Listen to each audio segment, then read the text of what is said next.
Thanks for joining our podcast. I pray that this will strengthen you and encourage you to walk into the purpose that God has called you to walk into. Make sure you hit that like and subscribe button. Share it with all your friends. Enjoy the show. Everybody, thank you for joining the show today. We have a very exciting show. I'm super excited about our guest today. Today we have United States Air Force Veteran Mike Sanford. Mike, man, really appreciate you coming on the show today. Well, thank you, Nick, for inviting me into your home and allowing me to tell my story, and I feel very blessed that you reached out to me. Whatever I can do to help, draw people into your program and help people see a light and just find peace. Absolutely. And that's what we're all about. I think that's going to be the biggest thing today is your testimony, man, is when John told me somewhat of your testimony, but he left it up to you to kind of fill in some of it. He was like, right. Mike will tell you. And for what you've told me, I haven't heard everything, but I've gotten the gist of it. And for what you told me, man, your testimony is powerful. And just the peace that you have in life's storm and everything, man. I'm excited to get into it. Really excited to get into it. You have a powerful testimony, and there's a few people out there that I've already talked to about, because they was asking me like, when do you want me to come on schedule? I'm like, hold up, I got a guy that I need him to come on the show, and I explained to them what I knew of, your situation, and they was like, wow, I want to hear this story. I'm like, y'all, I'm telling you, this is a anointed, powerful testimony. I can't wait to get into it. Not to put a whole lot of pressure on you. No, not at all. I really appreciate what you're saying. I really do. And I mean, I want to stay humble, obviously, to the Lord, because he doesn't want us to boast too much, right? But boast in the Lord. I mean, praise the Lord, right? Absolutely, absolutely. What I want to do is I really want to show everybody that I'm no different than anybody else walking around in the streets or living in their home or wondering what's going to come about tomorrow, right? I'm the same person, okay? Absolutely. I have found peace in the Lord at the right time, you could probably say. And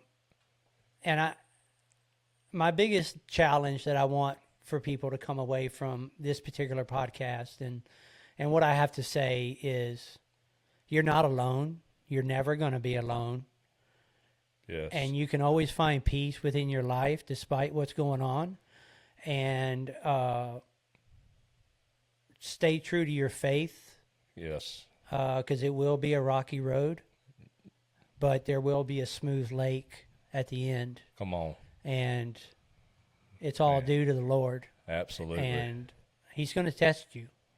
He's going to send you down paths that are very questionable. You're going to question his thoughts. You're going to question your thoughts. But at the end of the road, you have peace and you have the Lord. And that's what I hope I can prove today in your podcast. That's what I'm hoping for. Absolutely. And I mean, your testimony is a testament of that. I mean, that God never promises that life's going to be all roses, even coming to know him. If anything, I'd say it gets worse because now the enemy is going to come after you. But nevertheless, though, man, the peace that you found, man, I can't wait to hear of the stories of how your story has encouraged them. And I believe that's exactly what's going to happen here. It's going to be, your story is going to encourage a lot of people and guide them to where you found your peace. And that's my prayer, and that's what I know that's going to happen. So I felt it deep in my spirit when I heard it. I was like, yes, this is going to be a good show because of the anointing, the powerful of your story, the power of your story. Yeah. So before we get any further, Mike, I want to give you a gift. If you want, we can leave it on the table.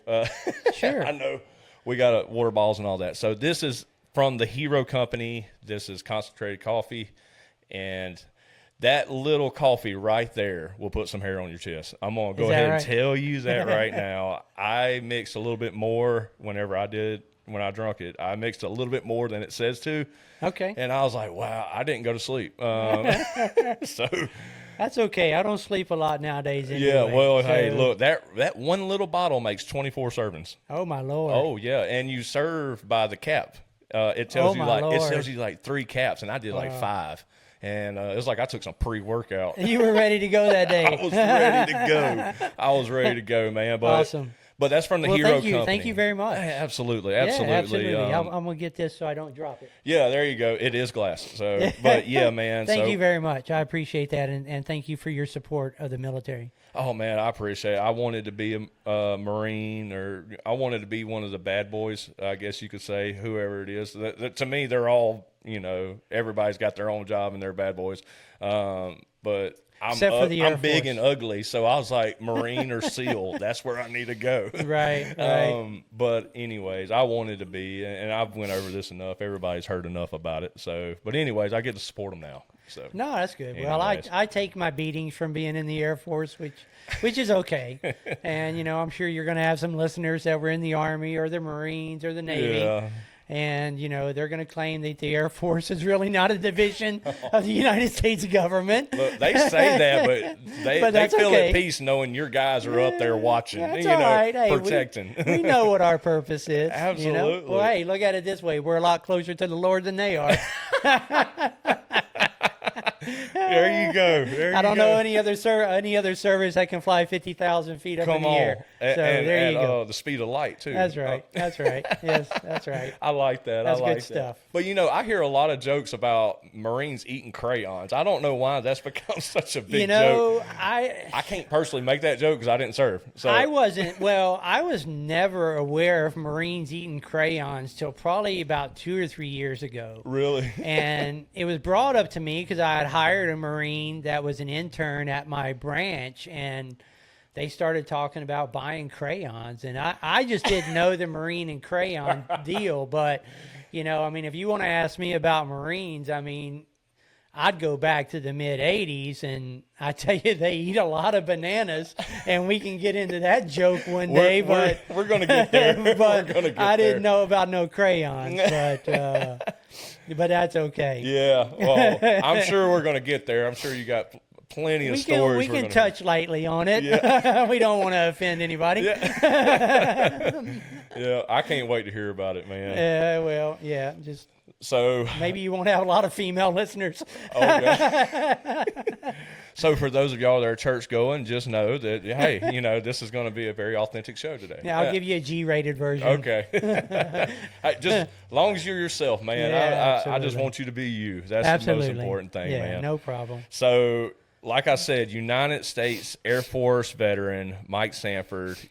Above all things, you are a Christian. You're a believer of faith, man, but you are also a husband and a father, and man, you're a man's man, in my opinion. Thank you. Going through what you're going through and to still fight every single day. And like I said, we're going to get into that. And, man, you are a man's man. I appreciate that. I don't ever consider that, but I appreciate that. Look, and I'll tell you for all my listeners, so you went through a treatment, and that same day you was calling me, and we were making schedules. Yeah, I probably just got finished with chemotherapy. And I'm like, I would Yeah. be curled up in a fetal position, crying for pain. And this man is not slowing down. I was like, he is a beast. So that's what I mean by man's man. You don't stop. Like, you just keep going, man. And Well, a lot of that comes, some of my character is, I stay focused and I stay moving quite a bit from a character base. And we'll get into the story as we get through the podcast. But, I was touched one night by Jesus shortly after I found the Lord. He came to me in a hotel room at the Holiday Inn in New Orleans. Wow. Because I was visiting one of my branches, and I was just hit with a peace that I really, to this day, I just can't explain. yeah. it just came Peace over that me. surpasses all understanding. And yeah, absolutely. And, you almost felt like you was floating. You just felt like there was nothing else around you Wow. other than yourself, and just such a calm. Yeah. And Wow. I was told at that point that my whole purpose moving forward is, just to try to touch somebody. It doesn't matter what it is, whether you smile at them walking across the parking lot or tell them good morning or Absolutely. how are you doing. It just really doesn't matter. It's not really, what you can do for that person. It's really just acknowledging that person, because we don't do that enough as humans. Oh, yes. And I'm like, okay, this is my journey.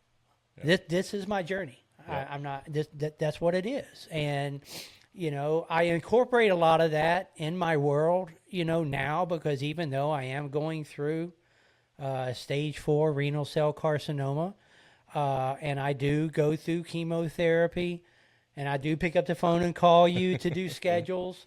Or, I'll walk out of the cancer center and I'll pick up the phone and I'll call one of my general managers. Wow. And say, hey, I'm sorry. I was in chemotherapy. I missed your call. What can I help you with? Wow. And, that just, That is insane. that's all we have right now is other people. And we don't touch people enough. And I don't know why that is. We're too busy. Mm-hmm. We're too caught up in politics. We're too caught up in what's going on in the world. Yeah.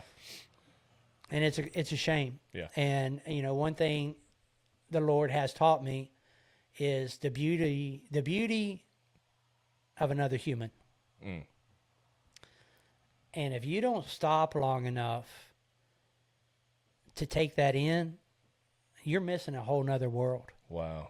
Yeah. You're missing a whole nother world. Yeah. My wife, she was asking me the other day, I think it was 2 weeks ago, we'll go grocery shopping on Friday nights sometimes. And we were walking through the parking lot up to Walmart, and lady was just pushing her cart from the Walmart to her car. And, I just asked her, are you having a great day? Have a great evening. And you probably can't even count the number of people that you pass through at the Walmart parking lot without saying nothing. You got your head down, you're moving into Walmart. You're like, oh man, all I can do is get out of this store, get what I need, get out. Yeah. So how many thousands of people have you passed over the years that could have had a bad day, could have just had a bad experience with a cashier, who Absolutely. knows? Yeah, absolutely. Could be suffering something that we have no idea, and have maybe not even been asked how their day was in 20 years. Wow. Because maybe they don't have anybody. Maybe they lost a spouse. Yeah. Who knows? Yeah. Deep in the And if I could loneliness just ask feeling. somebody how their day was or make them smile, I was at Walmart the other day too. I'm not going to get into all my Walmart stories, but I was walking out of Walmart, and this old lady, her plastic bag broke because she had so many cans in it, and she rounded them up and put them in her cart and was headed to her car. And I ran back into Walmart and got another plastic bag. Oh, wow. And I ran out to her car, and she looked at me like, oh my God, what's this guy going to do? And I said, ma'am, I got you another plastic bag. And she just looked at me. Wow. And I said, have a great day. And then I just went and got my truck and went home, Wow, that's a servant's heart. But, it doesn't matter. Yeah. I just want to touch somebody, Come on. So Come I'm on, sorry. That's such a good heart. And Yeah. and it convicts me because I know with John, I mentioned this to you not too long ago. It's like, man, I really need to get back to the tenderheartedness of people. Yeah. I started off with it and then getting caught up, especially with media. You see all this hate and awfulness on TV, and what it does is it drives a wedge between people. And, man, I can allow that to come into my life. And what it does, man, it takes your tears away for what people are going through. And like you're saying, that to just get on their level, know who they are, know where they came from, just love them. Love them where they're at right then and there. Well, that is a very powerful thing that you have right there. as human beings, we got to get rid of our easy button, Yeah. right? We wake up in the morning, we put our easy button in our pocket, and we go about our day. And it's so easy to walk the other way when you see someone that, may not be of your type. Yeah. It's so easy to hate somebody. It's so easy to make an accusation of somebody. It's so easy to laugh at somebody. Mm-hmm. And it's so easy to flip off somebody. Yeah. You know, and so us as humans, I mean, I can speak as Americans, you know, honestly, that's what we do. You know, I Yeah. mean, you know, I mean, you know, it's just, it's so easy to hate somebody. It's incredibly difficult to love somebody. Absolutely. And that comes so much easier for us if we find the path to the Lord, Come on. because He writes that for us. He gives us the playbook Mm-hmm. on how to love one another. Absolutely. And you just got to take the time. Yeah. You know, you got to take time to understand. And you got to do your homework. Okay? Absolutely. You got to yeah. do your homework. I mean, Yeah. it's not a gimme. I mean, you know, you don't wake up and say, "Oh, I need the Lord today." Yeah. I mean, you know, and then go about your business. I mean, Yeah. It doesn't work that way. it doesn't work that way. You have to do your homework. Yep. But, you know, You got to take the time out. For absolutely. the relationship, 'cause I mean that's what it's about, the relationship. Absolutely. And out of that overflow is what you get, exactly what you're talking about, the caring of other people. 'Cause I mean that's what we're called to do. Well, you know, when the Lord sent me on my purpose, you know, of just touching, all right, that's when the next day I went out and actually, well, I went out. I went to my phone and I jumped on Amazon, which we all do. You know, the big box in the sky per se. Yeah. But I got my cross that I wear diligently every day, Isaiah 6:8.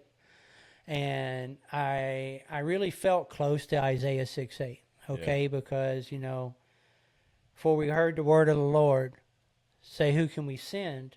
Yep. Who can go for us?" I said, "Well, here am I. Send me." Absolutely. And, you know, it just sent chills down my... Come on. It just sent chills down me right now. I mean, on, because man. you are taking... If I'm going to live by Isaiah 6:8, which I do, I also follow 2 Corinthians 5:7, but let's go with Isaiah 6:8 right now. That was my commitment to the Lord, okay? Whether I'm waking up out of my bed every morning or, you know, I eventually get to eternal life, He's going to be able to call on me. Yeah. I mean, we don't know what our higher calling is. We have no idea what our higher calling is. You know, I mean, if you think that you're just going to go eternal life and you're going to go to heaven and you're just going to sit around and fish in that magical pond or drive that magical 4x4 UTV, I don't know, maybe, right? I don't know. Yeah. But I can guarantee you, if there's something that needs to be done, I'm going to be the first in line, Absolutely. you know? So... but I'll jump into my other one that I really walk by every day is 2 Corinthians 5:7. For we walk by faith, not by sight. And I feel this is really, really important to everybody if they really close your eyes and think about it. You know, our whole life is by sight. Whether you're caught up on what's the government doing. Yeah. You know, who did Trump kidnap today? Who did we blow up? What country are we taking over tomorrow? You know, you listen to the news, you know, everybody's a murderer on the streets. Everybody's this, everybody's bad, you know. Yeah. We live off of ratings and we live off of life, you know. I'm not going to try to break down American capitalism because I mean, I've taken advantage of it too, right? And Yeah. I served our country, but we thrive off of it too much. Yeah. And we let it dictate our lives. We let it dictate how we move throughout the day. And it goes back into loving each other, and it goes back into compassion and Yes. humanitarianism because we get caught up in sight. Yeah. You know, I don't like the way that person looks, or, you know, that person is of a different race or origin, so they can't do this or that. Get rid of sight and walk by faith. And you would be astonished on how your life would change and how you focus on everything moving forward, you know, and you're at such peace and it's so beautiful, you know. Yeah. because we are in hell right now. Okay, depending on how you look at it, if you think you're really going to go downstairs, to a fiery pit, maybe. But we all know what hell really is. Hell is your separation from God. It's the absence of God. Right? Yeah. So, the absence of God, which is going to take place eventually on this planet, it will turn dark. The sun will go away. Things will start to get very grim here on this planet. And, you look at it, we're already dealing with it now. Yeah. So find your path as you're waking up today, or as you're going through today, or as you wake up tomorrow. Find your path. Yeah. Find your path, because you do have a path. Absolutely. And you just haven't found it yet because you haven't asked for it. Come on. Yeah, that's right. Okay? Because the Lord is listening. Oh, absolutely. It's like Jesus Christ is in this room right now. I'm a firm believer of that. Absolutely. Right? Yeah. He's checking his boxes or whatever he needs to do, right? But you have to find your path. Mm-hmm. And we go through life. I went through 58 years and I didn't know what my path was. Yeah. Thought I did, Yeah. but I didn't have a clue. Yeah. I didn't have a clue. That was, for me, it was 26. Yeah. I I didn't, yeah. thought I know what I was meant for, but man, it's so much more, so much better. No, I was in So charge of my much life. I better. didn't need anybody. Yeah. I was in charge of my life. I Yeah. didn't need anybody. Right? Yeah. Well, Man, this life is so much better now. God, this life is so much better now. yeah, you look at the things that happen to you, and you can either take them as punishment, or you take them as hatred towards the Lord, or however you want to do it, because that's what a lot of people do. They immediately blame the Lord. Why did you do this to me? Yeah. And he didn't do that to you. That's right. That's right. I don't want to get too much in left field, but we kind of spoke a little bit offline earlier. You talk about sins of the flesh. Mm-hmm. And a lot of people really may not know or understand sins of the flesh. And, it's not really, if we look at Satan or the devil, or however we want to label that individual, he's not really the one directly doing things to us. You don't have to. We are subject to the sins of the flesh, which is our own body. Yeah, absolutely. So we are fighting our own body Yeah. every day. That's it. Absolutely. Whether it's abusive language that comes out of our mouth, or, we throw a punch and hit somebody, or we have illicit thoughts, or that is all sins of the flesh. Absolutely. And we have to be very cognizant of that Yep. as we are fighting ourselves Yeah. in our way to find our path. Absolutely. And it's very interesting. Yeah. The walk with Christ is very interesting. Yeah, but he is a lamp to our feet, to the light of our path. Yeah. And when you say the lamp of our feet, you're not going to know your path, the whole picture right away. Like you mentioned, like, I don't know, God is calling me. I had no idea to what, but I'm here. Here I am. Right. But that's why he says, I am a light to your feet, a lamp to your feet. Because, man, it's walking with the Lord is one step at a time, and living in that moment, living in that moment. Like you said, walking through the parking lot of a Walmart, your calling might be to address some lady. Be like, hey, how are you? I hope you're having a blessed day. And that's what it means to be a lamp unto our feet. It's just one step at a time. Love your God, and then love thy neighbor. And so whenever you're going to walk your path, as you're saying, man, you're not going to know your path. That's like this whole deal with the podcast. All I know is God told me to get on a podcast. Absolutely. I don't know where this is going. It might not go far. I believe in power of the tongue. I'm not going to speak that. But Lord, whatever you have with it. Nevertheless, like we talked about a while ago, we're giving a platform for people to tell about God. What has God done in their life? And if that's all this is, I mean, I'm perfectly fine with that. Because Lord knows we need some positivity into this world, to where the media is putting negativity into this world. Yeah, well, so the something thing, positive to listen to. right? What I mean? I live my life day to day. Absolutely. Okay, Yeah. and prior to that, I really didn't need an invisible person or spirit, and I really didn't need a fairy tale You of come the on. book called Yeah. the Bible. Yeah. Okay, I mean, I was a man of my own doing. You know, I was raised very independent. Uh,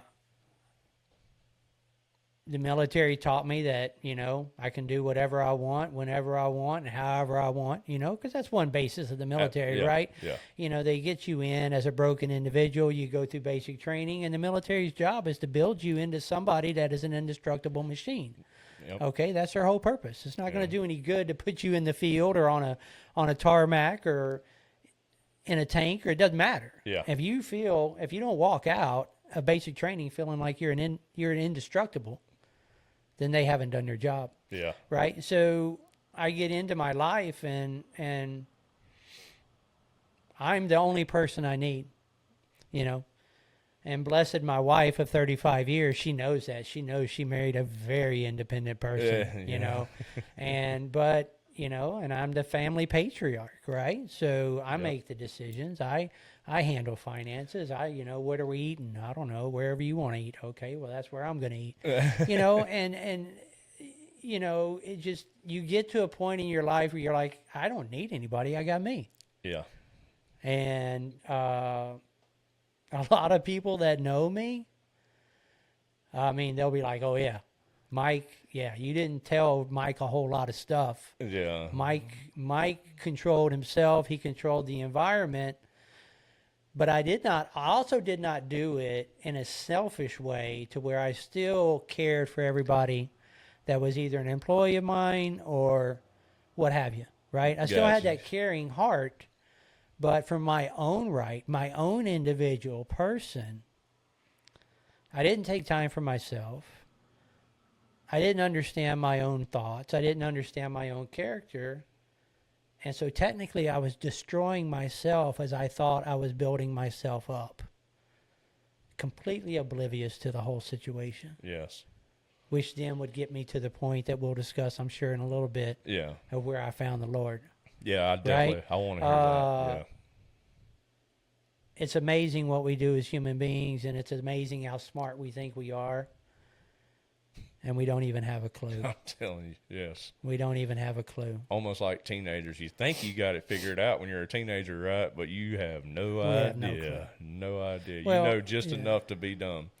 Well, you know, that's why it's so difficult for people to reach out to the Lord. Yes. That's why it's so difficult for people to find faith. Absolutely. You know, if it doesn't hit you in the face, it doesn't exist. Yeah.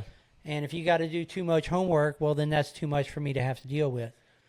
Right? Yeah. So, and that's, you know, if you don't put in the homework and you don't open yourself up, you're not going to find the Lord. Absolutely. But once you do, don't let go. Oh man. Don't Yeah. let go. It is the most beautiful experience that you will ever have in your entire life. Absolutely. And if eternal life is anything like it, which I think it's considered 100 times better, I can't wait to get there. it's unimaginable. Oh. And they clearly tell us, and the scriptures in the Bible tell us, we have no concept Yeah. of what our Lord knows. Mm-hmm. We're not smart enough. Oh yeah. We can't. We couldn't fathom. We can't comprehend. Yeah. Can't do it. You know. Don't lean upon your own understanding. you know? Absolutely. Yeah. Yeah, absolutely. It's beautiful. Yeah. It's beautiful. Man, telling you. Well, I say let's just go ahead and we'll go into your story because I'm excited. I want to hear about it. I know what we've already talked about. You know, before we started this, I was like, dude, I am extremely excited to hear your story. So, but before we get into it, I want to pray. Sure. And Sure. Absolutely. get into this, man. Absolutely. So, Father, we love you, God, and we just thank you for this opportunity. Lord, I thank you for my friend Mike, God, who's come onto this story to lift up the name of Jesus, to tell us the power of who Jesus is and what he's doing in his own life. And, Lord, right now, I ask that whoever is listening to this is listening with an uncalloused heart, God, but that is open to hear who Jesus is, and not only that, what can he do? Life can hit us hard. Life can hit you extremely hard. But Jesus says, come to me, all who is weary. And Lord, that's what we're doing today. We want to paint that picture of who you are, God. And Lord, I'm excited to hear this testimony. And God, I love you, and I'm so grateful for you, and I'm very thankful for Mike for coming on this show today. So, Lord, I pray that you bless this episode and bless Mike for just standing up and sharing his testimony. In Jesus' name, amen. Amen. So Praise yeah, we'll get started about, man, who you are growing up and kind of get to know you a little bit and everything, and then just moving on from there, man. So No just problem. Take off with it. So where'd you come from? How was it growing up? Well, first of all, thank you very much for the prayer. That was very beautiful. Thank you very much. I can be a talker. Well, come on. So please at any It's a time. good thing about a podcast. Please at any time. Just say, just stop me if I need to. No, go with it. So, but anyway, again, thank you very much for inviting me to the podcast. Very appreciative. Very appreciative. We're glad you're here. So my name's Mike Sanford. 59 years old. Was born and raised in a small town called Alvin, Texas. A little cow town about 40 miles south of Houston. Texan by birth, native Texan, however you want to call it, But that explains your toughness. Well, so I was born in 66, to go along with my age, came up in the 70s. So those of y'all that didn't experience the 70s, you missed a hell of a show. But anyway, Yeah. So I basically, lived in Texas for roughly 35 years. But so I was raised in a Catholic household. We went to Catholic church, baptism, communion, the whole 9 yards, right?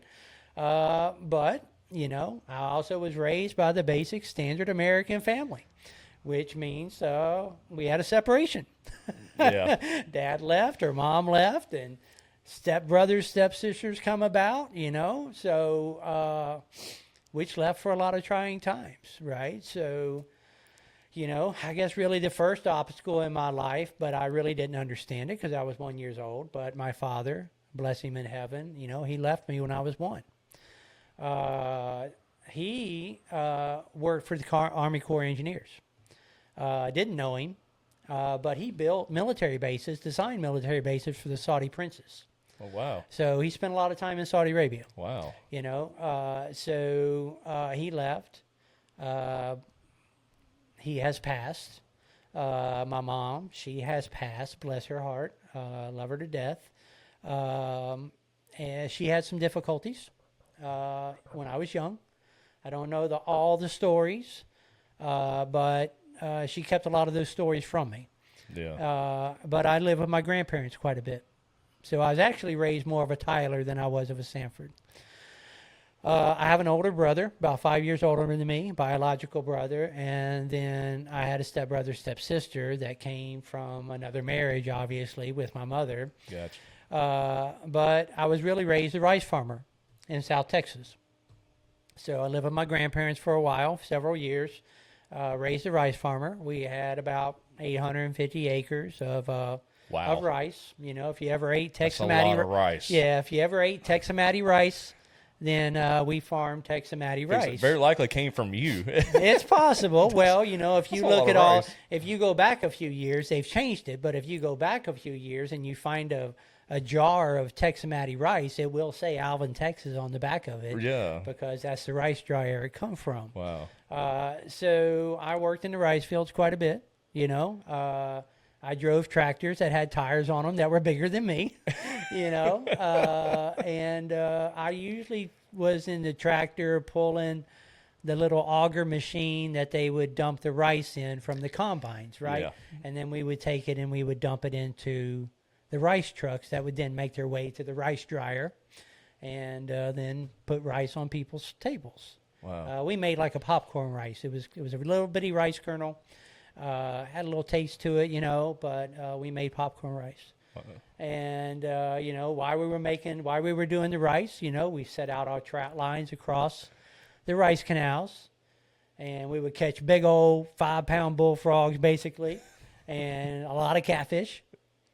We would take them home at lunch, and my grandmother would make bullfrog legs and catfish, and I grew up eating a lot of bullfrog A legs. 5-pound bullfrog. Pretty big. Oh, I mean, they live in the reservoir. I ain't gonna lie, I'd be scared to grab them. I ain't Oh, touching my that. God. Right? So, and me and my older brother worked out there. Him being older, he had a lot more to do than I did because I was young. But I think some of the funnest things we did out in the rice field is, back in the day, we didn't have GPS, we didn't have internet. Thank God. I wish we could go back to that. But anyway, they would have to fertilize the fields, right? And so they fertilized them with the crop dusters.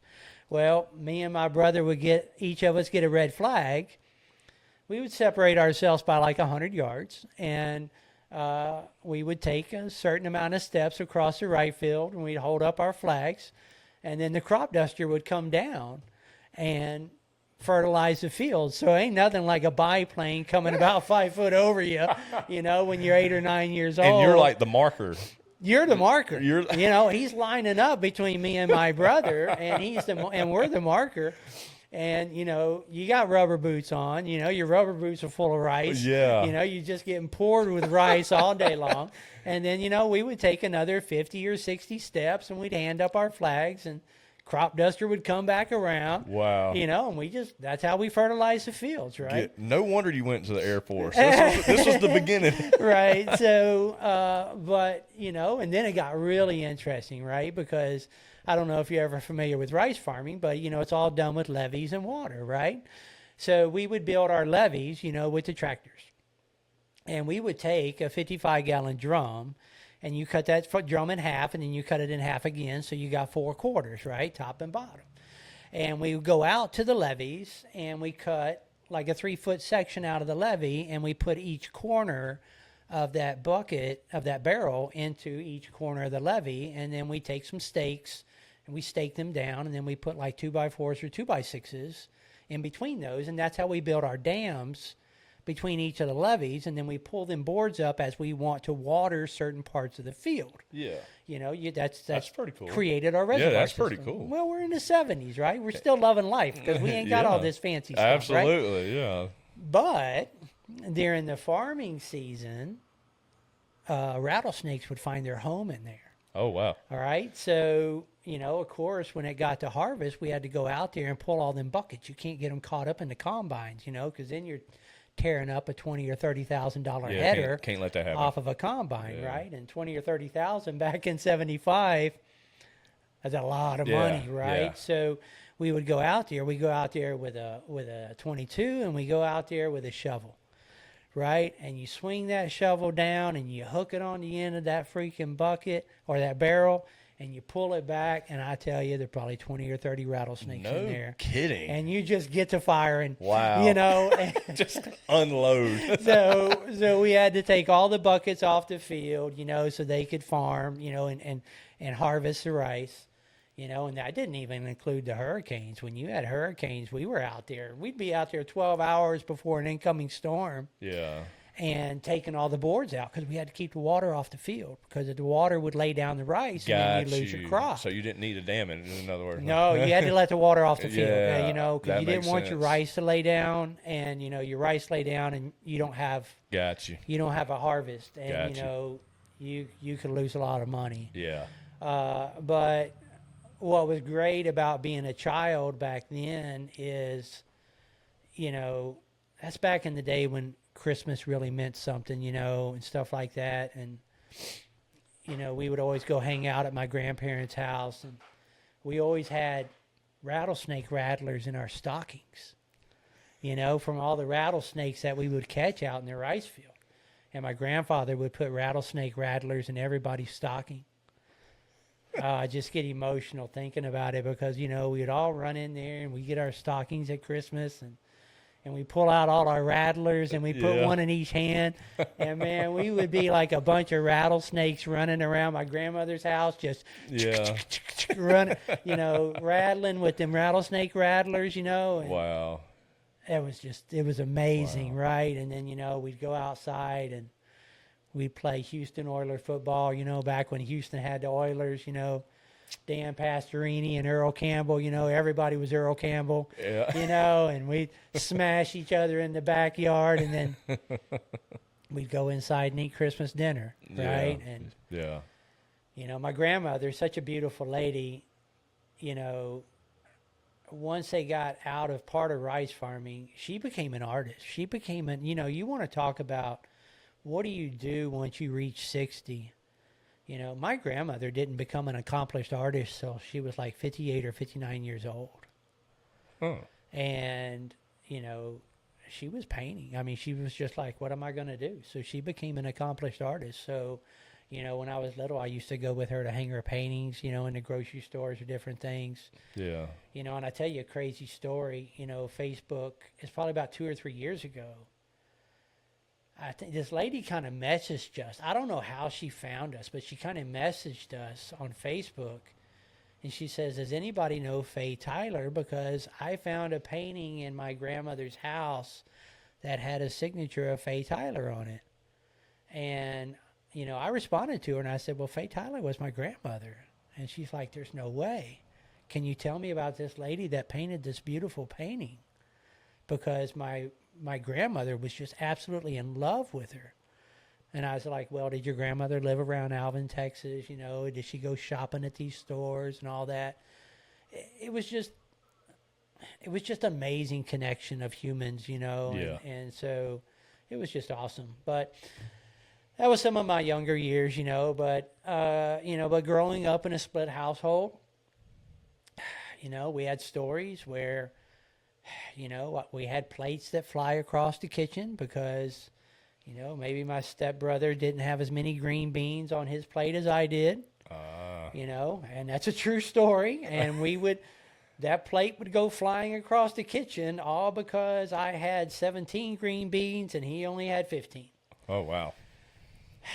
So, I was really raised a latchkey kid, I went to school without parents being at home. I came home without parents being at home. We were on our own back in those days. I don't know if you're familiar with the term of a latchkey kid, but, No. yeah, I mean, that's what we were considered back in those days. You were given a key to the house, and Got you. you was pretty much on your own. Wow. You was pretty much on your own. Your parents were not around, Yeah. and Well, back then, kids, not to say anything that, whatever, but y'all's kids were more independent because you had to grow up a lot sooner. Oh, yeah. I mean, yeah. We grew up when we were still single digits, Yeah. and, of course, we didn't come home till the street lights came on, right? Absolutely. Well, that was a rule for us, too. But, there was nothing. I mean, we had, 5 TV channels?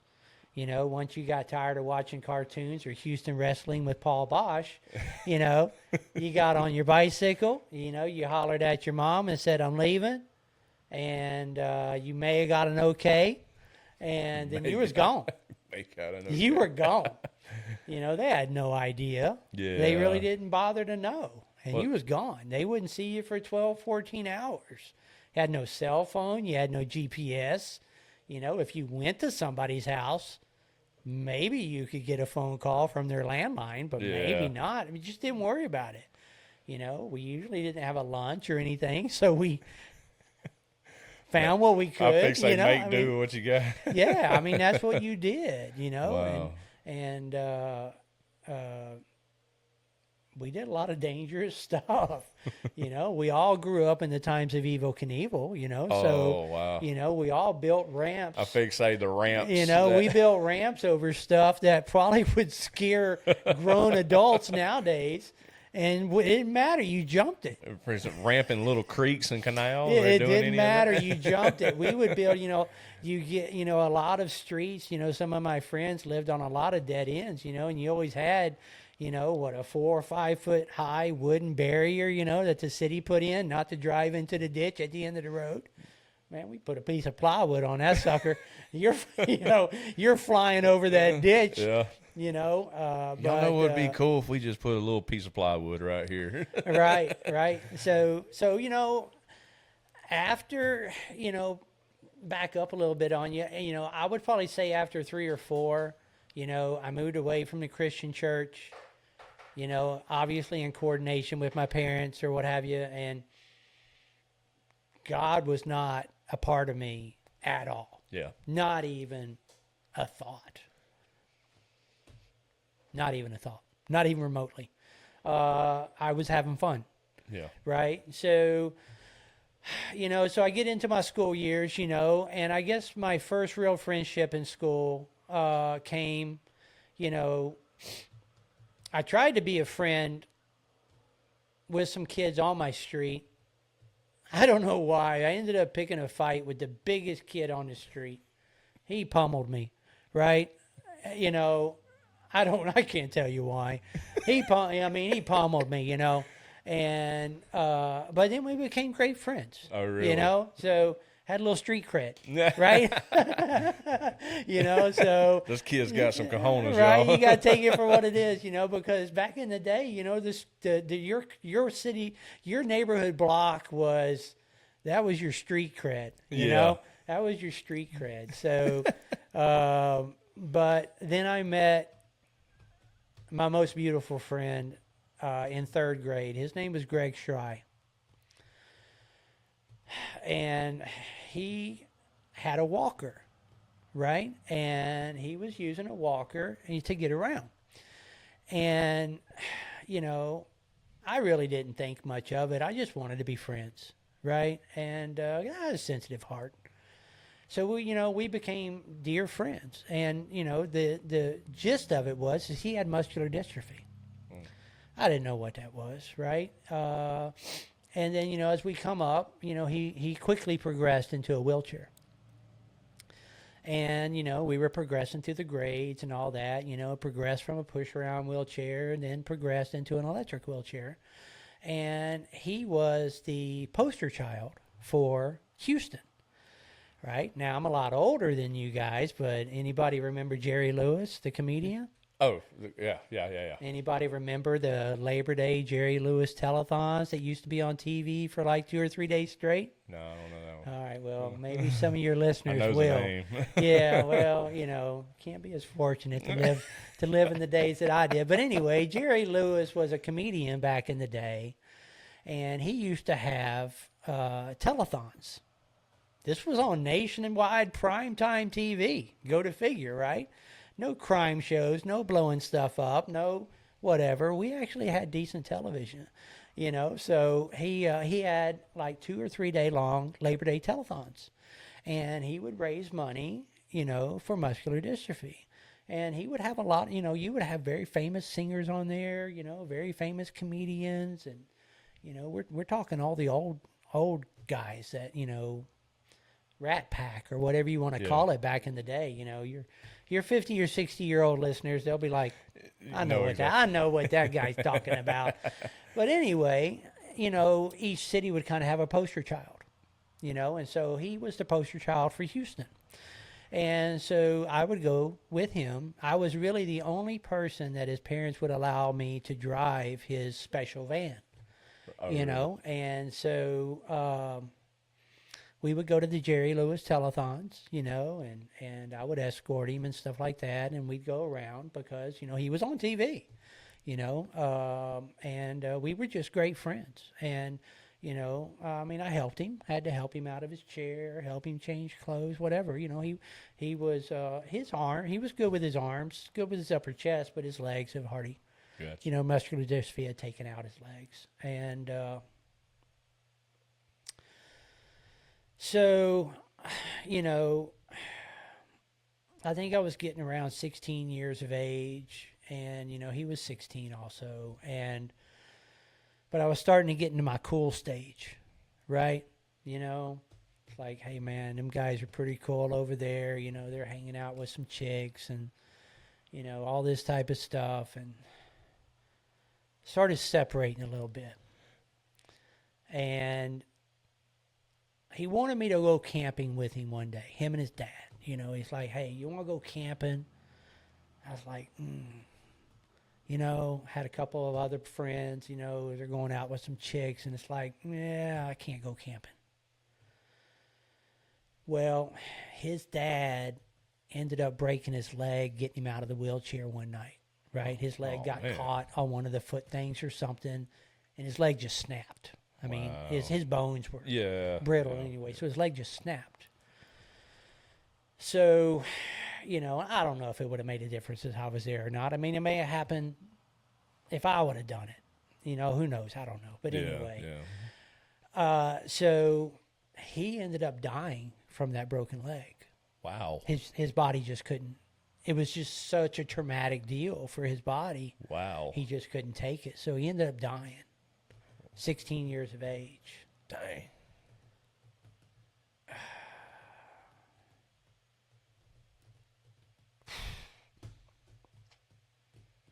I still got a picture of him today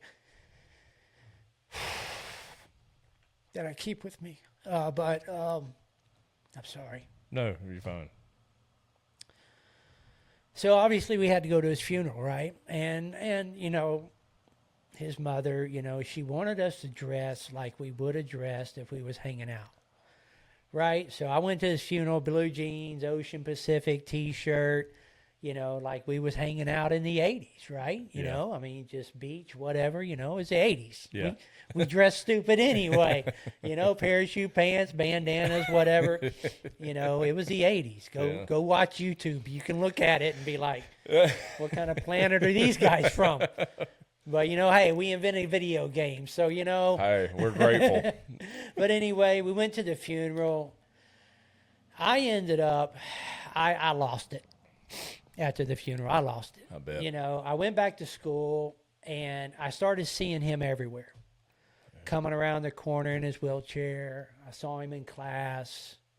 Couldn't get his vision out of me. And so I ended up having to get some psychiatric support. I can't remember if it did any good or not. I don't think it did because I ended up having to quit school. Yeah. You know, I ended up breaking a glass out of a door because we went to an older school, you know, and we had these big, thick wooden doors, and they had kind of a glass in the middle of the door. And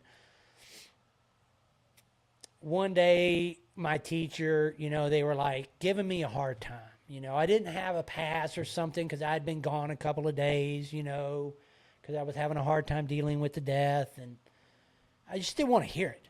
Yeah. You know, I just didn't want to hear it. So, you know, I remember plainly getting up out of my desk, probably said a few choice words, and I slammed that door, and the door didn't come off the hinge because it was an old door, like 1950s, you know. Yeah. But I'll tell you, that glass didn't last, you know, so, excuse me. But I quit school. Took a little bit of time off, and then I went back. I think it was 10th grade. I went back to 11th grade. And by that time, I'd already gotten in trouble. You know, I found the wrong group to hang out with. You know, I loved my friends dearly, but they were not the right group. I'd already gotten a reputation at school. You know, the resource officers at school, you know, police department, they wouldn't leave me alone. I was getting into drugs. So let's just say it was going downhill. Yeah. Still, no God. Still, no thought of God. Didn't even exist, really. Didn't even exist. Wasn't even a thought. So I was going downhill, you know, so I was hanging out with not the right people. I was doing drugs, mostly pot. Yeah. You know, that was the big thing back then. You know, Yeah. if you could sprinkle a little stuff on it, it was all good. But, you know, and then I got into beans. You ever heard the term beans? I have not. You guys missed a lot of good times. Quaaludes. Okay. All right? We called them beans. Okay. Okay? So you could drink them with lukewarm, hot wine coolers that were left in the car for 12 hours. And, you know, my just God. wash that joker down. Yeah. You know, but I was with some, you know, I had some folks, and I know if my wife watches this podcast, you know, she'll be like, Ray Perry, he went on to Hearthstone. He would like to do PCP. We watched him one day. He got so upset with his girlfriend. Don't know why. Can't remember why. He put his hand completely through the windshield of his Ford pickup truck. Wow. To do that, you got to be hitting pretty hard. Yeah, he was on PCP. Yeah, he didn't feel much probably. And he pulled his hand out, and he had shards of glass 5 inches long shoved all the way through his hand. And it was like, whoa, this just got real. Cheese grated his hand. This just got real. Wow. But so one day, I quit school again. So actually, I quit high school twice. Okay, I quit high school twice. I was just getting too bombarded by the local police. They wouldn't leave me alone. I kept getting put in the hole. So if you don't know what the hole is, we had like an underground cafeteria at our high school. And it got turned into a detention area. And since it was underground, we called it the hole. Huh. So if you got in trouble, you got put in a hole. Right? Sounds very prison-like. Well, yeah. I mean, I wasn't an ignorant kid. I wasn't a bad kid. I just was very confused. Yeah. Still, did not know who God was. So I spent some time in the hole. I kept getting in trouble. The police kept going out and digging through my car. And it's just like, I don't need this anymore. Yeah. I don't need it anymore. And so by that time, I had already missed a year in school because of the first time I quit. So I was that age. I was 18. Yeah. Right? So, I read the handbook. No one can tell me what to do now. I'm 18 years of age. Right? So I just was like, I'm done. I quit. Yeah. I just walked up to the office and said, whatever I did, I quit. See you later. Do I need to sign a piece of paper? I'm out of here. Yeah. Right? Went home, told my mom, I quit. I'm done. I don't care. And, but, like I said, I wasn't an ignorant child. I wasn't an ignorant teenager. I went over to the junior college right up the road. I took my GED, took it all, I think, in a matter of one day, Dang. and just hammered that joker out. And I was done, got my GED. Okay. So then but that didn't get me out of trouble. Right. So one day, hanging out with some friends, I think it was July 4th. Yeah, it was July 4th, 1986.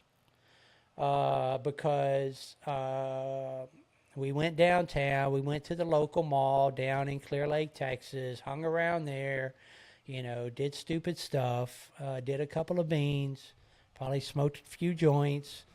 And since it was July 4th, we knew this girl named Renee, right? And her dad owned fireworks stands. So we were like, we're going to go pop some firecrackers. But by this time, we didn't know what planet we were on anyway. Yeah. So we went and popped fireworkers. But the crazy thing about beans is you can be completely out of it, but you're completely cognizant of where you are and what you're doing. You just have no control over it. Wow. Okay? So, and it's a very emotional drug.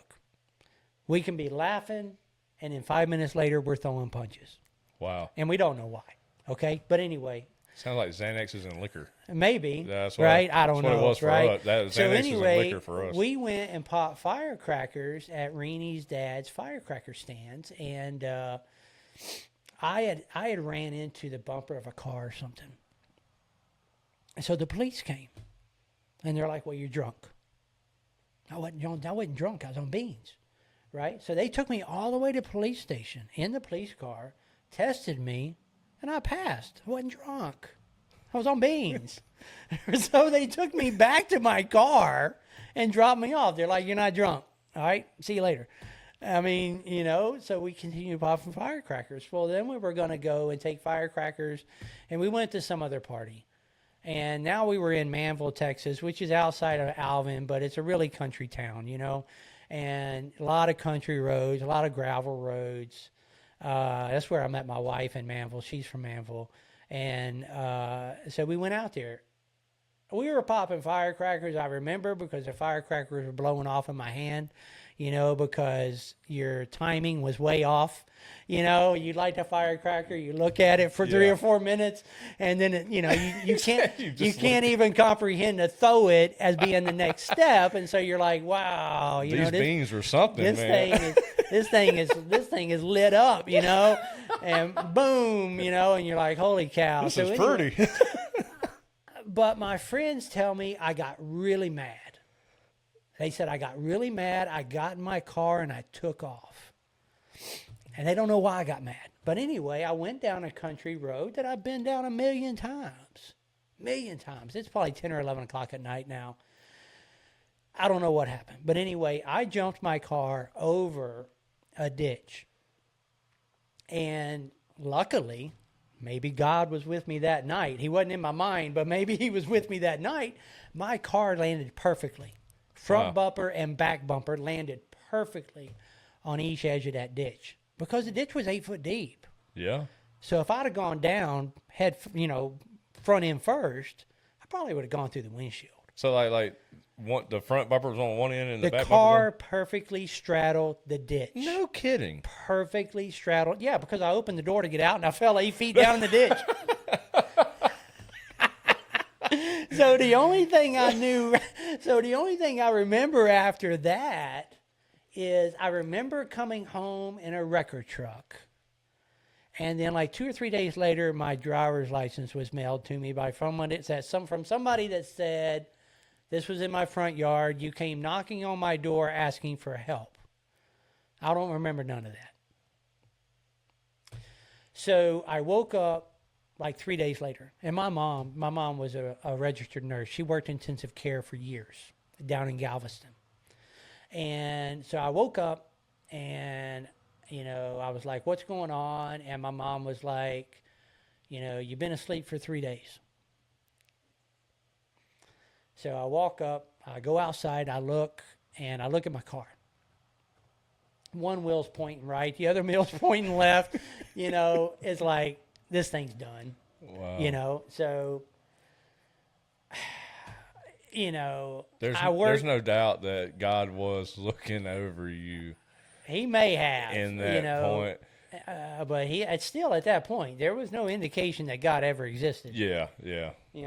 Excuse me. So I don't know really what my thoughts were other than the fact that I was like, I can't do this. I just totaled my car. I was working at McDonald's. I got no trade. I know nothing. I've quit high school twice. What am I doing?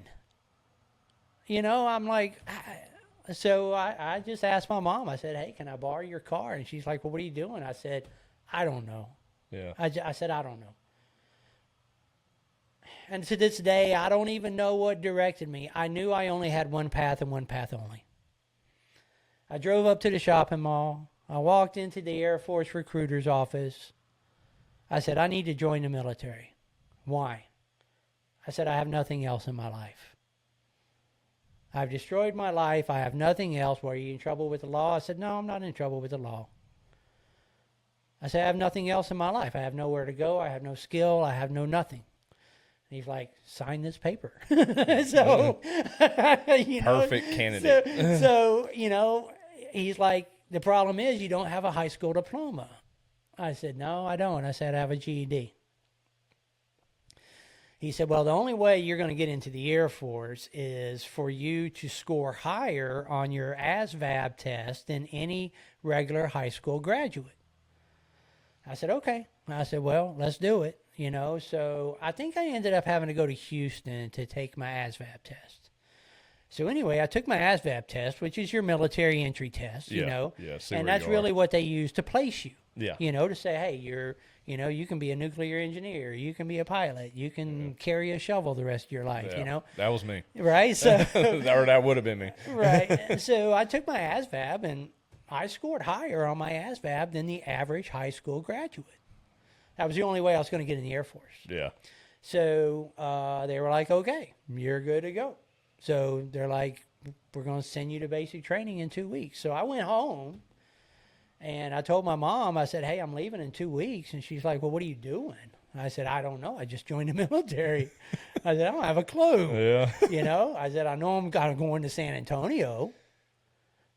And that was it. Yeah. I said, I'm going to need a ride. I said, I need you to take me to Houston on this day at 4 o'clock in the morning because I got to get on a military bus and go to San Antonio. So, of course, you know, I broke it to my friends and, you know, they were like, dude, man, you got us, man. Come on. You know, what are you doing, dude? I was like, man, y'all got I mean, I love you guys, but you got nothing. Yeah. I mean, what are we going to do? Yeah. Smoke dope for the next 20 years? I mean, it's like, no, I'm sorry, right? One of my friends, you know, he worked at his dad's business, so he had it made, right? I mean, he's like, his ticket was written. Yeah. You know, and I'm like, hey, whatever, you know, and then, you know, we had a couple parties. We had a couple of parties, you know. A send off. Yeah, we had a couple of send-offs, you know, and then, you know, I loaded up one morning, you know, had my goofy girlfriend that, you know, had dumped me, you know, and she's hanging out at 4 o'clock in the morning. You know, I don't want you to leave. I don't want you to leave. And I'm like, too late. You know, Yeah. I got to get out of this little town. You know, if I stayed in Alvin, who knows, right? Yeah. So Yeah. I got out of that little town and I went to the military. I went to basic training and, you know, got screamed at the minute we got there. You know, it wasn't like today's military where, you know, you got mental relief and you need to take a time out and, you know, they give you, you know, a lollipop or whatever, not to offend today's military, you know, but I've heard some stories. So it was more like what Full Metal Jacket kind of painted, huh? Spitting and screaming. They were not shy of calling you Yeah. pretty derogatory names. What people would take You know, offensive nowadays. you know, I was told many times that my parents didn't love me. I was told that nobody loved me. I was told I was God. a piece of whatever, and I was here because the true honesty is that you were just really the scum of the earth. Wow. And you know, the purpose of basic training, especially in the Air Force, I can't speak of the other services, but especially in the Air Force is really a mental perspective, Yeah. right? You know, we're not trained to run through mud. We're not trained to carry multiple weapons and do that type of stuff. You know, there's special gentlemen or human beings for that, but we mostly go into it from a mental perspective. Yeah. So their objective is to break you down mentally. You know, they do not want you messing with a $30 to $50 million aircraft or anything of that such where you're going to potentially have a mental breakdown. Yeah. So they put you through a lot of mental stress. And, you know, we still did our physical activities. We still did our obstacle courses. You know, we still shot Vietnam-era M16s that jammed up every third round. Oh, no. You know, we did all that kind of stuff. You know, but they broke you down.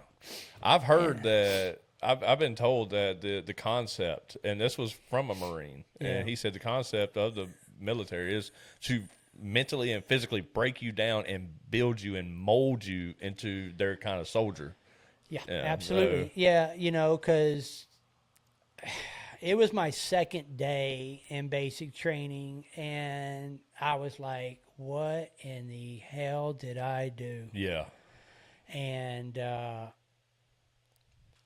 was like, you know what? I'm not going to quit. I said, I can't go home. I said, I can't. I can't go home. Yeah. I got to figure it out. Mm-hmm. So, you know, my first biggest mistake was I went into the military with a mustache.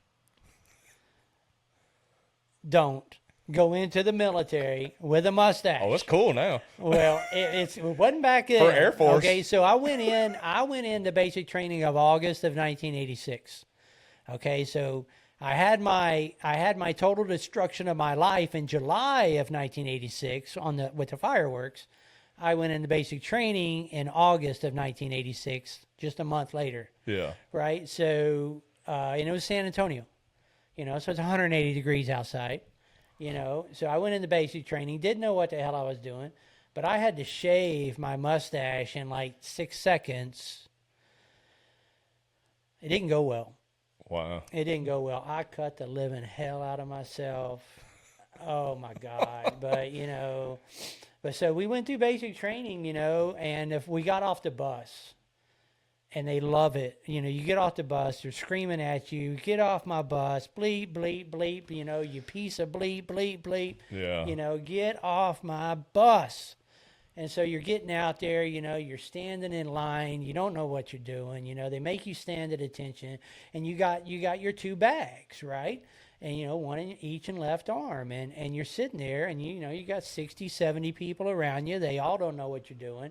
They're calling you rainbows, and you're calling you all kinds of these derogatory names, because you're in your civilian clothes. Yeah. So everybody's a different color. Yeah. So they're calling you a bunch of rainbows, and they're calling, all these derogatory names. And you got your luggage. You're like, put your luggage down. So you put it down. They're like, pick it up.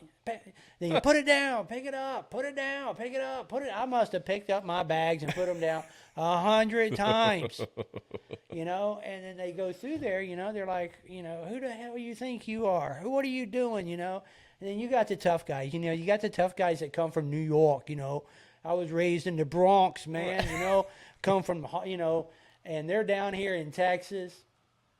They got some daggum drill sergeant in front of their face, and they're like, man, I come from New York. You ain't gonna tell me what to do. I was born and raised in New York. Yeah. And boy, let me tell you, have you ever seen like a 5'6" drill sergeant chop down a 6'4" tree?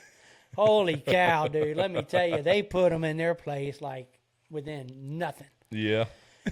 So we go through basic training, we go through all our stuff, a lot of classes, different things like that. We ended up, we did have a guy, we had a guy commit suicide in the shower. He hung himself.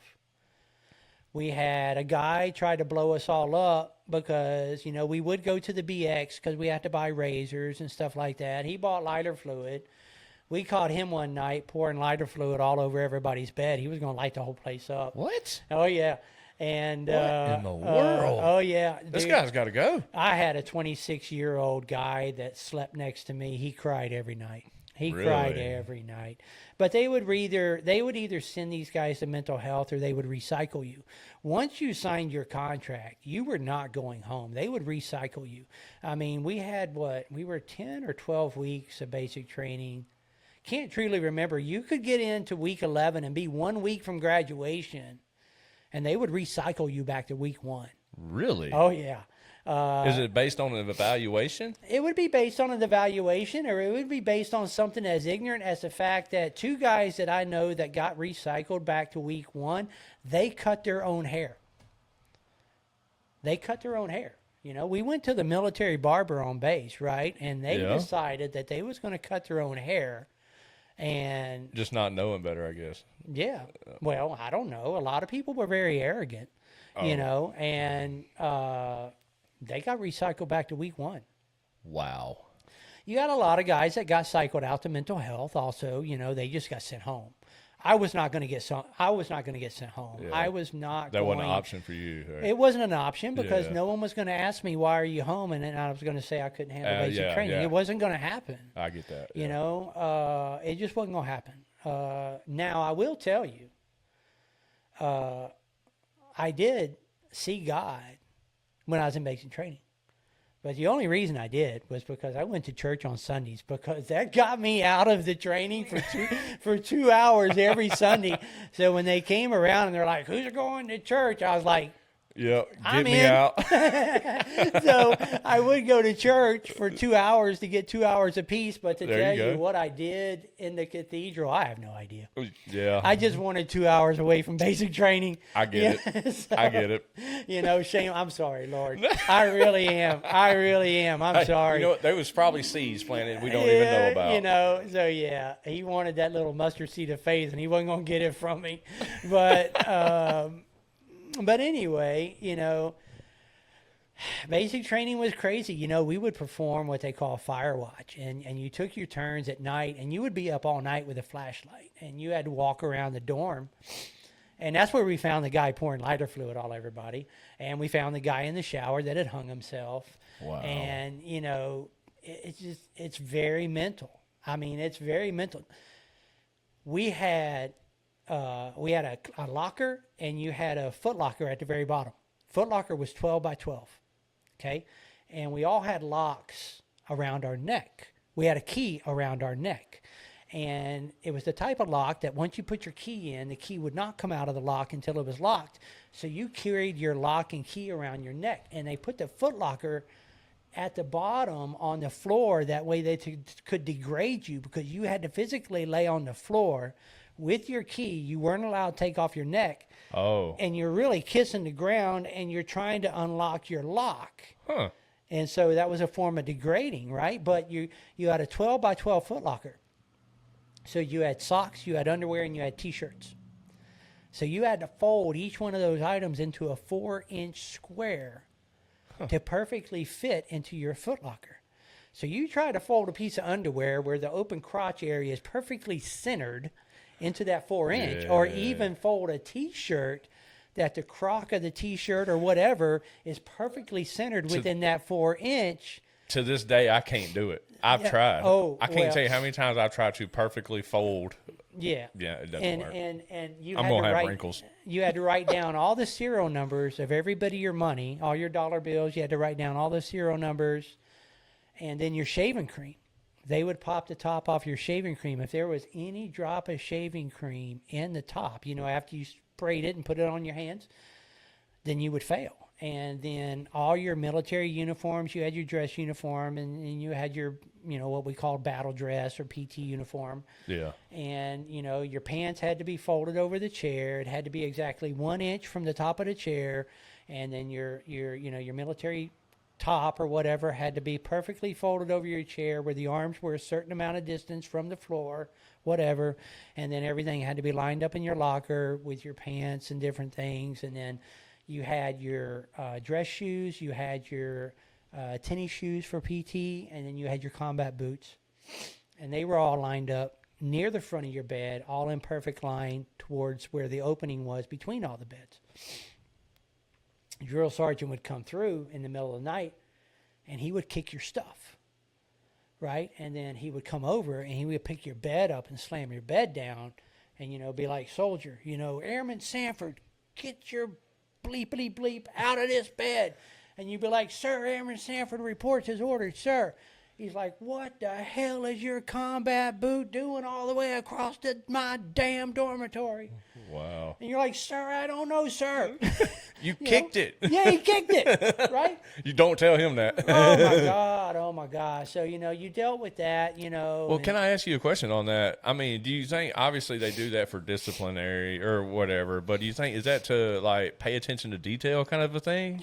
Is why they do that? Well, yeah, they want you to pay attention to detail. Your bed had to be folded a different way, Everything had to be perfect. If when you folded your bed over and your blanket was not completely straight, may have had a little curve in it, they'd come over there and be like, "Why your bed smiling? Why is your drop over smiling? What were you doing in your bed at night, soldier? What were you doing to make that bed smile this morning?" My wife is a drill sergeant. This is my life. They would be, they're sitting there saying, you're spanking your monkey at night or whatever you want to call it, I mean, but that's what,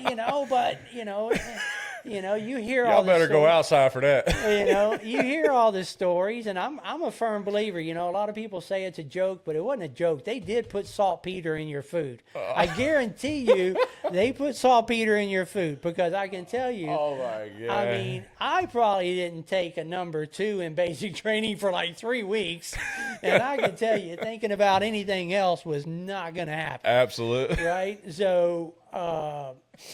But, there was one day I made a huge monumental mistake, okay?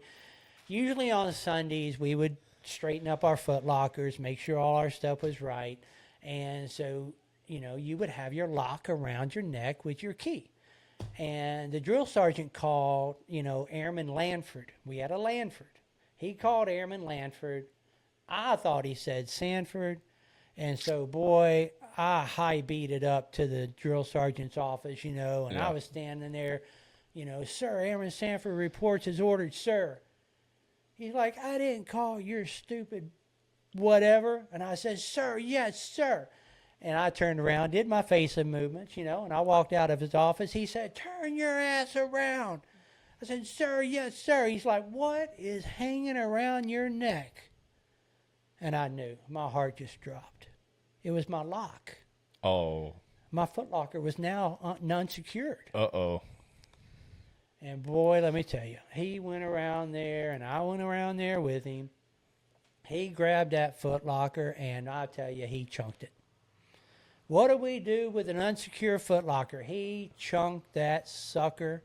Coins, money, underwear, socks, you name it, boy, it went in every direction. Wow. Let me tell you, I never made that mistake again. You So, oh my God. always check your neck before you walk into the Oh office. man, yeah, you don't want to leave your foot locker unsecured. We had a place in there called the Snake Pit, right? And you would go in there to eat, right? And you only had like 10 minutes to eat, maybe, if you were lucky. But no one could eat until everybody got to the table. So you got your food and you put your food down at the table and everybody stood attention till the last person got to the table. And then you could sit down and eat. And by that time, you know, you may have had a minute left, you know, so you're sitting there shoveling your food, eggshells and all, you know, into your mouth. And then you got to walk by what we call the snake pit to get out of the chow hall. And the snake pit is about 30 drill instructors sitting there casually, comfortably eating their lunch. And boy, you would have to make your facing movements and you walk by the snake pit and boy, someone would call you out. Really? They would call you out. They would stop you in dead march, and they would either break you down, calling you all kinds of names, make you do push-ups, do whatever, go pick up other people's food. It didn't matter. But, I mean, if you could make it by the snake pit, it was like, you know, is today going to be my day or, you know, whatever. So I got out of basic, and I got assigned to I got assigned to Chanute Air Force Base in Illinois. And that's where I went to mechanic school. I got assigned as an age mechanic, aerospace ground equipment. So I went to Chanute Air Force Base, and I went to maintenance school there for several months. And then I got orders to my first base, and I got orders to Turkey. And boy, I was not happy. Because if you was going to go to Turkey back then, I mean, it was very hostile, and you had to live on a compound, and you couldn't really interact with any of the locals. I mean, it was like, you're going to be stuck in a compound. And I was like, oh man, I'm going to Turkey. Man. So I got to looking at my orders, and my Social Security number wasn't right. 2 Michael Sanfords on base. And so I went, you know, of course, to the admin office, and I said, hey, I got these orders, but my Social Security number's not right. And they're like, oh, man, we switched up. We gave the wrong orders to the wrong Mike Sanford. I said, okay, good. Where am I going? Call a break, huh? So they gave me my new orders, and bless the poor soul that had to go to Turkey. I was now going to Okinawa, Japan. Come on. Right. So, you know, I was like, well, hell yeah. You know, so, you know, I went, got on my airplane and all that. We would get on Flying Tigers. You know, that was the airline back in the day. We get on Flying Tigers, which was a military transport, commercial military transport. And, oh, man, flew 17 hours, you know, flew 17 hours to Tokyo. And then from Tokyo, flew down to Okinawa, and then got picked up by a sergeant from the base and took me down to Kadena. So I was on Kadena roughly 2 years, right? And so I spent time in Kadena, and we would do temporary duty. And we would go temporary duty over to either Gwangju, South Korea, or Osan. Or we'd go to Clark Air Force Base over in the Philippines. So, you know, my life as an age mechanic, you know, we basically got up, went to the chow hall, we went to work in a shop, you know, and we provided the air support equipment. We had 75 F-15s. I was on the fighter side. On the other side of the base, we had, back before anybody knew what they were, we had 2 SR-71s. And we had C-130s, C-141s, and C-5s. And then we had a few F-4s. So I think, you know, so the 75 F-15, they were the F-15 Strike Eagles. and they were broken into groups of 3. So we each had 25, and then we were broken up into different squadrons. Right, I was part of the 18th Tactical Fighter Wing, 18th Equipment Maintenance Squadron. I believe it was 67th age group, and so we were the fighting chickens. I don't know why, but we were the fighting chickens. So anyway, we did whatever our 25 jets did. So, we mostly worked out at Kadena, and, we did our job. And then, after our job, we would go back home to our dormitories. And, back then we had our cigarette vending machines and beer vending machines, and, or you could go down to the BX and you could buy whatever you wanted to buy. And, everything was duty free, over there. So, you could buy cigarettes for $1.10 a pack, or, buy beer for probably $2, you know. Or we could go downtown, right? We could go downtown to Gate 2 Street, which everybody went down to Gate. That's probably where y'all went. Everybody went down to Gate 2 Street, and, there was some really good Japanese places we would eat down there, go get sushi or yakisoba, and then, they had a couple, they had KFC and they had McDonald's, and or we go get, a place called Charlie's Tacos, which was, down off an area where there was a lot of bars, right? So we would go down to the bars, and they would have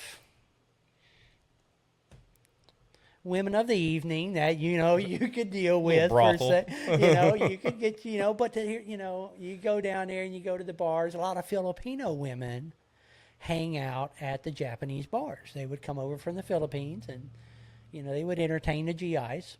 Gotcha. And so we would have a good time downtown. What was y'all probably like 19? 19 years of age. Yeah. 19 years of age. Being 19 years old. Yeah, what are you gonna do, right? What are you gonna do? What was always funny is that you get that 19-year-old boy from Iowa, all he grew up with was a couple of cows and a couple of boats of goats. He's having the time of his life. He's now down in Okinawa, Japan, 5,000 miles away from mom.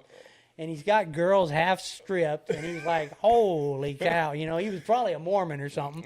Now he's like, holy moly, 19 years of age, never seen a naked breast or something. He's like, what are we doing? So we had a good time. But we would get down, in the regular work, we would go down to Gwangju, South Korea, and we go play war games. And most of the war games were they were called Team Spirit. So you would get elected to go to Team Spirit, and, they took rotation of all the different guys, and you would go to Team Spirit for a couple of weeks. And so they would send your jets, and, you send your equipment, and then you would get on a C-130 or C-141, and you'd either sometimes have your equipment, or sometimes they would put you on a milk run. In a milk run, we didn't have regular milk. You ain't got a whole lot of dairy cows in the Far East. Yeah. Right? Yeah. So we all had powdered milk. Gotcha. So we would deliver powdered milk around the bases, and you would just fly on a C-130, and drop powdered milk until you got to your destination. And then, you get out, and you'd be unloading your equipment off of a 141 or C-5, and your jets would come in, and usually by then we would just put everybody to sleep, put the jets to sleep and get them lined out in the hardened shelters, and, and then everybody would be like, what are we doing? We're going downtown, right? Yeah. So, you go downtown in Gwangju. In Gwangju, they have alcohol called soju. Okay, so soju is an alcohol, probably 150% alcohol, probably 90% formaldehyde, right? Oh, yeah, we drank formaldehyde. It is not regulated over there. It's not like the United States where you walk up into a liquor store and you're like, the 80% alcohol, 90% alcohol. Yeah. No, they're like, we don't know how much alcohol in this, so, you could get 5% alcohol, you could get 600% alcohol. You don't know. Lord. So we would go downtown and see, I have to say, us Air Force guys, God bless the Marines, God bless the Army, but us Air Force guys, the Marines or the Army would build our tents, right? We didn't build our tents. Sorry. So they would build our stuff, and we would we would hang out in the tents, but you really didn't want to hang out in the tent because like if it was winter, I mean, it gets -40 in South Korea. Oh, wow. Oh yeah, it gets -40. Huh. And so what do? You go downtown and you get a girlfriend. Okay, because they got heat and everything. All their heat runs through the floor. So comfortable. And you get a girlfriend, if you're there for 2 weeks or a month, you went for 2 weeks or 28 days, you could pay a girl $30 and you could stay with her for a month. Yeah. Right. And she would come, she would be at the base waiting for you after you got off work, because it was kind of sketchy. You leave, you're on a Korean base. Yeah. You would have a lot of Korean guards and they would be waiting at the gate, and they would gate you. They take you to where their house is, and blah blah blah. And then you go downtown. Yeah. And then they cook you supper and everything. So it was a lot better to stay with them than it was to live in a daggum tent, right? Yeah. So we did that, but you go downtown and you drink soju. So we would get a really big Tupperware bowl and put about 20 straws in it, and put soju in there and fruit punch. Thing about soju is that you would drink it and you would not know you're drunk for like 4 hours later. Really? You'd be completely cognizant until 4 hours later, and then it's like, oh my Lord. That should be outlawed. Someone like me. Yeah. So what would happen is that we would, after a couple of times and after you sacrifice yourself, you knew what was going on, because by the second or third time you go to Korea, you're like, oh, I got this. Yeah. Right. So the guys that went to Korea for the first time, they would get lit up on soju, and then we would take them back to the base and we would put them in their cot, and then we would take their cots and we would straddle them over the benjo ditch, because see, most of the sewer in Korea is open sewer. Yeah. And it's called a benjo ditch. So everything flows down the benjo ditch. Right, so we would take their cots and we would straddle them over the benjo ditch. Right, they're passed out, they're comatose. We get up in the morning, we got to go to the flight line, we got to start launching jets, and these guys would roll over out of their cots, straight down into the benjo ditch. It's like they probably got hepatitis 9 ways. Oh yeah. Right. Yeah. They got infected with something. Right. So God. Yeah, there would be some hands-on after that. Oh my God, so, but I mean, we really didn't have a whole lot to do, right? Because we were fighting. I was in during the Cold War. Okay, yeah. So a lot of you younger guys are not familiar with the Cold War. The Cold War took place after World War II. Okay, after World War II, it was the United States versus communism. Okay, so that was it, right? We did not like communism. Communism was going to take over the world. Yeah, it's capitalism against communism. Capitalism against communism, yeah. Right? So America's got to save the planet from communism. Yes. So anybody that's familiar with it, what happened during the Cold War? Well, the Korean War was a part of the Cold War.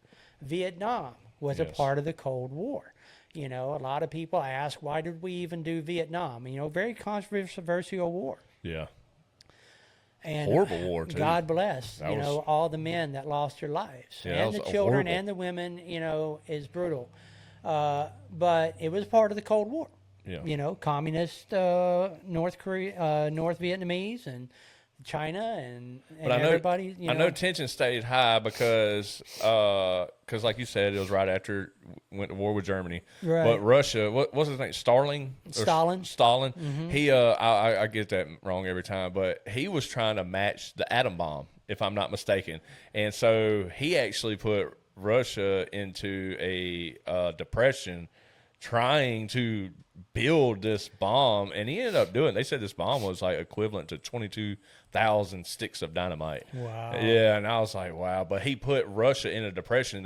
I watched videos of it where they came up with like a trailer and dumped potatoes in the middle of town, and everybody would rush up and grab potatoes for food. Wow. And I was like, wow. But so tensions were high during the Cold War. I mean, it's not like everybody's just sitting on their hands. Well, we did a lot of surveillance Yeah. in the Air Force, okay? And I mean, I guess you take it for what it is, depending on what service you're in or what years you spend in the military, you're going to be either in some conflict or another. But, we did a lot of surveillance. And going back to when, we would go to OSAN, right? So when we would take our temporary duty, we called it TDY, temporary duty assignment.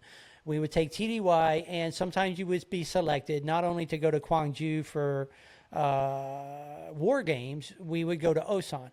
And at OSAN, we had what we called, they were U-2 spy planes. Very skinny fuselage, very long wingspan, and all the purpose of these airplanes was to go up and take pictures from 50,000 feet. And so we had a couple of U-2s, and we had 3 F-15s that were assigned from Okinawa that we kept in the hardened shelters over in Osan to provide support for the U-2s. So we would launch the U-2 planes about 3:30 every morning, right? They would take off, and they would fly towards the DMZ, demilitarized zone, and they would take pictures of North Korean troop movements, just so we could see what they were doing. Yeah. Well, it never failed that they would get spotted. They're just a glider, basically. And so the North Koreans would launch Soviet MiGs Yes. up after the U-2s. And then we would scramble our 3 F-15s. And so the F-15s would then go up, they'd intercept the U-2s, and then, of course, they would intercept the North Korean MiGs. And they would basically get into dogfights. Yeah. Really, I can't say, or probably no shots fired, obviously, but they would get into a dogfight. And but you go against an American pilot, and you go after a fully loaded F-15 Strike Eagle. I guarantee you, North Korea did not know what they was in for, Yeah. right? So they would mess around for a while. They would get the U-2s free of the area. They would be coming back to Osan. And basically, the F-15 would go inverted and show the North Korean MiG what they were carrying, which was usually sidewinders, air-to-air, you name it. Yeah. And the North Korean MiGs would just bail out and go back like, home. Nah, bro, we don't want that. So, we don't want that. We don't want see none that of guy that, over right? there? Nah, we don't want that. Yeah, it's too early in the morning for that, right? Let's go back and get some kimchi and Yeah. some cats, right? So so they would go home, and then our F-15s would come back to Osan. And how do I know all this? Is because we would sit down and watch the heads-up videos from the F-15s. Okay. Right? We would sit with some of the pilots, and they would replay their stuff, to go through their training and everything. Yeah. And so we would watch some of it, and it'd be like, holy cow. I mean, That's crazy. Top Gun or whatever you want to watch Yeah. on TV, yeah, that's pretty much it. Yeah. It's just crazy. Yeah. What they can do with an aircraft, right? Oh, man. But they would, and then we would, we button them up. We put them to sleep and back them up into their hardened shelters and get the U-2s put to sleep and get the equipment put on them, whether we run air conditioner on them for a while, to cool the computers or, jack them up and run hydraulics, to test the landing gear or whatever, So we would do that, and then, we go downtown. So what did you Air Force guys do? Did we pay you with taxpayer money to go downtown? Sorry, taxpayers, you did. So, We were ready. hey, aim high. Did you ever do any of this work on carriers, or was it just like bases is what y'all kind of stayed with? Navy? Oh, but I guess that would be Navy. Yeah, no. On carriers. No, Yeah, I don't okay. I don't want to be on a boat. See, that was my thing I about, don't wanna be on a boat. would I want to be a Marine or did I want to be a SEAL? Like, what them SEALs do in the water, like, Yeah. I'm not fixing to tread 6,000 foot of water for hours. Like, I don't want to be that guy. Yeah, that's- SEALs are unique individuals. Like, I have, you know? it's some type of phobia, but every time I go in the ocean, I just feel like Jaws is right underneath me with his mouth wide open, Yeah, just yeah. fixing to eat me. I'm like, so I wouldn't have been a good SEAL. Well, I had a choice. I was 5'6", 130 pounds. What branch of the service am I going to go into? Perfect size for a pilot. I had to wear glasses. Yeah. I couldn't be a pilot. So it was like, hey, I'll be in the Air Force, Tell you right? what, So on these bases, doing a lot of work for the Air Force, Army. Like this past week, I was out on an Army base, and they had like 50 helicopters, and they was constantly flying the helicopters, doing training. I'm guessing, landing, hovering right above the ground, not landing, but hovering above the ground. But being on these Air Force bases. Like, these guys are so cool. Like, the pilots and everything. I'm like, boy, I bet y'all got it made. Yeah. Like, these guys are cool. Big old aviator glasses and everything. And talking about the mustache, like, they fit the script. yeah, they're the elite. They're the cool ones. They're the cool ones. And then I got these other base that we were on. I don't know if surely I'm allowed to talk about this. But other base, they were like the special operations. At this other base, Herbert, Right. And these guys are actually pretty good. I'm thinking, Air Force, you're smart, you fly, you attack from the ground, from high, but these guys actually got some pretty good boots on the ground kind of training, Right. And I'm right. like, man, I was pretty impressed. Yeah. Well, America really has one of the most powerful militaries. Oh, we are on the planet, and very skilled individuals. Yeah. Very, very highly skilled individuals, and a lot of people forget. Day one, you have to take an oath. Yeah. You're just not walking in and doing a job and hanging out with super cool stuff, and you take an oath, foreign or domestic. That's right. And you belong to the government. Yeah. But to touch base a little bit, to back up a little bit, what you had mentioned about earlier, is the breakdown of the mental aspect of it, like one of your friends has told you, and there's nothing more truer than that. Yeah. You come out of basic training and you're ready to take a bullet. I mean, you are literally ready to say, come at me. Yeah. I don't care. Me being 5'6", 130 pounds, I'm sitting here like a little chihuahua, going like, look, I got an attitude of a pit bull, right? Let's go. Let's go. Give me what you got. I just You got said I'm out, a smaller target. I'm going to get in. You just feel invincible. Yeah. But they have to do that. Yeah, absolutely. They have to do that. You are going into an extremely high tense environment. Yeah. It's a high tense environment. Yeah. It doesn't matter what it is. I mean, you're launching $35-40 million aircraft, or you're bringing them back down, or they're coming in back in emergency mode, or brakes are on fire, or engines on fire. It doesn't make a difference. You gotta act accordingly. Yeah. And then you're putting a soul up into that airplane. I was just fixing to say that. And you're launching them off. That's why I was fixing to say that. It's one thing to think about because we all know military budget, right? Yeah, and absolutely. we all know they have a very low budget. But not only that, I mean, you do got a life up there that you got to give it 100% because them being up there. Yeah, 100%. I mean, you got a job.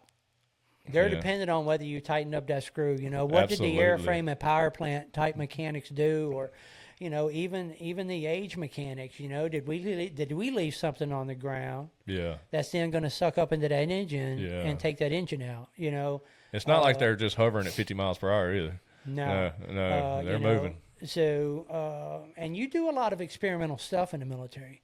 But it's just like you may be fixing your pickup truck out in the front yard. Well, what are you going to do? You're going to take it down the road for a test run, right? Yeah. And you do the same thing with jets. Really? You put a new engine in a jet, you got to test run it. Really? So I mean, that guy hits the afterburners, and you see an engine blow out at 10,000 foot. It is what it is. But, wow. We had a plane crash happen at Eglin Air Force Base one time. There was actually two plane crashes, which threw up security big time. Like, why do we have two jets crashing? Well, I don't know what happened to the other one. Both pilots were okay. They ejected out of it. But one happened on the runway. Was getting ready to land, but the landing gear didn't deploy, or whatever you want to call it, didn't come out, and he hit the ground, just you know, he Yeah. got out. He was okay. You know, Yeah. everything's okay. So it was my job. It was crazy. So it was pretty much impossible. If you know airways or, you know, runways, dude, there can be no debris. Like zero debris can be around these runways. Even rocks, they check your tire treads, so you're not bringing foreign objects, which is rocks, FOD walk. into Yep. into the runway. Right. And so they did everything they could, and this was crazy. They did everything they could to pick up these pieces of runway, pieces of the jet, and they paid us with our hydro seeder, which is a giant blender and with a fireman cannon on it. They paid us to basically mix glue inside of our machine and spray it and glue it down to the ground. 'Cause I mean, it's either that or dig up the entire runway, the median of the runway. It's either that or dig it up. So glue it to the ground. That was the craziest thing I've ever done. But we were picking up pieces. He's like, "Oh, you could take it." I'm like, "It's like $10,000 piece of a plane right here." Yeah. But that was crazy, and that happened just a few years ago. Yeah. So Well, after I cycled back to the States, 88, something like that maybe, cycled back to the States, and I went to Mountain Home, Idaho. Nothing in Mountain Home, Idaho. Mountains, snow, moose. That's about it. You know, we were probably 50 or 60 miles from Boise. Boise was the closest town, college town, obviously. yeah. All the college kids ran us out of there in a heartbeat. Oh, really? They did not like any military folk coming up to Boise. Really? Yeah, it was. Yeah, it I was. knew I didn't like that football team. Yeah. So anyway, so it was more of a trainer base. You know, I'd come from a full line fighter base over in Japan. Went to a trainer base. We had F-111 aardvarks. We had jammer planes, and then we had bombers. But it was mainly just a training base. Yeah. Didn't do a whole lot. Can't really give you an exciting story from Mountain Home, other than, you know, it snowed a lot. Yeah. You know, sometimes we had to climb out the second window just to get down to the floor because there was just so much snow. And then it was 180 degrees during the summer, but it was a dry heat. What?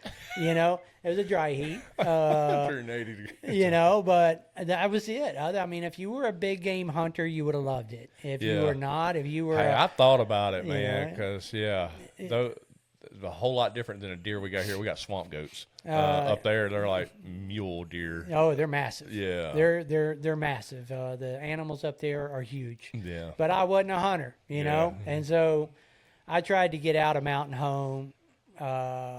Military was doing budget cuts. I mean, my favorite president was in office, which was Reagan, but he was slicing and dicing.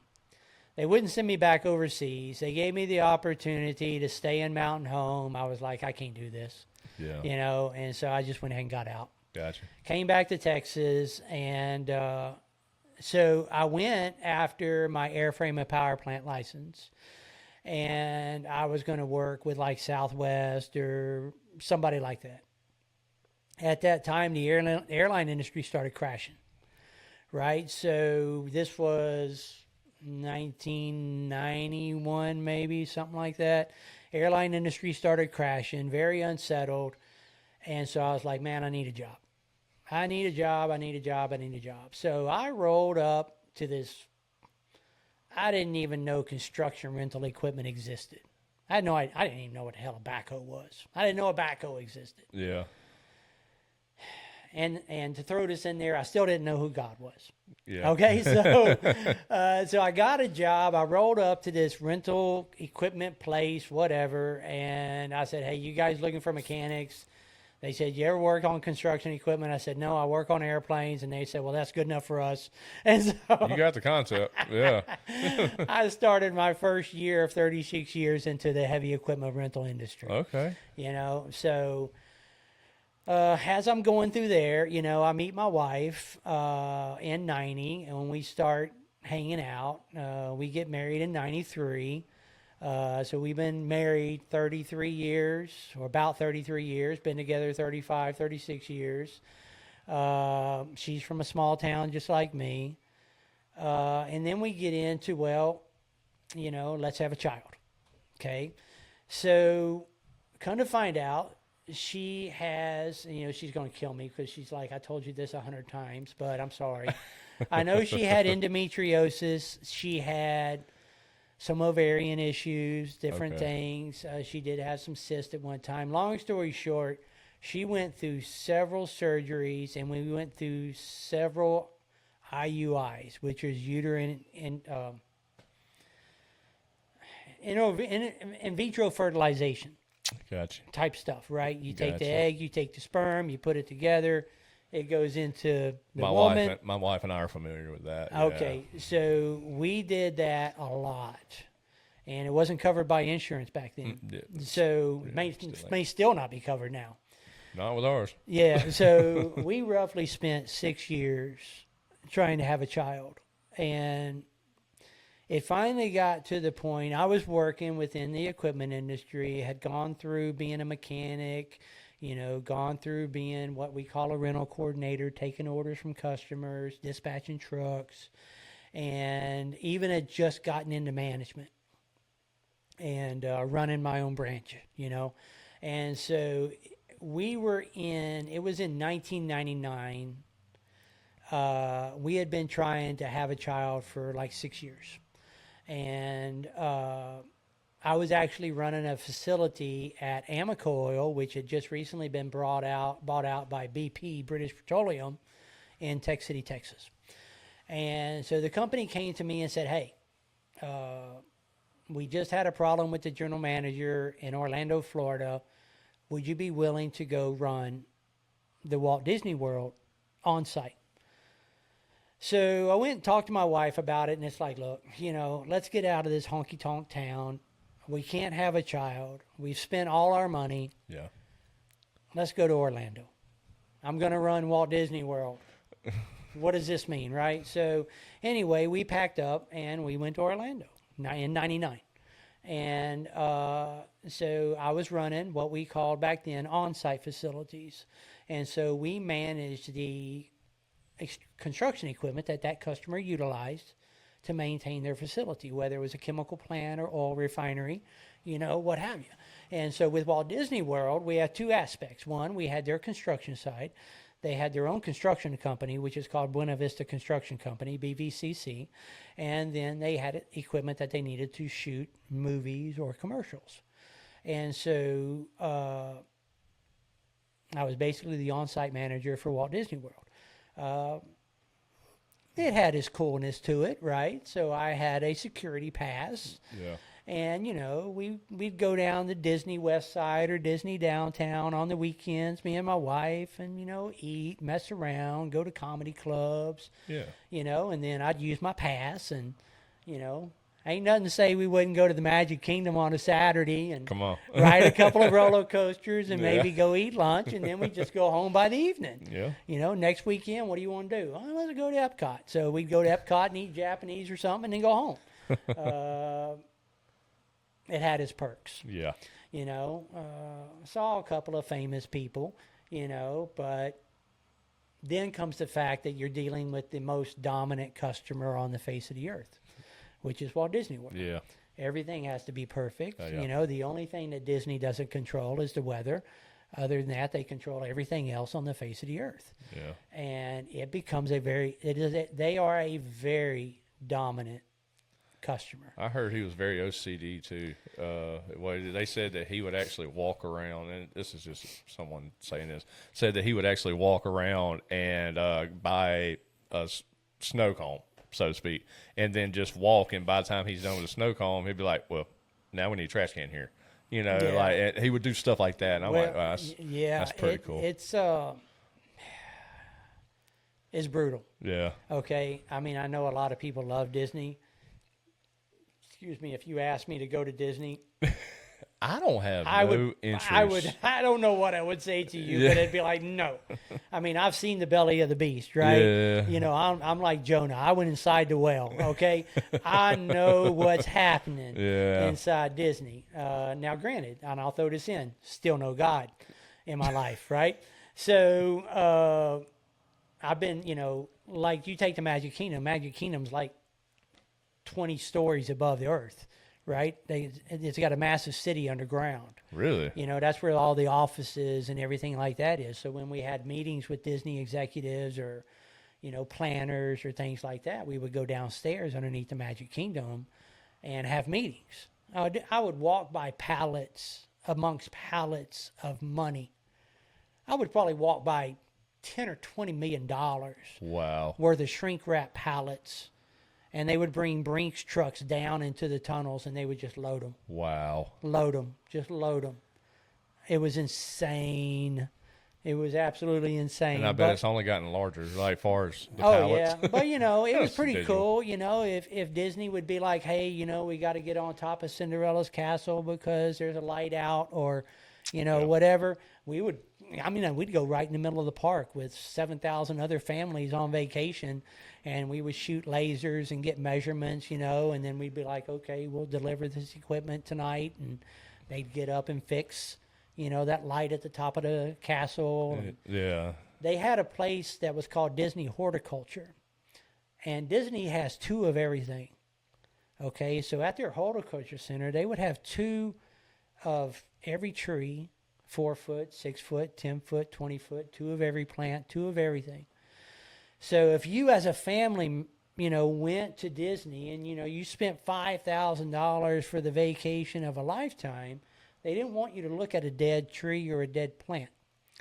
So they would go in at night and they would replace that plant, but they would replace it with an identical plant that you would never know that that tree was a different tree because it was an identical tree to what you had saw. Even if, you know, maybe there was a car that broke down and sprung a leak and got oil on a sidewalk or something, they would go and break that sidewalk out at night, re-pour it, re-age it, and you would walk on that same sidewalk the next morning and think you were on the same sidewalk. Really? Oh, I'm not kidding you. Wow. Disney would do anything and everything they could do. When I tell you Disney could not control the weather, that is the only thing Wow. Walt Disney could not control. Dude, that's crazy. Yeah, but they couldn't control Y2K either. Okay, so any of y'all that remember Y2K, Yes. I was at Disney during Y2K. I'll fix that, and that's right? coming up on. So yeah. they had 750,000 people on property. They were having $3,000 a plate dinners at the Contemporary Resort, where the monorail runs through. They had everybody there. No you know, my way. wife. I mean, even my wife was there. She was 7 months pregnant. Oh, by the way, we did get pregnant while we were in Orlando. Pixie dust or something, I guess, from the Magic Kingdom. Come on. But anyway, she was like 7 months pregnant. She's hanging out at the Hootie and the Blowfish concert, you know.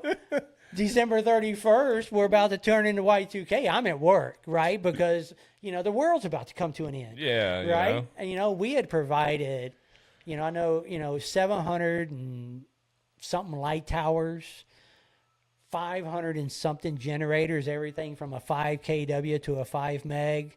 Wow. Disney, I would say probably 75% of the Magic Kingdom was under our power. And we had light towers and everything, because like, Disney is its own city. I don't know if you've ever been to Walt Disney World. No, I heard that though. But it's its own municipality, its own water, its own power, its own fire department. I mean, it's its own municipality. Yeah. And then they've got Port Canaveral where they got their cruise ships, and then they got massive amounts of warehouses off of Orange Blossom Trail in Orlando. And then they got Celebration, which is the little spooky town that they got in Kissimmee, where everything's identical. Yeah. You know, so Disney is its own. I mean, Disney is its own entity, especially Walt Disney World. I don't know about Walt Disneyland, but Yeah. Walt Disney World is its own entity. So, you know, we're waiting for the clock to strike 12. We're waiting for the whole world to come to an end. My wife's at the Hootie and the Blowfish concert, 7 months pregnant, you know, and we're up inside a 50-foot rough terrain scissor lift, you know, watching the fireworks and everything. And because my office was on the backside of Magic Kingdom. So, you know, that's one thing me and my wife would do. We would go up to my office on the weekends, and we'd get up in a boom lift or a scissor lift, and we'd watch fireworks at the Magic Really? Kingdom, come back down and go home. You know, Pretty so, cool. yeah, so Nice. it was pretty cool. Nice. You know, but so of course we got through Y2K. You know, nothing happened. Yeah, nothing happened. But you know, I billed Walt Disney World. We charged Walt Disney 1 day rent 1 day rent on all that equipment for December 31st. 1 day rent. We billed them $1 million No freaking for way. 1 day's of rent Wow. for all that equipment. That is no bull. Why I didn't save that invoice to this day, it's probably still hanging on the wall at my old office in Orlando. That'd have been pretty hard to top the next month, because you're constantly trying to increase. I didn't hit that budget. There was no topping that one. I didn't hit that budget. But that's okay. But so we did the Y2K. And I think I was at Disney till 2003 or 2004. And then it really started getting hard on me. It's a lot to take. Disney is a lot. I bet. To take. I bet. And so we decided to move back to Texas, to Deer Park, another city outside of Houston. And by this time, though, we had a 4-year-old. My son was born. And we knew something was very unique with my son because his very first Christmas, he was born in April, his very first Christmas, 8 months old, and he took all his little toys from his very first Christmas and he put them in a straight line and he never touched them ever again. Wow. So it's like, this is kind of different, right? But, we're brand new parents. What do you know, right? Yeah. They don't have a playbook, So so we just, we're going on with our life, right? And so we end up moving back to Texas. I end up taking a job where I'm now overseeing the heavy equipment for Shell Oil. I think at that time, second or third largest refinery in North America. We're pumping 500,000-600,000 barrels a day. It's a beast. Yeah. So I am going to that refinery at 4 o'clock in the morning. I'm coming home at 11 o'clock at night. I'm doing this 6 days a week.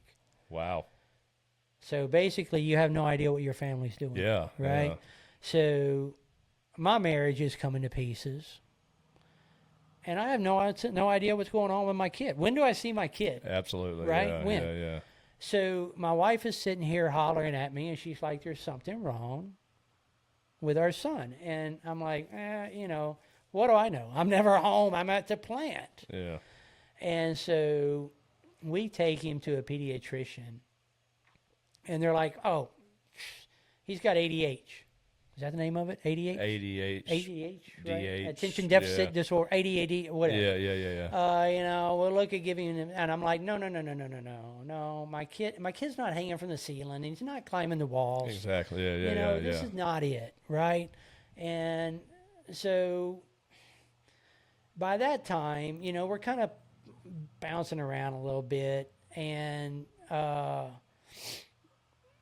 so I knew some people that had worked, that I had cut my teeth on in the rental business, that had now left the rental companies I was with, and they were working with other rental companies. One of them was with the manufacturer Volvo. Okay, Volvo not only does cars, they do heavy machinery. Especially in Europe, right? Yeah. So they had told me, they said, "Look, man, if you're ever done, let us know." Right. So I got home from work one day and I was like, you know what? I'm done. I love the industry, but I am done.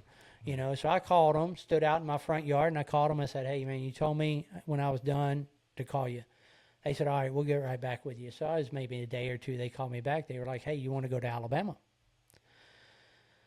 I said, man, I moved my wife from Texas to Orlando, moved back from Orlando back to Texas. I'm like, now you want me to ask my wife to move to Alabama? What the hell's in Alabama? A cow, a chicken? What's in Alabama? Pretty much. So I had no idea. So I'm like, you know what? What the hell? Let's go. So I basically walked back in, and, I was the main breadwinner at the house, and maybe I was using that in a selfish way, but I was like, hey, we're moving to Alabama.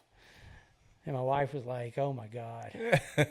So we packed up, I came to Alabama. I interviewed, kind of just formality. Yeah, absolutely. And, got the job and worked for a Volvo franchise in Spanish Fort. And was the manager. So at that time, we started being able to identify, and it just so happens that we found some really good physicians and stuff here in South Alabama. We took my son for neurology tests and different things, and he was diagnosed at the age of 2007, with autism. Talk about a gut punch. Yeah. I mean, talk about a gut punch, because when you have a child, you're thinking all-star baseball, you're thinking, Heisman Trophy, or you're thinking, she's going to sing on American Idol. I mean, you just name it. You got dreams, You're dreaming right? big for your child. Yeah, you got dreams. You're like, this child's going to do everything I never did. Absolutely, yeah. And then next thing you know, at the age of 7, you got a physician, a neurosurgeon or something looking at you, and they're like, hey, I'm sorry to tell you, your son's autistic. After you try to swallow that pill, you swallow all your dreams. I mean, you're just like, it's over. What am I going to do now? What do I do with an autistic child? By the way, what is autism? You don't know. Right, you have no clue. And I think there's several different cases of it. And so next thing you know, you have a physician saying, here's your child, he's autistic. Have a nice day. Wow, no information, It's like, okay, what do we do? So, and I don't probably need to tell you the status of mental health in America. But let me tell you, it's gotten no better. Yeah. Okay? Yeah. I served my country, but America is letting down people with mental health. They're letting down the family members, and it is a tragedy. Yeah. Okay? The Mental Health Society is really nothing more than rustling up cattle to slaughter. I don't want to make it sound that way, but I got really no other way of putting it. Yeah. Okay? We know more about the bottom of the ocean than we knew about the human mind. And let me tell you, ain't nobody want to deal with autism. And because the problem with autism is, you have schizophrenia, you have your other paranoids or your other whatever classifications of mental disorders that, I'm scared of spiders. I've got 10 personalities. I've got, I'm a sociopath, or I'm a, whatever. I'm a murderer or whatever. Autism, if you ever run across somebody with autism, they're going to tell you, if you met one child with autism, you met one child with autism. That's it. Yeah. And the definition of that is because every one of them is different. Yeah. Every one of them has their own different makeup of what they believe or what they understand, or Yeah. you can stereotype some of them and say, oh, this one's nonverbal, this one's high functioning, or this one's verbal, but they can do this, and then of course you have your highly talented ones. This one can't add up 1 + 1, but they can play Beethoven, with their eyes closed, or they can do Rain Man type stuff, and you go from there. So you're given the diagnosis of autism, and you just really don't know what to do with it. You start seeking help. Absolutely, yeah. And then you find out how little help there is. And then you find out that, you do have psychiatrists and psychologists and neurosurgeons and all these tests that you can do, to give you a baseline of skills. Okay, this is maybe how you need to parent your child, or, development, or whatever. And then, you start getting into, the school system. And the school system runs on a budget, usually a local budget, state budget. You may get into a federal budget, associated with the state. And school system doesn't know what to do with autistic children. And, if you get an autistic children like I do, that's in the middle. Okay, I have a high-functioning son. He's not to the level of what you would call a typical child. He's not to the level of where you would call a nonverbal child. He's in the middle. Yeah. America doesn't know how to deal with in the middle because they don't have enough school resources to handle him if he was below. If he was below this mark, if he was below 60, we could do all this from an IQ perspective, let's say. If he was below 60, we could do all this stuff for him. If he's at 70, well, then he's considered, typical, and he could spend time with his peers. Your son's at 67, so it's really not a program for him because we don't know how to deal with children that are in the middle, So we start getting on what they call IEPs, individual educational programs, so we start getting isolated from the normal children.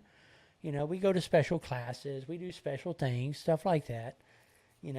We start isolating the child because that's what we do in America is we isolate our mental health, right? They're not cool enough or they're not typical enough to deal with, the average children. You can't put them with a lower, a nonverbal per se or whatever. They're just kind of in the middle, right? So, we start going through years and years and years. Psychiatrist. What's the other word? I'm losing it. Psychiatrist and psychiatric. You got two different levels of doctors. I can't remember. I'm drawing a blank. I'm sorry. Then we go through counselors. We go through mental health facilities.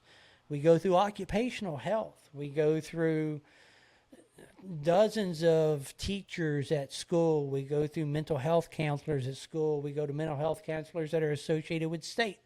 We go through mental health counselors associated with the county that we go to school in, which is here in, Baldwin County. Yeah. And, great people, but your resources are limited. And then you get into fights, right? Do you get into fights with the school system? Why? Because the school system only has a budget. Yeah. Okay, and they're not going to do for your child what they need to do for your child because they're on a budget. So then, therefore, you as a parent have to fight for your child. Yeah. That's when you have to get the state involved. You have to get other people involved. And you're like, I know by the American Disabilities Act or the state's Disabilities Act, you have to do this for my child. Yeah. Well, we don't have enough money. Well, not my problem. Right? Not my monkey, not my circus. Yeah. You have to do this for my child. Yeah. It's a law. And it becomes a fight. And it becomes exhausting. Right? I imagine. And then, you go through occupational health. Now my son is 10, 11, in and out of doctors, you name it. No one really knows.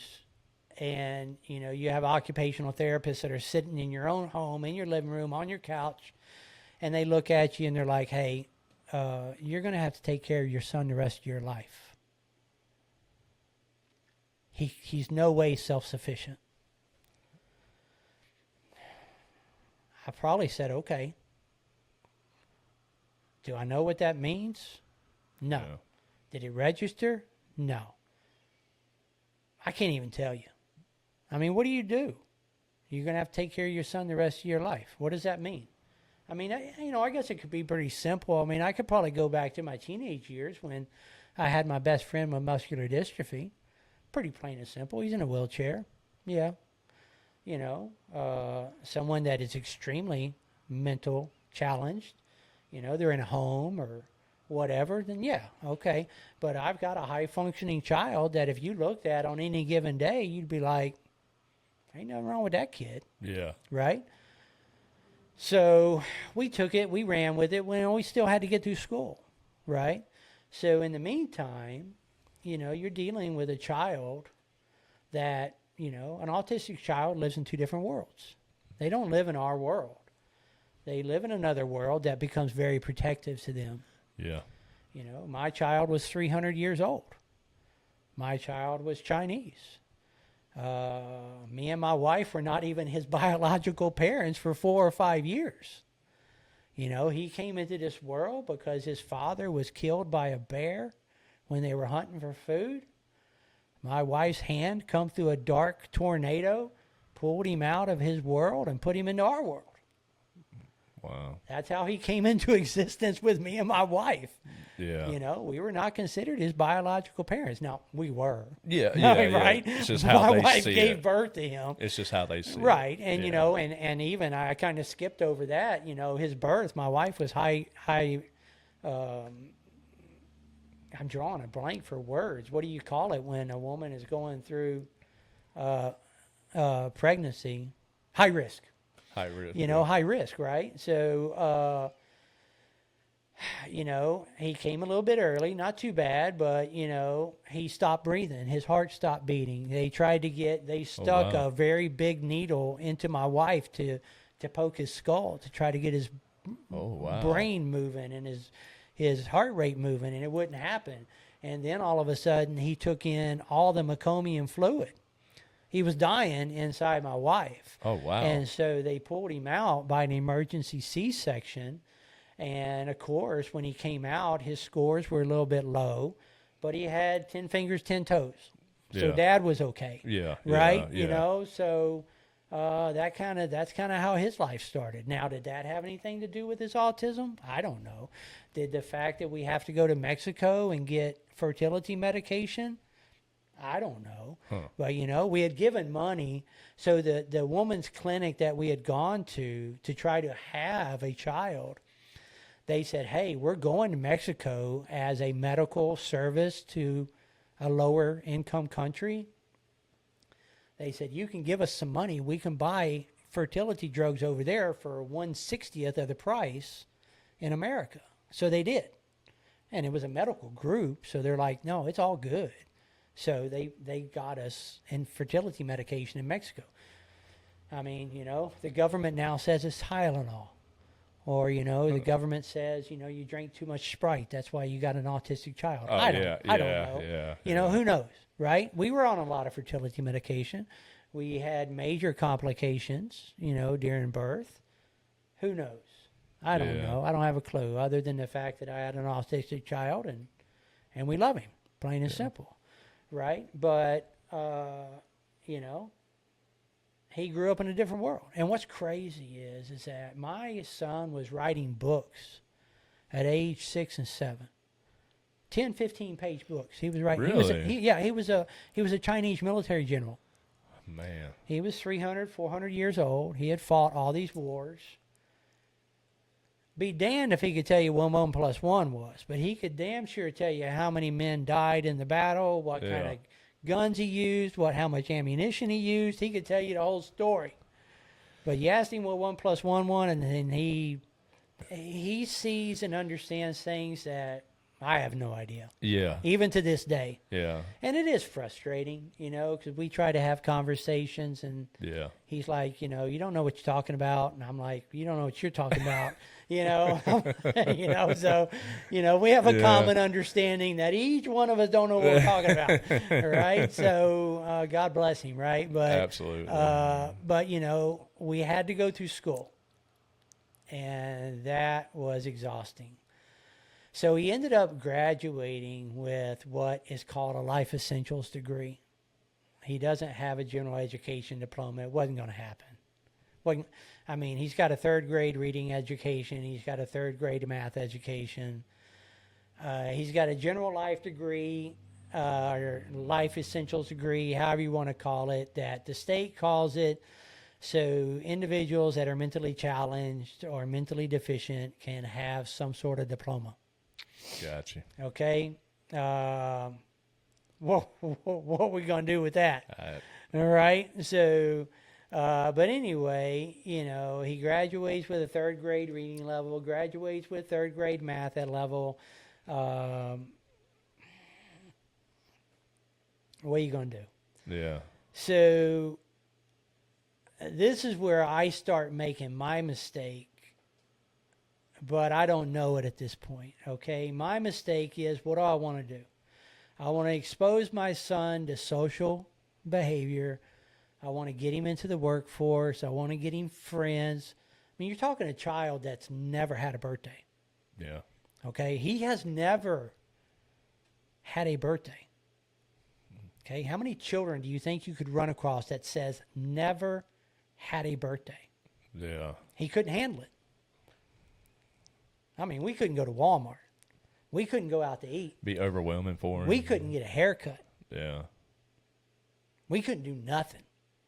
I mean, when he was young, I had to hold him down and shave his head. Really? We could not get it. We finally found a lady that would sit cross-legged with him, Indian style, on the floor to cut his hair. But we couldn't go to Walmart. Well, one thing we always did, if we went to Walmart, we always had to plan our events like 24 hours in advance. Yeah. We're going to go to Walmart, and then we're going to go to the grocery store, and then we're going to go look for a pair of shoes. If we didn't plan our events with him, he was not able to deal with it, Yeah. Gotcha. right? Yeah. And then we had to take his Chinese family with us everywhere we went, right? I mean, we had to load all these Chinese people into the back of the truck to go to Walmart. You know, it's like, Yeah. okay, get him. I'm sorry, you know. Man, bless his I heart. sat on his Chinese mom one time, sitting in my chair. It's like, oh my God, Oh, what man. are we doing? Oh, I'm telling man, you. bless his heart. If you want to live an interesting life, raise an autistic child. I mean, it's Yeah. beautiful. Okay, Yeah. don't get me wrong. It is one of the most beautiful things you will ever deal with Yeah. as a human, you know, but oh my gosh, you know, love him to death, right? Yeah. But so anyway, still no God. Okay, anybody keeping track, still no God. Yeah. Right? So I'm completely agnostic, right? So I'm agnostic, right? I know there's a higher power. I don't see him. I don't hear him. He don't talk to me.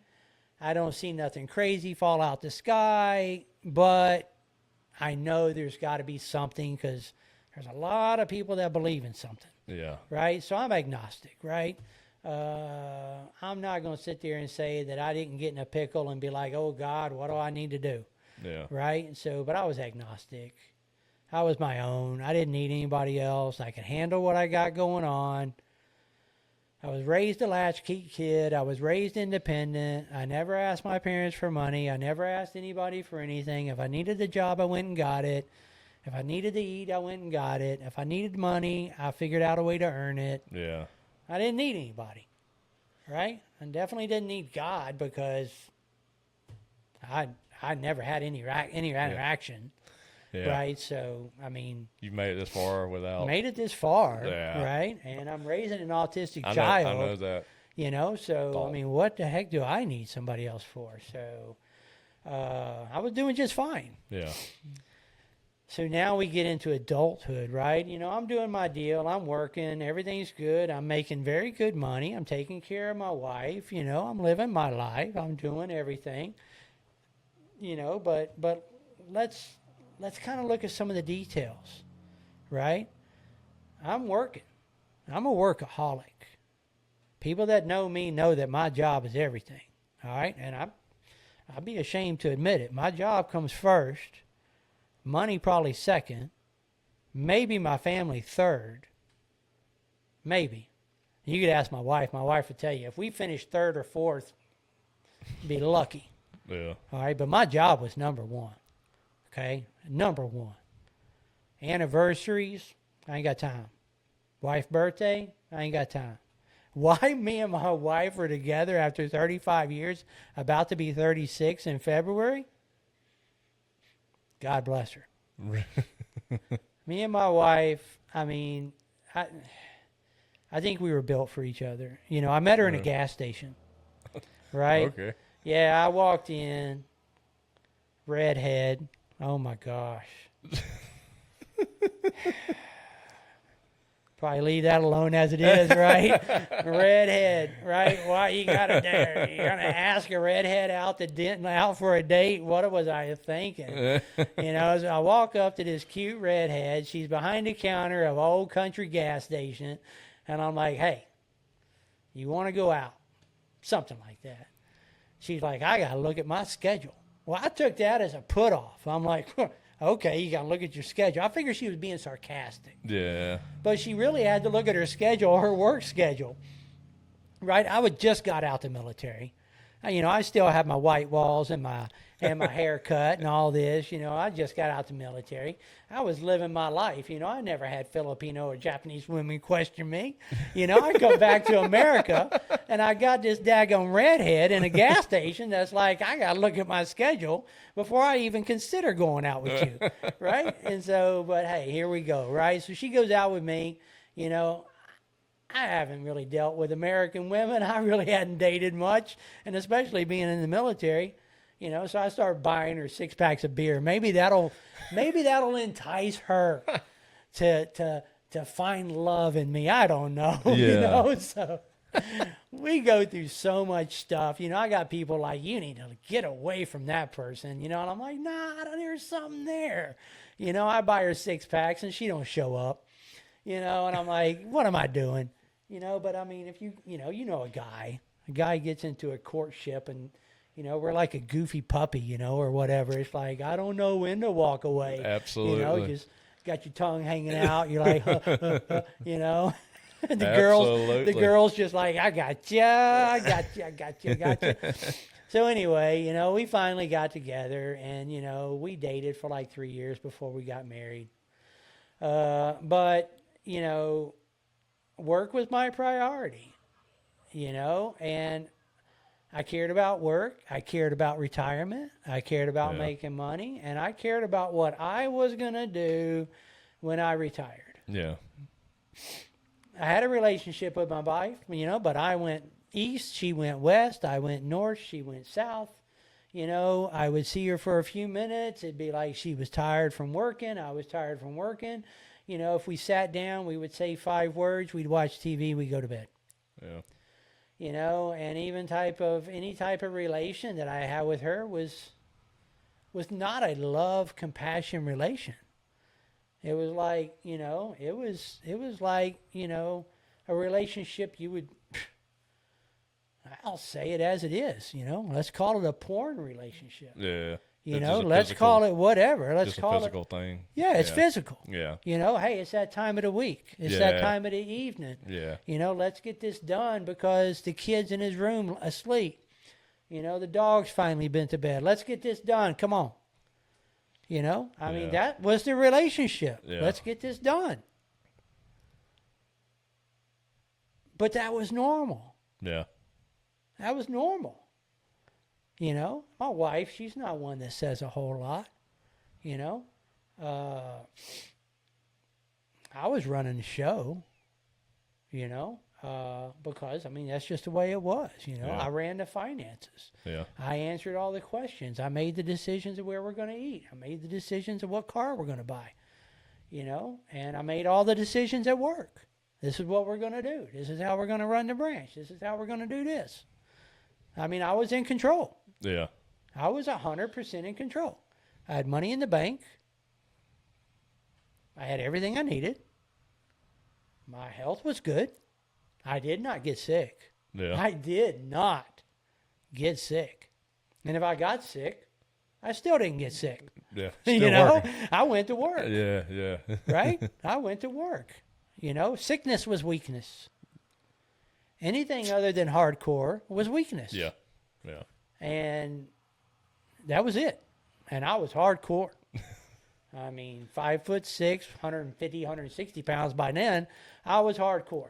Yeah. Okay. I would stand at the foot of whoever and it'd be like, I'm not going to turn away from you. Yeah. You may beat me to a pulp, but I'm gonna at least make sure you walk away with a limp, right? Like, I'm you not. know, you're gonna know I was there. I'm not gonna walk away from you, right? It's just the way I was. I used to say that all the time. You know, We're like, well, hey, you're a big man. Well- Okay, you got a little bit more to stand on, right? I mean, yeah, you but know, I I'm used not to a say big that man. though. Like, man, I might not win, but buddy, you fixing to know I was there. You yeah, know? right. I mean, I may step on your toe. His toe hurts. Ask him. Yeah. I'm going to the hospital. Good but luck his getting toe, that. I guarantee I hurt his toe. Right. Good luck getting that blood out from under that nail, buddy. Right. You know, it's just crazy. But I was my man. Yeah. You know, but now I had a mentally challenged son that's autistic. He's now an adult. You know, and to kind of get back to my story, you know, my job was, okay, he's going to come out of this. He's going to learn how to be social. He's going to learn how to work. He's going to learn how to get friends. It's going to be okay. Yeah. It's going to be okay. Right? And so got him to work. Couldn't hold a job to save his life. Couldn't hold a job to save his life. He couldn't understand. He couldn't communicate. Just couldn't understand the concept of holding a job. And the people he worked for, they just didn't know what they were doing. Yeah, they probably wasn't skilled enough to, Oh, you know, try to work it out with him either. well, it's very difficult to try to get a job to tell somebody you've got a mental disability. You're not going to get that job. Yeah. You know, I mean, you know, and, you know, maybe it was wrong of me, but I didn't know anything more as a male and as a father. I said, son, America doesn't care about your disability. I said, so you got to figure out how to work around it. Yeah. You know, so maybe that was wrong of me. I don't know. I mean, you know, I just don't, I'm learning. Yeah, I think so. You're all learning in this Right? situation. Yeah. I mean, So, you know, I'm learning. I mean, you know, if you remember back in the beginning of this podcast, I told you my father walked out on me when I was 1. yeah. You know, and the father figure that I had was a stepfather, and I'm gonna leave that one alone. Yeah. Okay, so I didn't know, and I definitely didn't know how to deal with an autistic child. I knew what I knew. Yeah. Okay, I knew what I knew. I needed to be independent. I needed to go out and I needed to get my life together.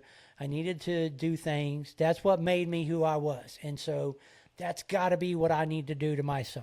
Yeah. Okay, because another thing is when he turned 19, he turned into an adult. So let me tell you what happens in America when you have mental resources at your disposal. And then you turn 19, guess what happens? They cut them off? They cut every one of them off. No kidding. They go away in an instant.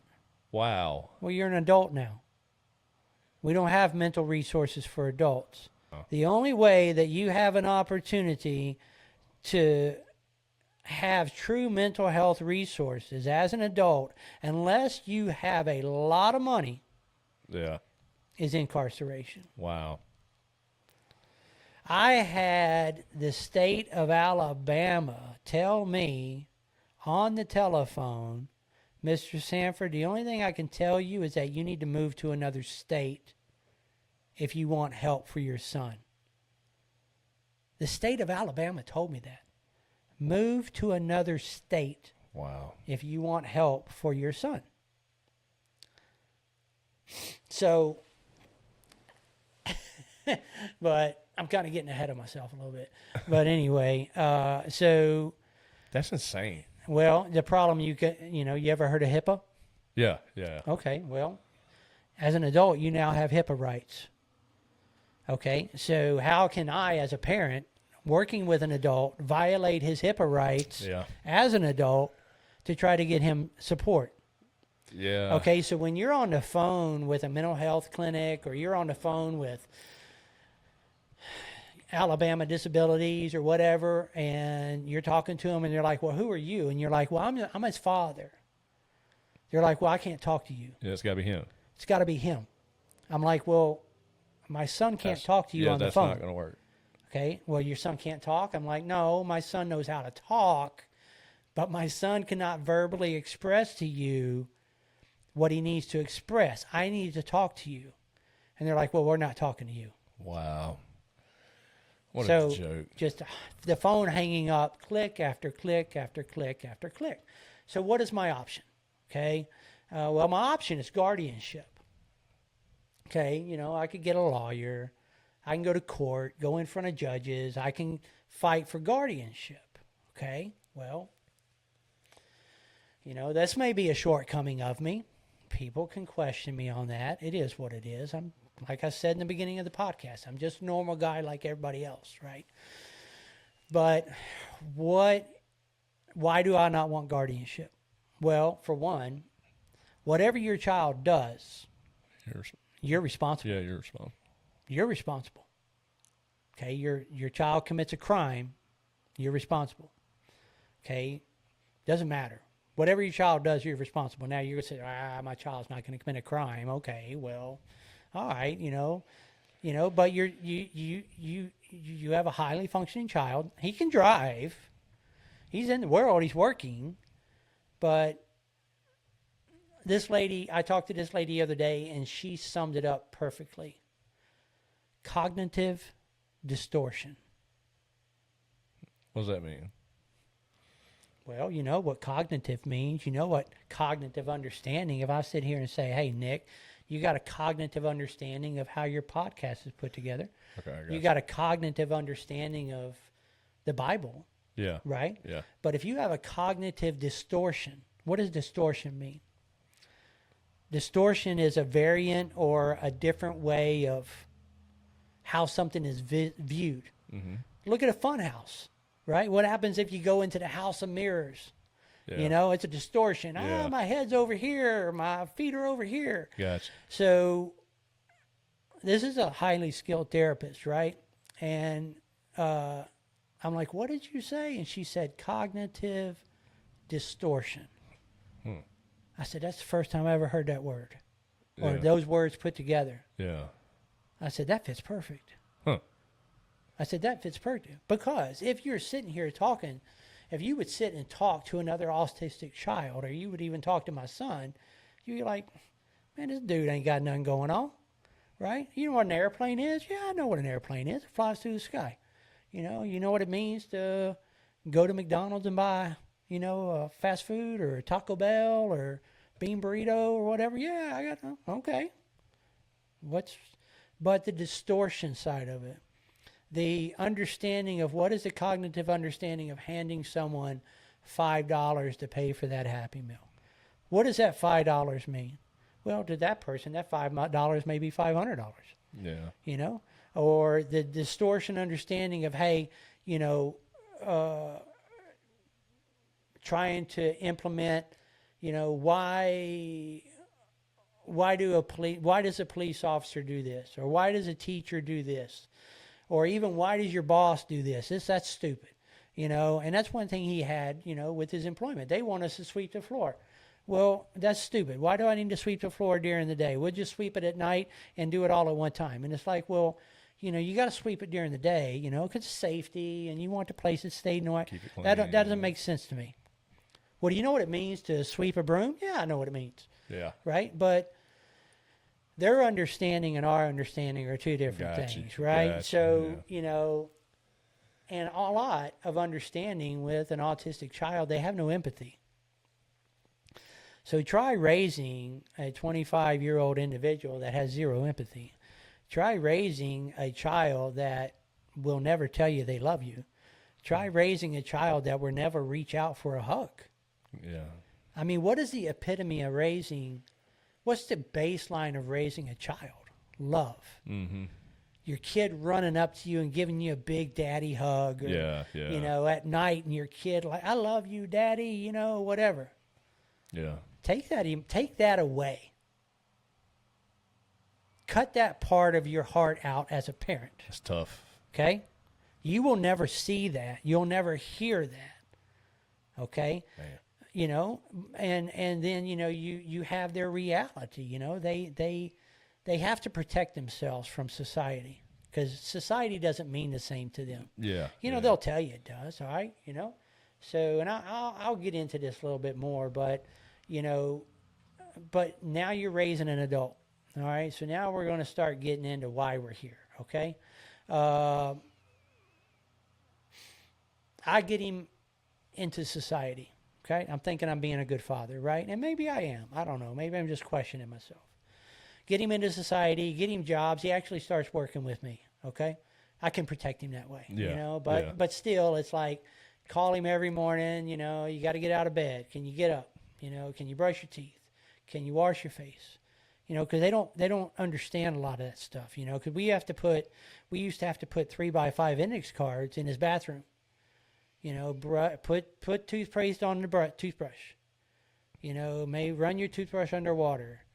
Brush your teeth with your toothbrush. Rinse out your toothbrush.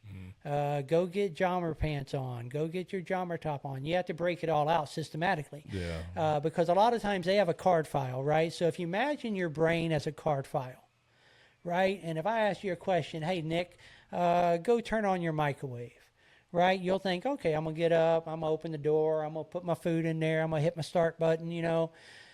And what you're doing is you're pulling card files out of your brain. First step, second step, third step. Yeah. Well, they have a card file too, but their card file is messed up. So, you know, they may try to put, you know, their shoes on before they put their pants on. And it's like, hey, Gotcha. put your pants on, then put your shoes on. Gotcha. Right? Let's brush our teeth. Well, why?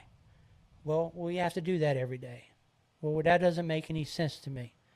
You know, well, your teeth will fall out. Well, they haven't fallen out. Well, you're right. Your teeth have not fallen out, but they will fall out. Well, when? Well, 50 years from now? Okay, well, when is that? Well, okay, so, all right, your teeth ain't falling out. Don't worry about brushing your teeth. Let's go. Yeah. You know, so, you know. Pick your battles a little bit there. Yeah, it's like, what are you going to do, right? Yeah. So, so now they're an adult. You get them into society. I got him into society. But what I didn't realize is that I was opening him up to society, which is some of the main reason why we find Jesus. Because society is bad. Yeah. You've got temptation after temptation after temptation.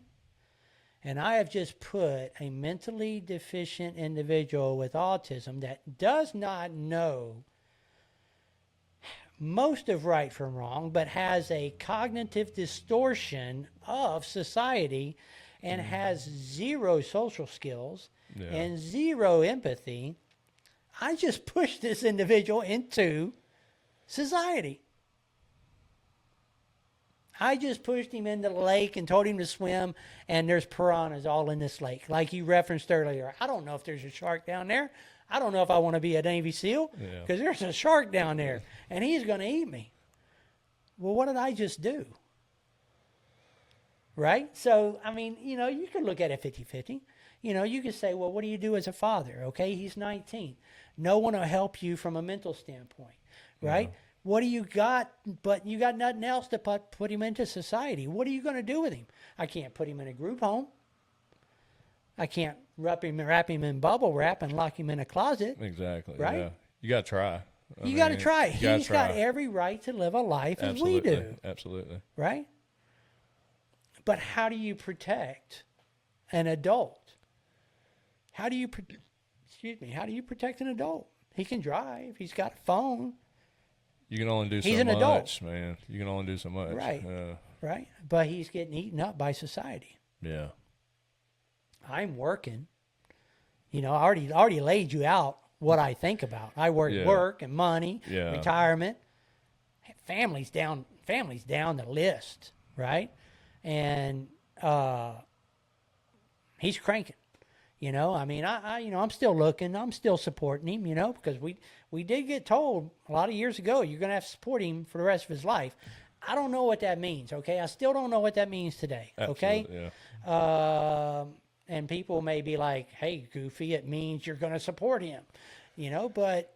There's different ways of that, though. It's difficult. Yeah. It's difficult to comprehend, and it's difficult to comprehend because what's the first thing you may go to? Well, what the hell's going to happen when I die? Exactly. Am I going to have enough money for them to live off of? Am I even going to have money? Yeah. What am I going to do? He Yeah. can't go to a group home. He's not that deficient. He's not that mentally challenged, but he can't self-sustain himself. Who's going to take care of him? Well, we got some family in Texas. Do I put that burden on them? Yeah. I can't. Yeah. What's he going to do? He's not going to do anything, Nick. He's going to be homeless. And he's going to get into a life of crime. Man. Okay, what do you do? I mean, do you even deal with being 70 or 75 years old and having a 40-year-old adult male in your house? I'm going to tell you right now, that ain't going to happen. Yeah. Okay? I mean, how difficult is that going to be? But anyway, I'm putting the cart before the horse. But you got to imagine this picture moving It's forward. a tough spot. Okay? You got to foresee the future. All right? Because you got to plan now. Okay?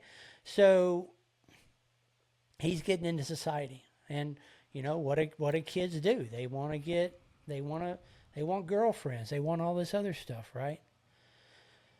So I'm going to back up on some of the details as we move forward, because it does get into a personal situation, and it is my situation, but it's not completely my situation. So let's just say we get into big trouble. Okay? We get into some stuff we shouldn't get into, because we have things called the dark web. We have things called irresponsible apps that should be outlawed. Let's just leave it at that. So we got into some big trouble. So one day I go to work, and next thing I know, I get a phone call from my wife, and we got a lot of law enforcement all over us. Oh, wow. So I come home. Obviously, I rush home, and people all over the place, people in and out of my house, all kinds of things going on. So, and I kind of hear some things that I don't want to hear. And then next thing I know, my child is gone. So I go in the house, and I don't know what to do. I even asked my wife, I'm like, what do we do? And she's like, I don't know. I'm like, well, maybe we call a lawyer? I don't know. What do we do? I don't even know what kind of lawyer to call. I don't even have a clue. And my wife is like, well, I don't know, a criminal? I'm like, I don't know. Yeah. So, I mean, I just opened my phone up, right? And I'm looking at my phone, and I'm like, I'm just scanning, right? And I'm like, I don't know. I call this one guy, no answer. I call this other guy, and he answers, and I start telling him what's going on. I'm like, I got an autistic child, and he just got taken, you know, and I don't know what to do. And he's like, hold on. I'm going to get you somebody, right? And the next thing you know, this other guy gets on the phone, and he's like, okay, I got you. This is what we got to do, you know, and you need this much money. And I'm like, oh, my God, you know, but hey, outside of my job, what's second in line? Money. So I've been saving a lot of money. So thank God I got this money, because let me tell you, I got to put out some money. Yeah. Okay, we're talking some money. All right. And so we get an attorney. We go through all this stuff and all this kind of stuff, and then, you know, we get lucky. We get lucky. Still, I'm not praising the Lord at this time, you know, because I'm good. Yeah. I've just now got a situation that I don't know if I'm good or not. Okay, so but we get him. He comes back home. Okay, we get lucky. He comes back home. He's all over the place, because one, you got to remember, he's autistic, right? So he hates the world. He hates this. He hates this. Everybody that did anything is wrong. Anything that happened is wrong. And, you know, he did nothing wrong, because if it's in front of him, you know, if you got a gun that's in front of you, Nick, and you pull the trigger and it kills somebody, you're not wrong, because the gun shouldn't have been there. Yeah. Okay, so you have to understand the mind of an autistic child to some degree, right? Well, the gun was there. It was loaded. I mean, so the gun shouldn't have been there. Well, I know, but just because a gun or something's in front of you doesn't mean that it's okay. Yeah, yeah. Okay, but an autistic child doesn't always comprehend that. That's right, yeah. You know, I mean, just because the knife is in front of you doesn't mean that it's okay to use that knife. Yeah. Well, if it's not okay, then why was it in front of me? Okay, if there's stuff that I'm not supposed to look at, why does the government allow me to look at it?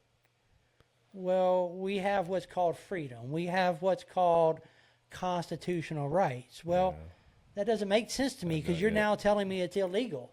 So why are those people allowed to do it? Well, it's illegal, but, they could sue for their constitutional right.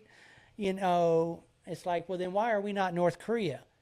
Well, because we're Americans. Yeah. We want our freedom. We want to do what we want, whether it damages our own selves or not. Right? Well, maybe we ought to be North Korea where they restrict everything.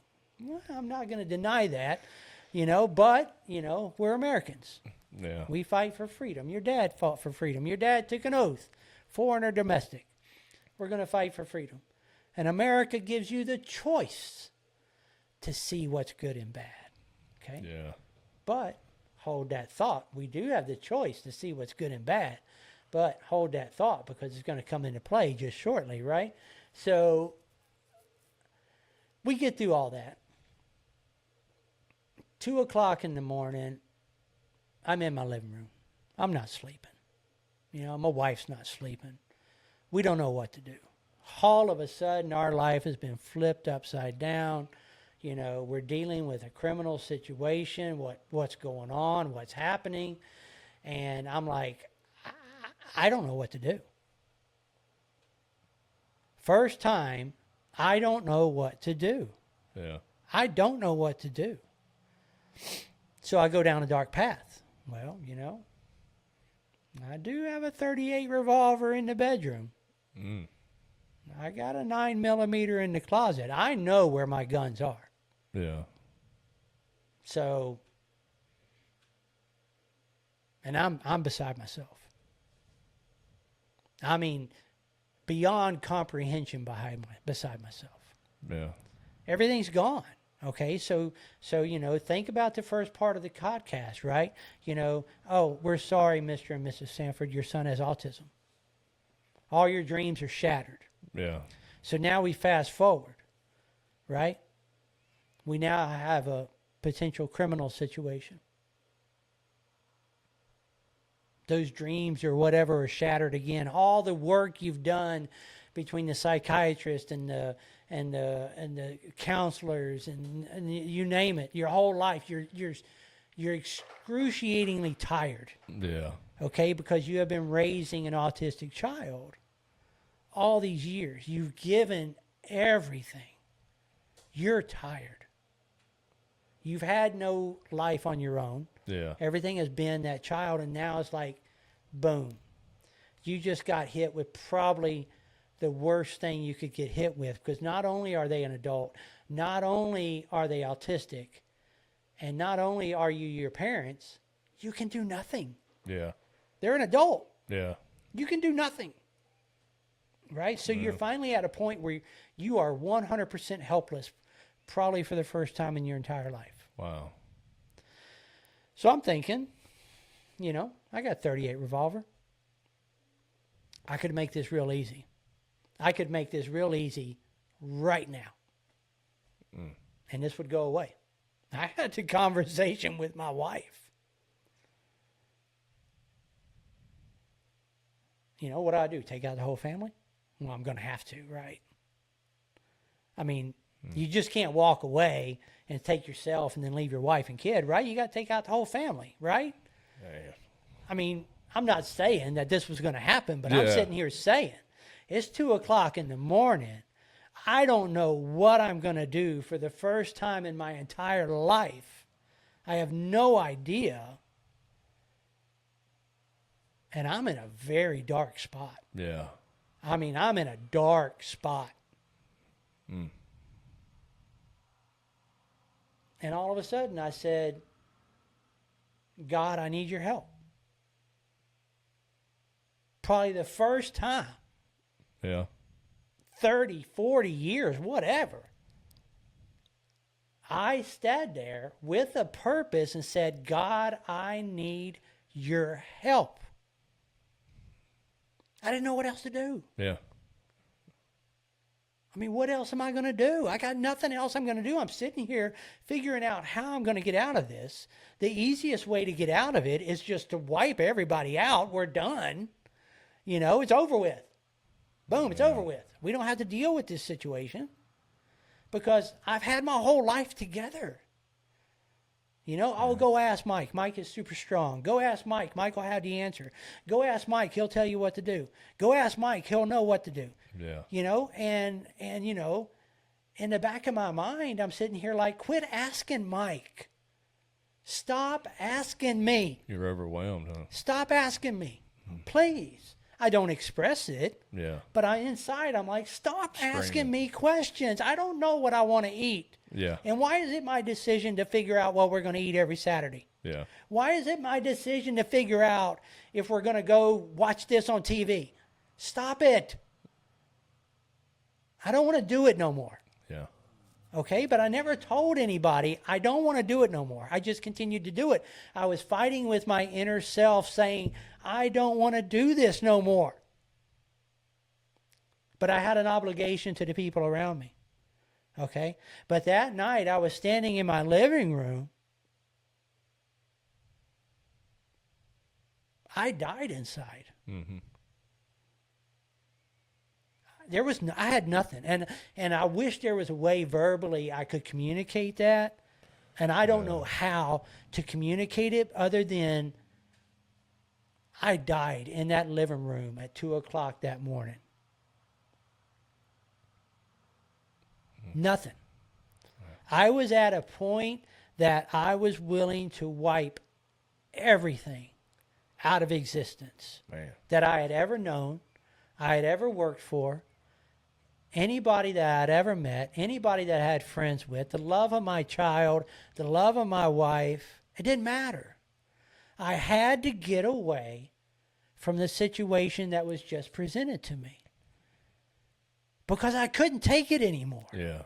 Yeah. I had too much and I couldn't take it anymore because you know what? I was going to have to figure this out because that's what I did. Yeah. I had exceeded my own comprehensive understanding.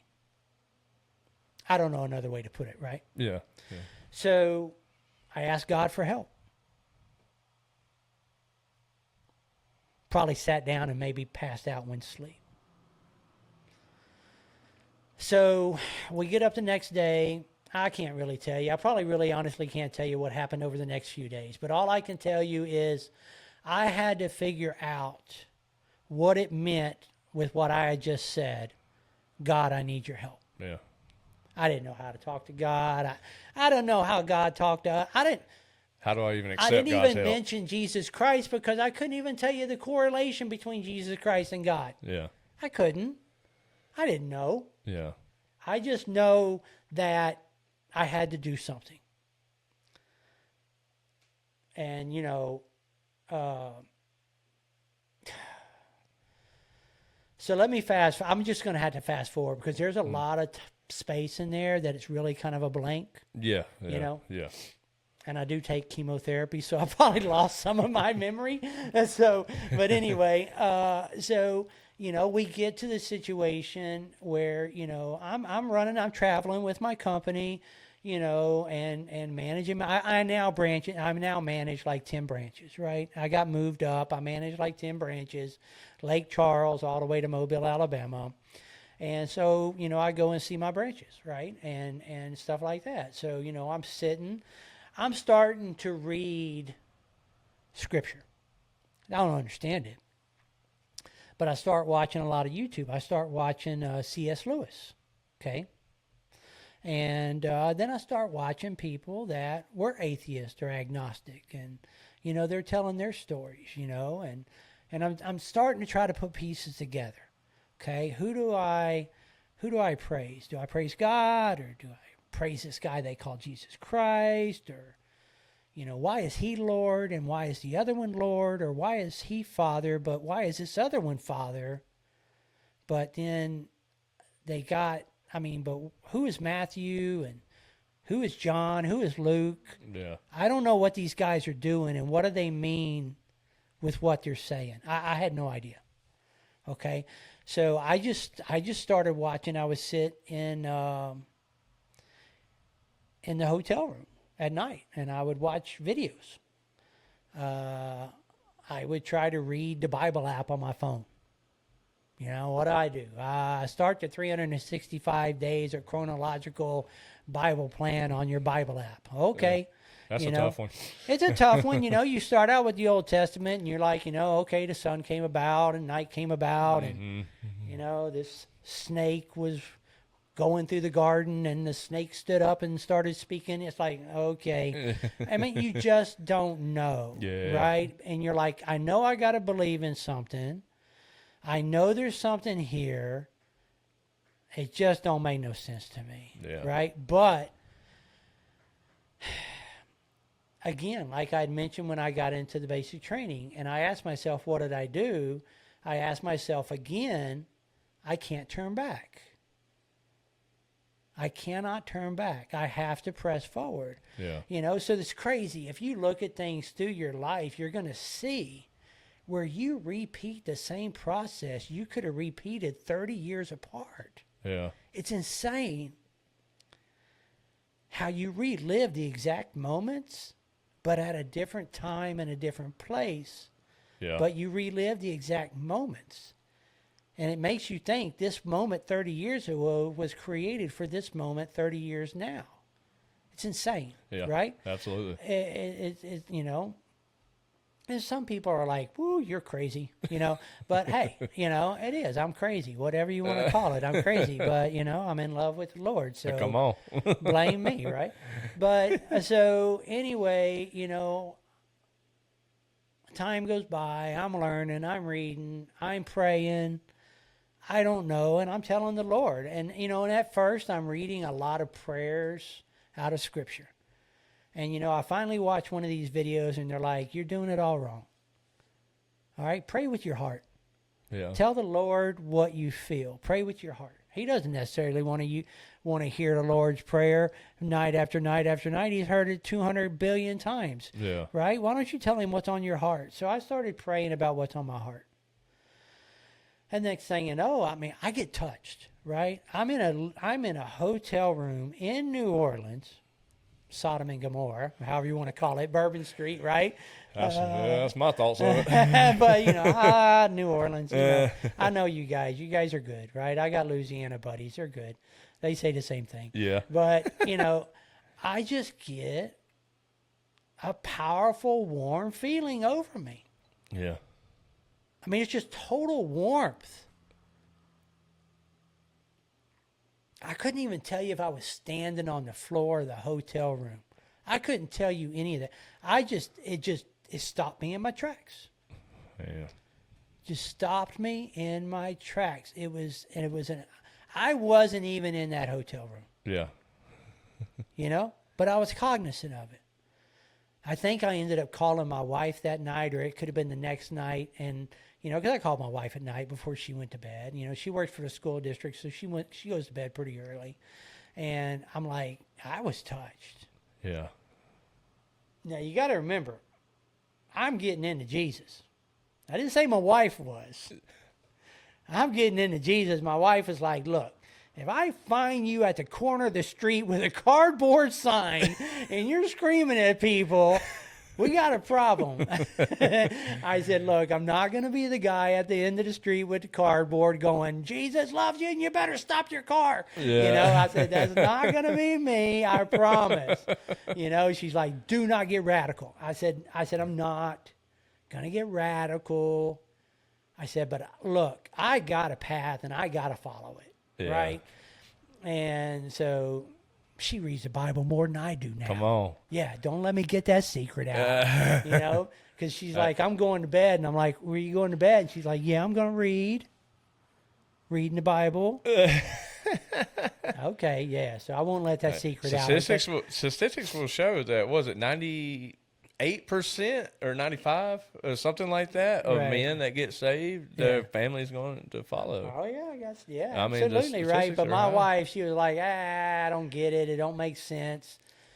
It's She got it though. Yeah. She got it, but well, praise the Lord. pray, yeah, absolutely. Bless her Absolutely, heart, man. right? So And how's marriage now that y'all are both believers? I mean, it's beautiful. It's amazing. It is insane. It's beautiful. Absolutely. Okay. And your priorities change. Well, you and, know, so my wife is going to absolutely kill me. She's going to kill me. Yeah. All right. I know it. She's going to kill me. Okay. Haven't got to this. I'm going to leave it. I'm going to leave it. I'm coming to it. The suspense is building, right? Okay. But anyway, praise the Lord. So anyway, I'm getting into the Lord, right? And then people I know, they're like, the Lord is really coming to me. Yeah. And I mean, he's coming at me hard. And I mean, just things are happening. It's just, you know, I've always wondered. People are like, you know, the Lord spoke to me. It's like, well, I mean, what did he say? And the Lord really doesn't talk to you. Yeah. It's a spiritual feeling that is somewhat broken down, maybe not in words, but you understand what it means. Like spirit talking to spirit. Yeah, exactly. You know, Yeah. it's like listening to It's weird to try to explain it to someone who don't It's understand. very difficult, Yeah, it's right? It's extremely very difficult. difficult because, I mean, you know, you could look at it like talking to your daggum dog. You don't know what each other is saying, but But you you know, can it's have a like conversation. I got you, buddy. I know. Yeah. I know what you're saying, Mine but is usually you know, food. because when you would have a feeling, Yeah. all right, it's just like after I had that feeling, I was like, my journey is to touch people. Absolutely. And it came to me like it was spoken to me. And I Yeah. think it was spoken to me spiritually. Yeah. But that was it. I was convinced. Yeah. I was 100% convinced. That was my purpose. Yeah. You couldn't have told me different. You know, and then things started happening and, you know, and I was carrying on with my work and different things. But, you know, I was finding out who our Father, Lord Jesus Christ was. I need to know who this guy is because I am following him and I need to know who he is. I need to Yeah. know what this means. Yeah. And so I was living into it, you know, and then people around me, they were like, man, dude, what's going on with you? You're not as abrasive. You're not as, you know, aggressive as you were. You're not the Mike that we knew, you know, and I was like, you know, I'm finding Jesus. And they were like, we can feel it, you know, and I, you know, I don't know how strange that may sound to some people that maybe are not followers or who may not have felt Christ. I can tell That's you. a real thing. Oh, it's a real thing. Oh, I can tell you. You can sense the I can presence of God tell on you, somebody. if you knew Mike Sanford prior, you would be like, that is the biggest Transformation. non-believer. Dude, if I couldn't reach out and touch it and smell it and see it and know how much it cost, it wasn't going to happen. I understand completely. Okay? And I'm telling you, you were not pulling anything over on me. Yeah, that's Okay? right. It ain't won't happen. Yeah. And the people that have known me, they're like, ain't no way. Ain't no way you getting over anything on Mike. It ain't no way. He's going to call you out. You can't get nothing past him. He's super quick. He's light on his feet. Forget it. You're going to go argue with Mike, you might as well forget it. Hang It ain't up. going to happen. Okay?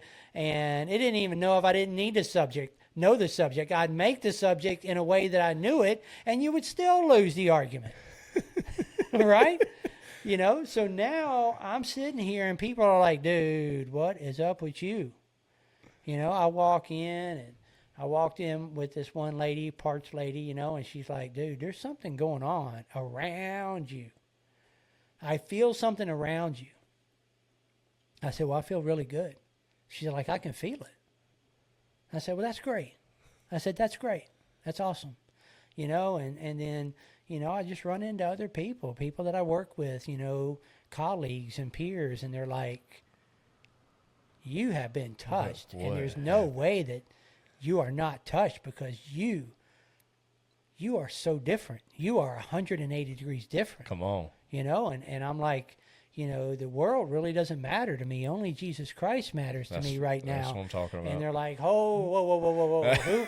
Who is this guy? Who is this guy? Yeah. You know? And, you know, I'm sitting here like, hey, I love you. And they're like, whoa. Who Ain't is never said this? that before, huh? Who is this guy? This is crazy. And, you know, and here we go. You Wow. know, and That you is know, awesome. you know, you make the comment a minute ago about, you know, you becoming spiritual is one thing, getting your family involved is another. All right, well, let me throw a curveball at you. Why don't you get an autistic, mentally challenged individual spiritually involved in the Lord?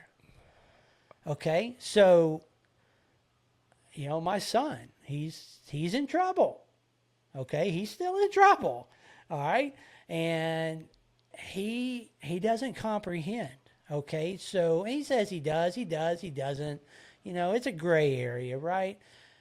How can I get him balanced?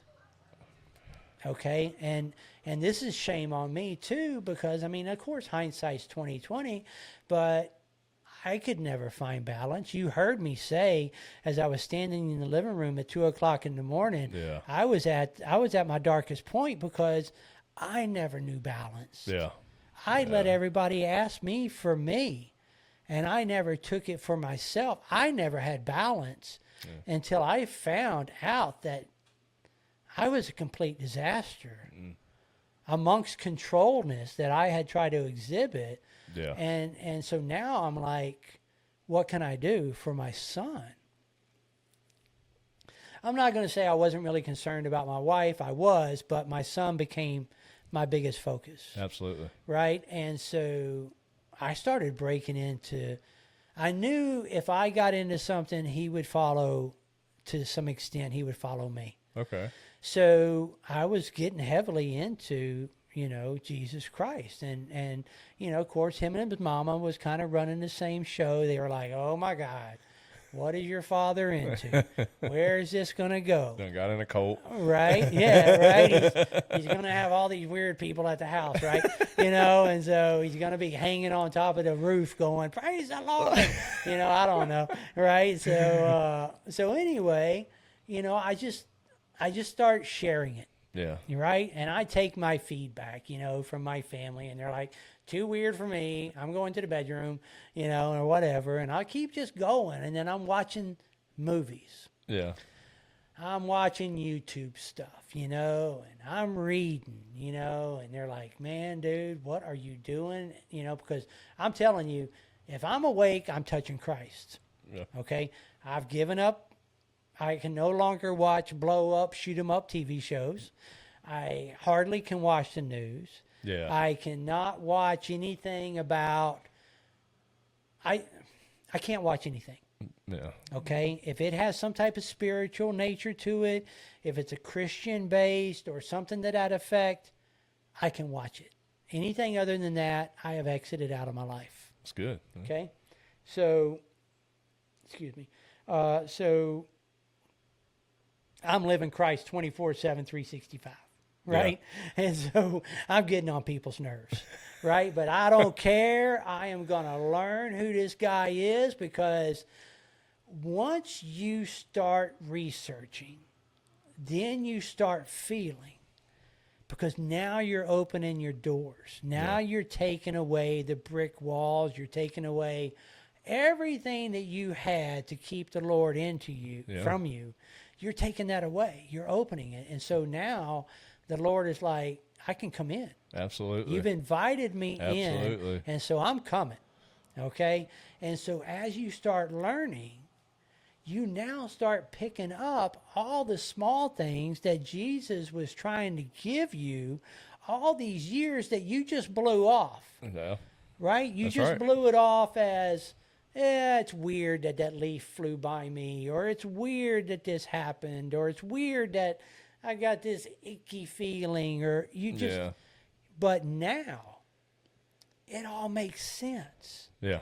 because it's all talking to you. And it was all trying to talk to you, but you never opened up your ears to listen. You never opened up your soul to listen, Yeah. right? And then, people will be like, you're more cognizant of it now. That's why you're picking it up. You want it more. Well, you're damn right I want it more. He said, if you okay? seek me, you will find me. Exactly, Yeah. right? But, you also find an understanding. All right? You can reject whatever you want, and you can accept whatever you want, right? But you open up a whole separate part of who you are and who you can be, and you become somebody that you never knew existed. Yeah. Okay? But I never changed either. Right? So, you can, I mean, I'm still the same husband. I mean, you are who God created you to be. I am who I am. Yeah. Right? I mean, people that know me at work, they're like, Mike is still Mike. Yeah. He's just a different Mike, but he's Yeah. still Mike. Yeah. And I didn't change, but my soul did. Yeah. How I dealt with the sins of the flesh did. Mm-hmm. How I presented myself did. Yeah. And that's all through Jesus. And you're the true version of you now, because we were meant to Exactly. be with Jesus. Right. We're meant to walk with Jesus, and we walked away from that. And now you're being the Mike God wants you to be. Exactly. You know? Yeah. So- Beautiful way of putting it. Yeah. I fell victim to the sins of the flesh my whole life. Me too. Yeah. Right? And so, so I'm moving along, right? And I'm drawing closer to people that are around me. I'm really understanding what love is, Mm-hmm. right? My marriage, I've never truly knew what love was Come on. until now. Come on. Right, and I've told my wife that, and Yes. it's almost you want to feel a little bit ashamed. You're like, I never knew you. Yeah. We've been together 35 years, almost 36 years. It'll be 36 years in February when we first met, and it's like I can touch your soul now. Yeah. And we never had that. Yeah. We never had that, and. And I tell you that, our relationship, and I'm going to get back to why my wife is going to be like, I can't believe you did that. I have cancer. I'm going to get to that story too, right? But chemotherapy and a lot of things doesn't allow me to do stuff. Let's leave it at that. Gotcha. There's certain ways I can't be intimate with my wife. Let's leave it at that. Yeah. Yeah. Our marriage is stronger than it's ever been in its entire life. That's right. And I'm not talking this has taken place in 2 weeks. This has been over a year. Yeah.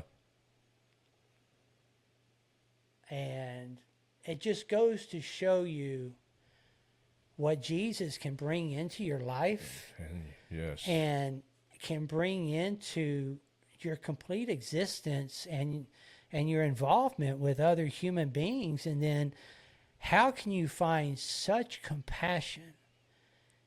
And how can you and your wife become one person when you take out 50 or 60% of what maybe a marriage is supposed to be? Yeah. Or we label as supposed to be, Yeah. Yeah.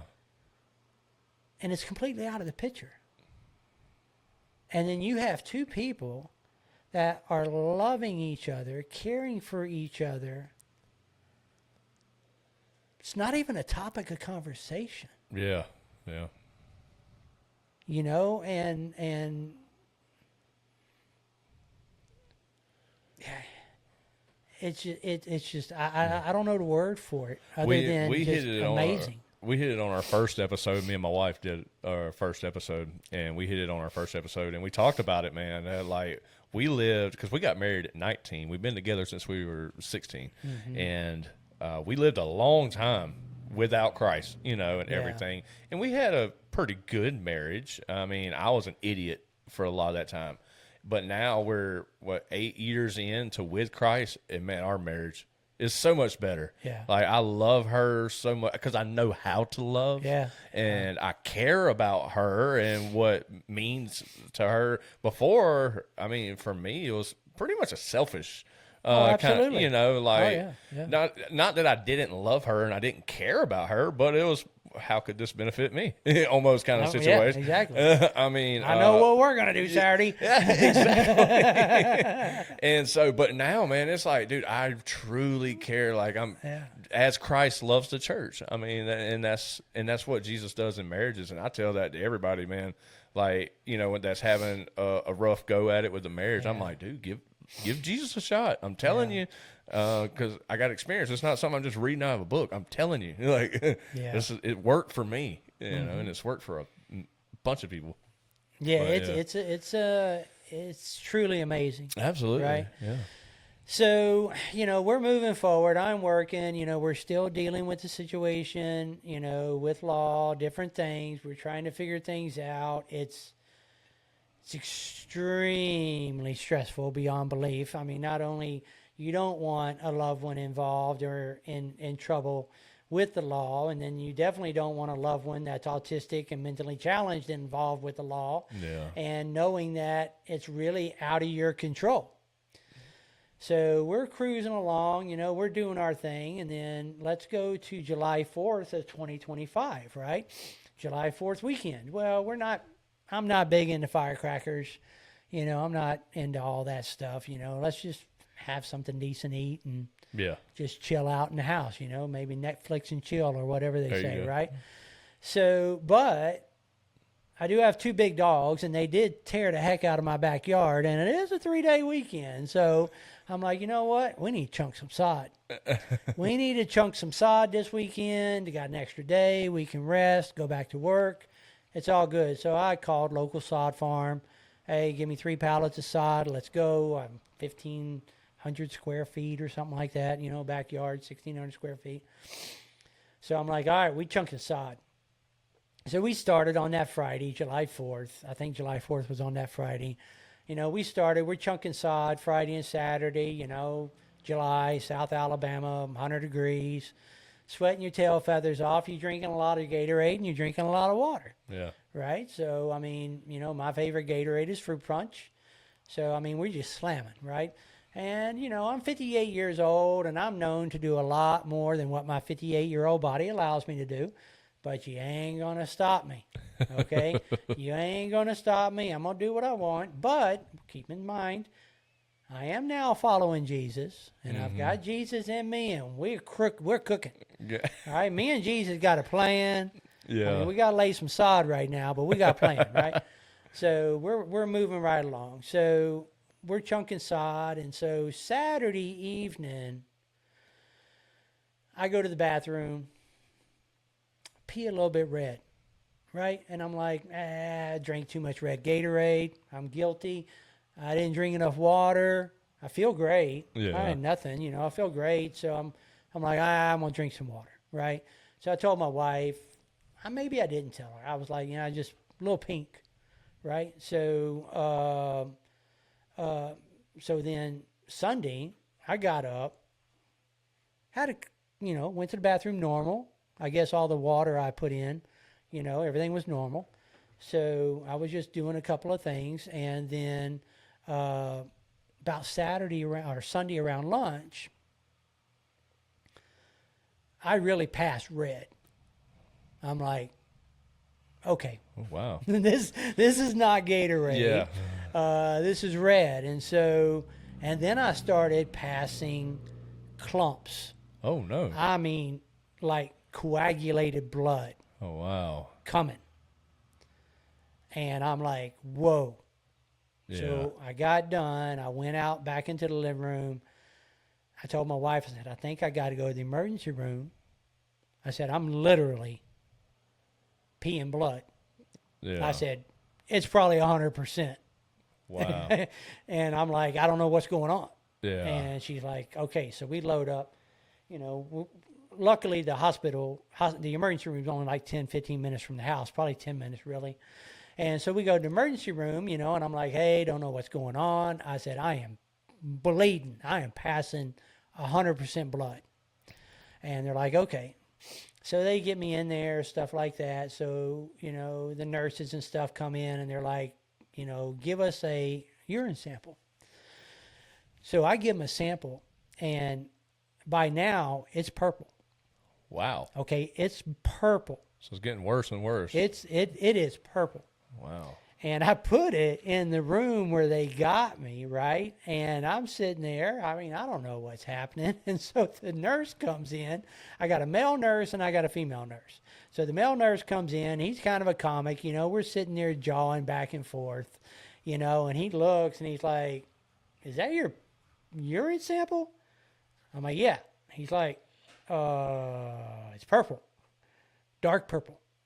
I said, yeah, that's it. He's like, oh, okay. So then they take it and they do this stuff. And then, you know, so the ER doctor, the female ER doctor, she comes in, you know, we're talking stuff. She's like, well, we're going to run this test and run this test and run this test, but we're pretty sure that you got kidney stones. We had 2 guys in here, you know, this is Sunday. So she's like, we had 2 guys in here Saturday. They ended up having kidney stones. They were bleeding really bad. We flushed them out, sent them home. They're good to go. I'm like, well, kidney stones don't run in my family, but hey, I don't know. I said, I don't know. Okay, so do what you got to do. So they ran some tests, right? And they're like, you ain't got kidney stones.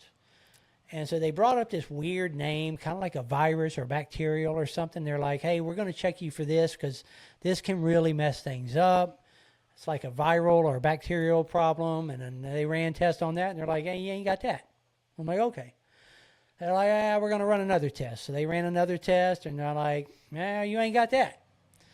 So I'm like, okay. So, you know, it's getting around 8, 9 o'clock at night. You know, I'm still at the ER. And they're like, well, Mr. Sanford, the only thing we can do is we think that you may have tore the inside of your bladder, the lining of your bladder. We think you tore the inside of your bladder. And it's like, well, how you do that? And they're like, well, physical activity. Fix a sod. You know, and I was like, okay. I was like, well, we chunked 3 pallets of sod. Yeah. I probably should have quit and took my time, but I didn't. And they're like, well, okay, this is probably tore the inside of your bladder, but we have to do a CAT scan to check it. And I said, okay, all right, whatever. So I sat there. Me and my wife sat there. And so they come in, and they're like, all right, well, let's go do your CAT scan. So I walk out and go through, you know, my CAT scan, and then I come back into the room. All this time, I'm fine. Okay, I'm good. No, I mean, I don't have a problem other than I'm peeing red, right? So I'm good. So next thing I know, probably about 30 minutes pass, the male nurse comes in. And granted, the whole night he's been a comic, right? Yeah. He's been, hey, you know, let me tell you this joke, you know. Yeah. And we sat and laughed, right? And he come in, he was real quiet, just real somber look on his face. He wouldn't come near me. He stood by the door. I'm like, okay. I kind of looked at my wife. I'm like, it's kind of weird. It's weird. And next thing you know, the female nurse came in. She'd been crying. You could tell she'd been crying. Oh, wow. Her face was red. You could tell she was crying. Again, I kind of looked at my wife. My wife kind of looked at me, and she stood over there by the male nurse. And they're right inside the door. Yeah. They like made no more movement than when they came right inside the door. And I'm like, well, she's been crying, and he ain't saying nothing.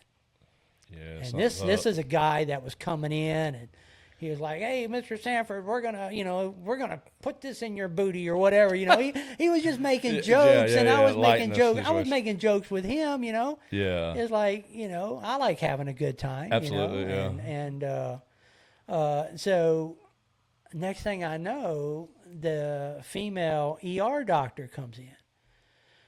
She's very somber. She got a look on her face like she just witnessed a accident or something. I don't know. She comes right over to me. She pulls the stool over. She sits down, and she grabs my left hand. And she's like, Mr. Sanford, I am so, so sorry. And I'm just kind of sitting there. I mean, I'm in a hospital bed, right? And I'm just kind of sitting there, and, you know, my wife is kind of sitting there. She's kind of got this, I guess, ghostly look on her face now. And the doctor, she's just like, I've just, she's gripping my left hand kind of tight.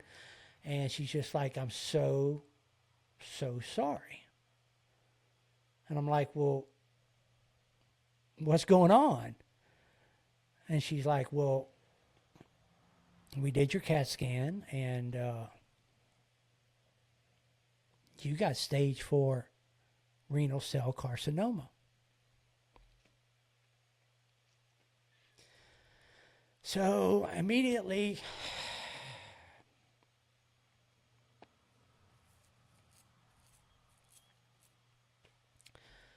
my wife, she's upset.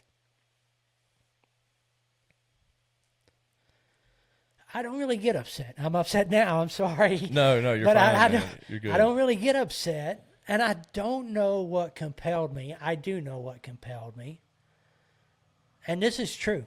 I'll swear on a Bible. This is true. I turned around and I looked right at the ER doctor, and I said, "It's okay." Wow. I said, "God's got this." Wow. Those were my first words to her. I swear to you. Those were my first words to her, because I'm not going to lie, because I'm following Jesus Christ, and I'm not in the mood to upset him. Yeah. Okay, I got too much going on, right? Me and the man, we got it going on right now, and I got too much going on to upset him. Yeah. Even though I don't live truly out of sin, and he knows that, because none of us do. Yeah. That's why he gave his only son, right? Yeah, come on. So I just looked at her. Wow. I said, "It's okay." I said, "God's got this." Man, that faith. And I don't know why I said it. I guess I didn't know what else to say. I mean, I was just diagnosed with stage 4 cancer. So she's like, "Okay, well, I've already got everything lined out for you." I said, "Okay," because it's good. I don't know what to do next. Yeah. She's like, "Look, I've already got you an appointment with a urologist out of Foley. He's a urology surgeon. And you're going to see, this is Sunday, right? We're now close to 10 o'clock at night." She's like, "You're going to see him on Tuesday, and I've already got all this lined out. Here's his name, here's his number, here's everything. Go see him like 9 o'clock Tuesday morning." I'm like, okay. I mean, I didn't know what do you do once you're diagnosed with cancer, right? Yeah. And I'm like, okay. And, I have to say, Thomas Medical Emergency in 181 in Baldwin County. Yeah. You're beautiful, beautiful people. Beautiful people. Just beautiful. Okay? And they took care of me. They took care of my wife. So, of course, we got released. We went home. I don't know what we did. I have no idea what we did. I can only assume the next day, which was Monday. I do know I called. I had texted my boss that evening and said, "Hey, I'm at the emergency room. I don't know what's happening. I'll let you know as soon as I can," right? Because Monday was the next work day, right? I ain't going to miss work, right? So, so I think I must have got up. I must have called my boss and said, "Hey, I got some serious stuff," right? And then my wife probably called in from work. She was really emotional. And then I probably did some research. I don't let nothing die, right? So I'm researching Jesus out like crazy. And it's like, okay, well, I'm going to research renal cell carcinoma. What does this mean? And I guess I skipped step 1, 2, and 3. I'm all the way at stage 4, right? So, I got... so I don't really know. I do know that the ER, they are like, "Well, your tumor is 10.9 centimeters. It's pretty big. I can put a trailer park, an old truck, and a toilet on my tumor, right? We're talking redneck Riviera, right? It's so big. It's 10.9 centimeters. It's like I got a regulation size football in the left side of my I was body. fixing to say, if I'm not mistaken, correct me if I'm wrong, but ain't like 2 centimeters 1 inch, some give or take. It's like You can talk. well, it's 10.9 centimeters. I think Yeah. it was about, well, I don't know. No, it's 9. It was like 9 inches or something. Yeah, I mean, right? it sounds. It's a good chunk that doesn't need to be in the side of your body. Oh yeah. You right? So I got diagnosed with 10.9 centimeter stage 4 renal cell carcinoma in my left kidney. So we go to this doctor on Tuesday morning, right? So we go in there, of course, we go in there, I introduce myself, right? Hey, Mr. Sanford, I'm Dr. Allen, and, you got cancer, and I'm telling you, if it was 5 minutes, it was 3 minutes. He was like, all right, let's get this out. Let's get it over with. This cancer is going to kill you. That was within the first 3 minutes of seeing my doctor. Wow. Cancer is going to kill you. Let's get this out of the way. Okay, brutal, you man. will die from this cancer. I'm like, okay. That's blunt. Well, I went on to tell him, and then I went on to tell my oncologist, I'm like, do not lie to me. Yeah. Do not give me any marshmallow. I don't want lollipops. Yeah. If I got X amount of time to live, or if I got to do this, you tell me Yeah. what is going on. Yeah. Do not sugarcoat anything for me. Yeah. Okay. So, and obviously my urologist wasn't, right? He so got the he's word. like, well, and I don't blame him. Okay. I don't want someone to say, oh, Yeah. this is going to be okay. Yeah, or, yeah. this is what this. I want to know. Yeah. Tell me what I'm looking at. Yeah. Okay. And tell me what I'm looking at right now. Right. He's like, it's going to kill you. All right. So when? We don't know. We don't know when it's going to kill you. Okay, we have no idea. Could be 6 months. It could be 5 years, 10 years. We don't know. All right. Our job is to identify it. Our job is to, if we can perform surgery, we're going to perform surgery. We're going to put you on medication that is going to be designed to extend your life and hopefully maybe one day get you what we call NED, no evidence of disease. We're going to get you cancer free. So as you work yourself within the cancer community, you start hearing a lot of words that you don't understand. But in the cancer community, we call it NED, N-E-D. Gotcha. No evidence of disease. Gotcha. Right. That is what you want. That's the goal. That's the goal. Okay. No evidence of disease. Right. So we're moving along, and then I see my oncologist, and before I even start chemo, he's like, that tumor is coming out. I'm like, okay. I was diagnosed on July 6th.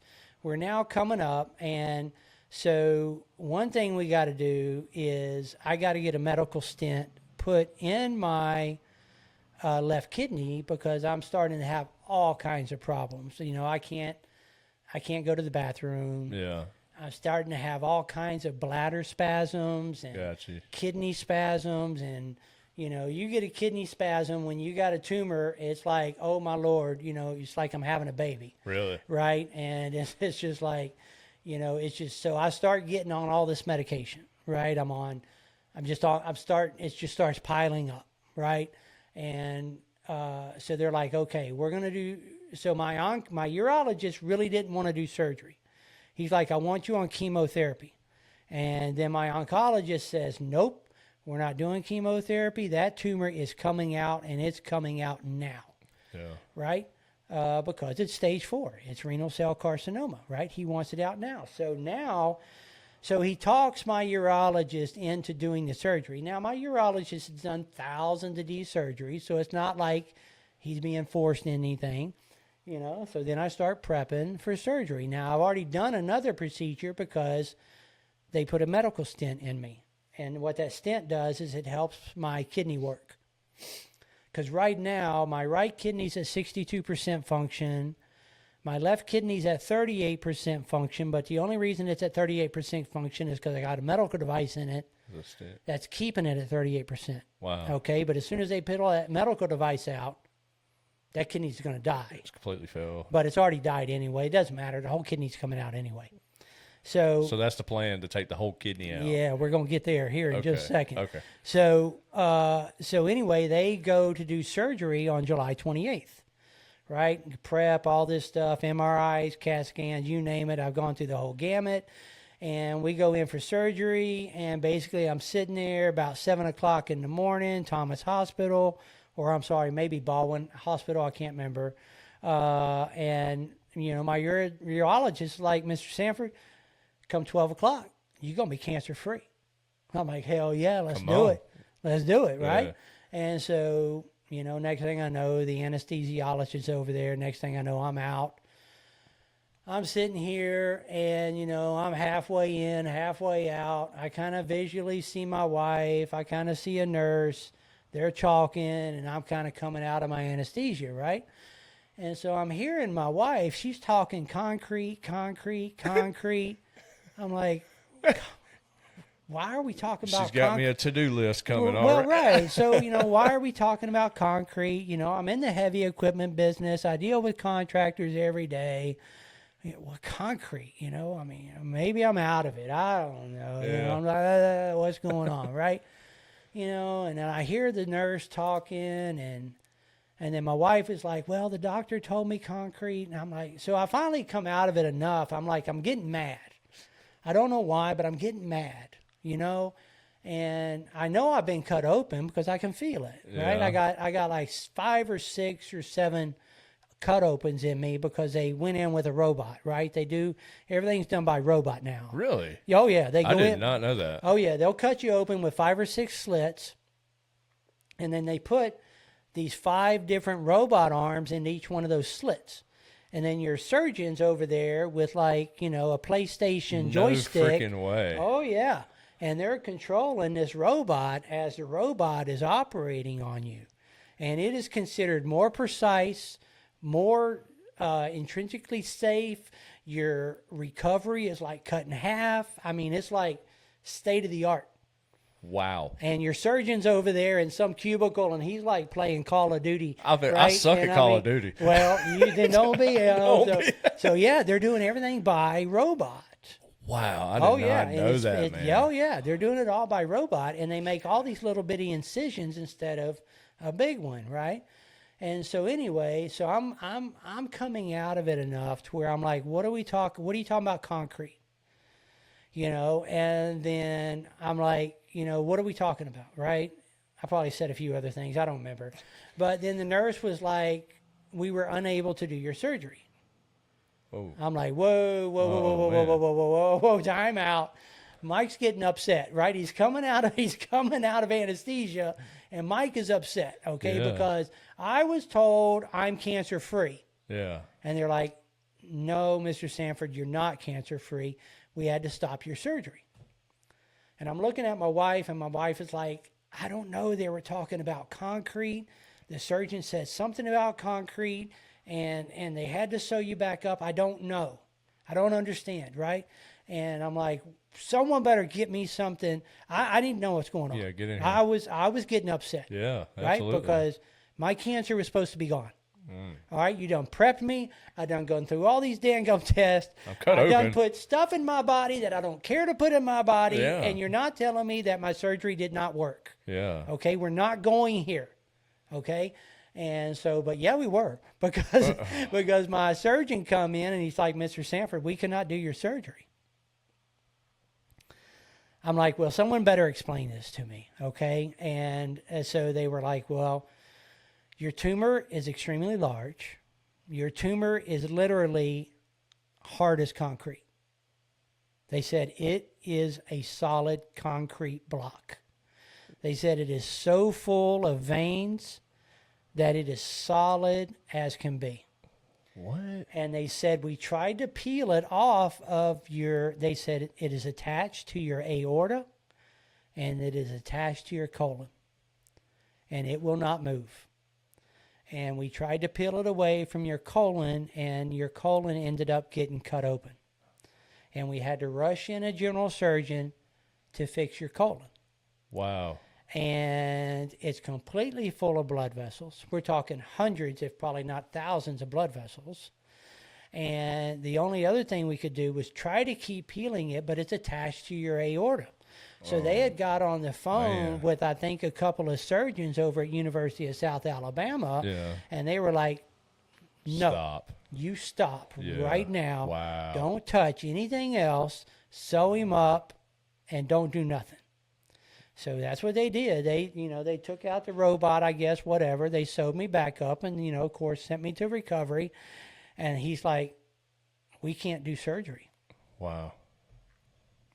I'm like, well, what does that mean? And they're like, well, we can't do surgery on you. We're going to have to you're going to have to see your oncologist. We're going to have to go to plan B. And I was mad. I mean, I was really mad. Absolutely. I mean, because, I was told, it was like 9:30 in the morning, and I was told 2 hours earlier I was going to be cancer-free at lunchtime, I mean, I was going to hit Whataburger or something, we're having a big old number one, and I'm going to the house, right? Yeah. And now I've got a tumor, and it is stage 4, and supposedly it's inoperable. Wow. So I'm like, I'm kind of upset. Yeah. Right? So, so I go back to my oncologist, obviously we talk, and I'm going back and forth to the urologist. I'm going back and forth. I'm telling you, if I am not at Southern Cancer Center or Urology of Foley or Baldwin Hospital or Thomas Hospital, if I am not there once or twice a week, something's not going right. Man. I mean, I'm telling you, I am getting stuck. I'm getting prodded. I'm getting scanned. I'm getting something. It got to a point where they had to quit looking at pulling blood out of my arms and going to my wrist because my vessels were getting what they were calling, I guess, were getting so hard and they were starting to roll. Yeah. It's like, I don't know. And then, so they put me on chemotherapy. And actually, it's called immunotherapy. And what is the difference? So chemotherapy is a drug that attacks cancer. My cancer does not work with chemotherapy. Chemotherapy drugs do not attack my cancer. My cancer is only affected by the human body itself. So that's where they created what they call immunotherapy. Immunotherapy is basically like chemo, but the drugs put the human body on steroids, like the white blood cells. They make the white blood cells like super agents, and the white blood cells attack the cancer as opposed to the chemo attacking the cancer. Yeah. So I'm on immunotherapy. So they put me on, 5 milligrams of Inlita twice a day, and then I go every 15 days and I take IV therapy of Bavencio.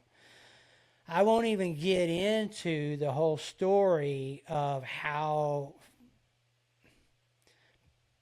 prescription companies control life or death of cancer patients, but they do. Yeah, 100%. Okay, so when I went through that battle where I actually had spent 4 hours on the phone between Blue Cross Blue Shield and Pfizer begging for cancer medication. That's ridiculous. Begging for cancer medication.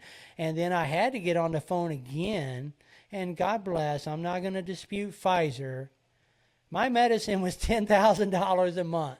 Whew. I'm like, okay. That's ridiculous. How many times do you expect me to pay $10,000 a month for my medicine? I can't do that. No.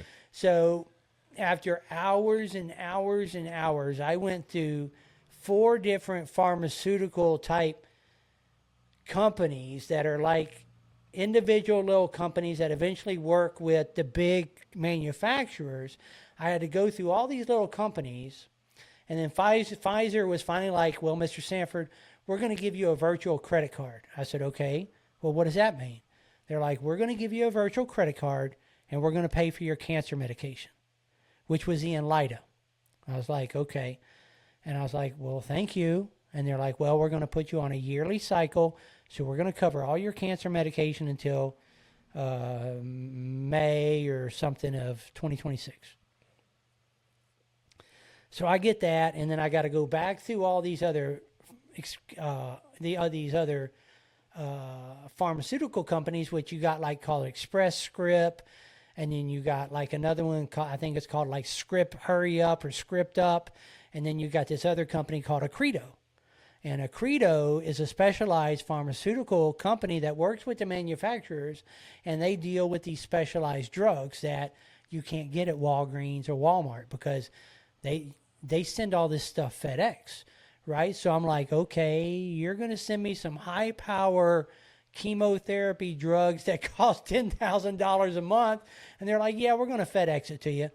And I'm like, so this is going to be on my front porch? And they're like, yeah. And I'm like, oh, okay.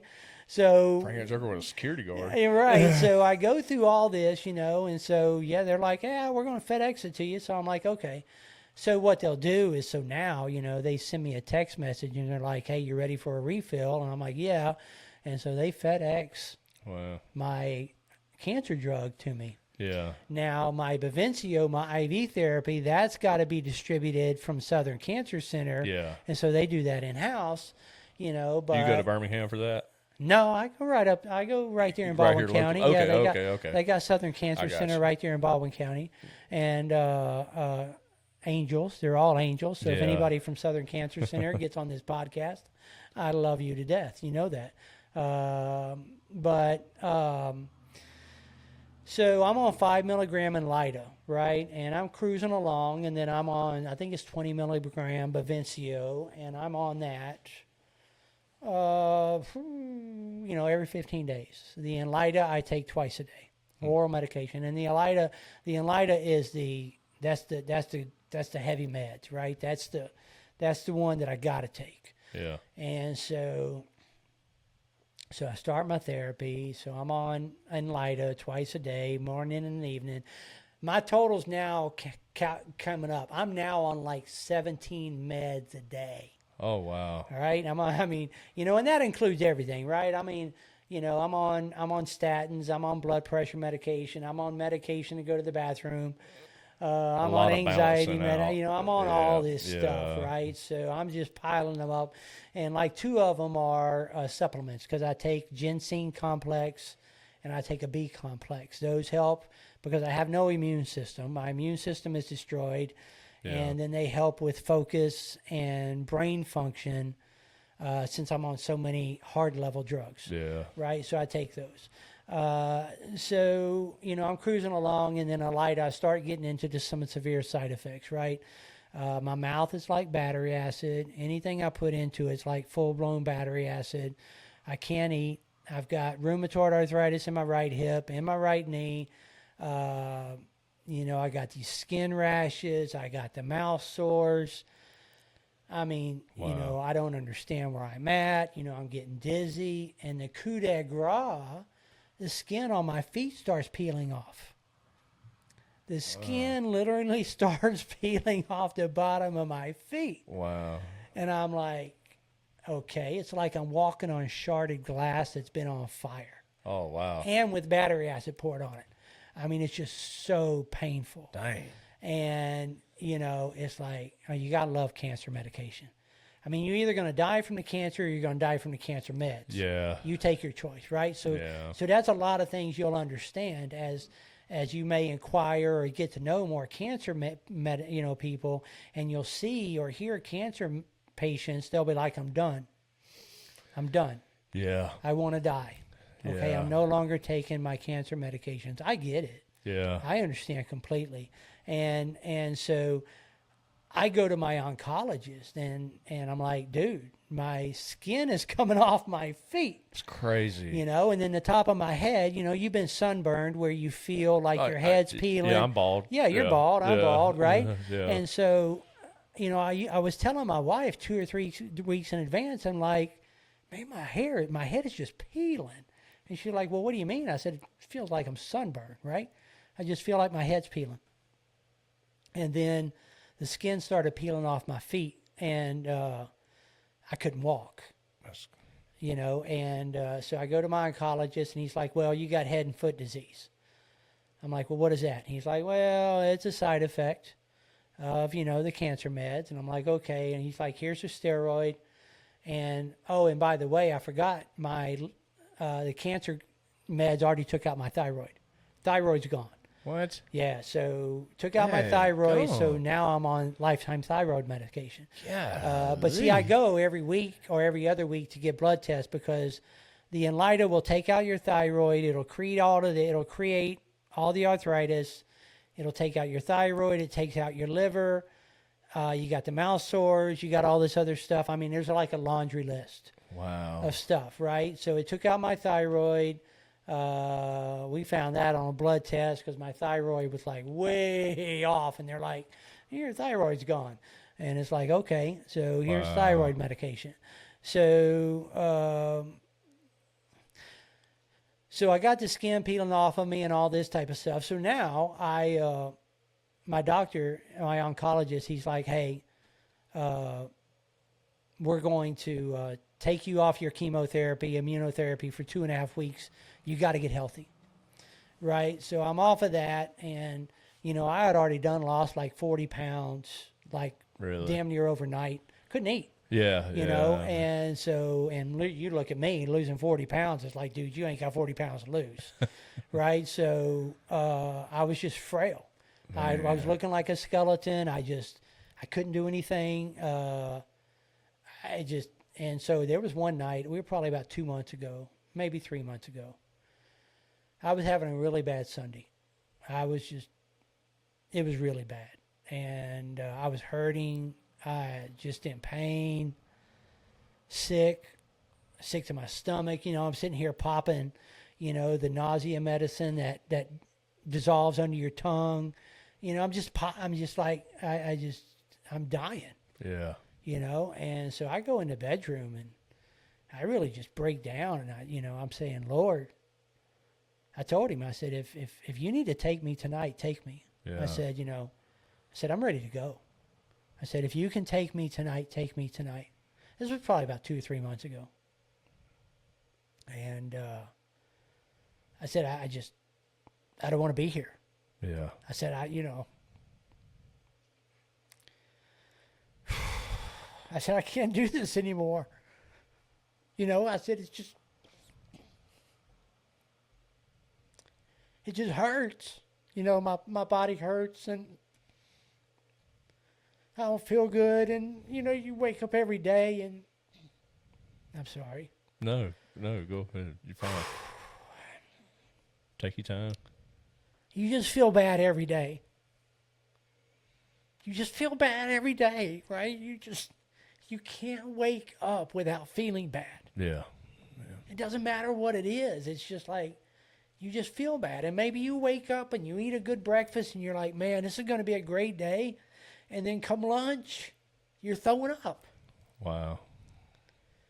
Or you make it to the evening time and then you're sick, or you can't get up out of your chair, or it's like, damn, I almost made it all day. Yeah. You're like, damn, I almost made it all day. It's like, damn it, well, I'm going to make it all day tomorrow, and it just sucks. That's right? Tough. But you know what? I mean, I got the Lord, and I'm really showing a weakness right now. And you're not. No, you're not. Yeah, no, I am, because I gave everything to the Lord. No. Okay, if you want to take the burdens, of my cancer, you want to take the burdens of what I'm going through with my son, and take the burdens of, take the burdens of my wife. My wife is the caregiver, and she's got two things. I mean, is her husband going to die, and is her son going to go away? Well, yeah. I know my son's going to go away. All right? I mean, we know that, okay? And am I going to be alive to see my son again? I don't know.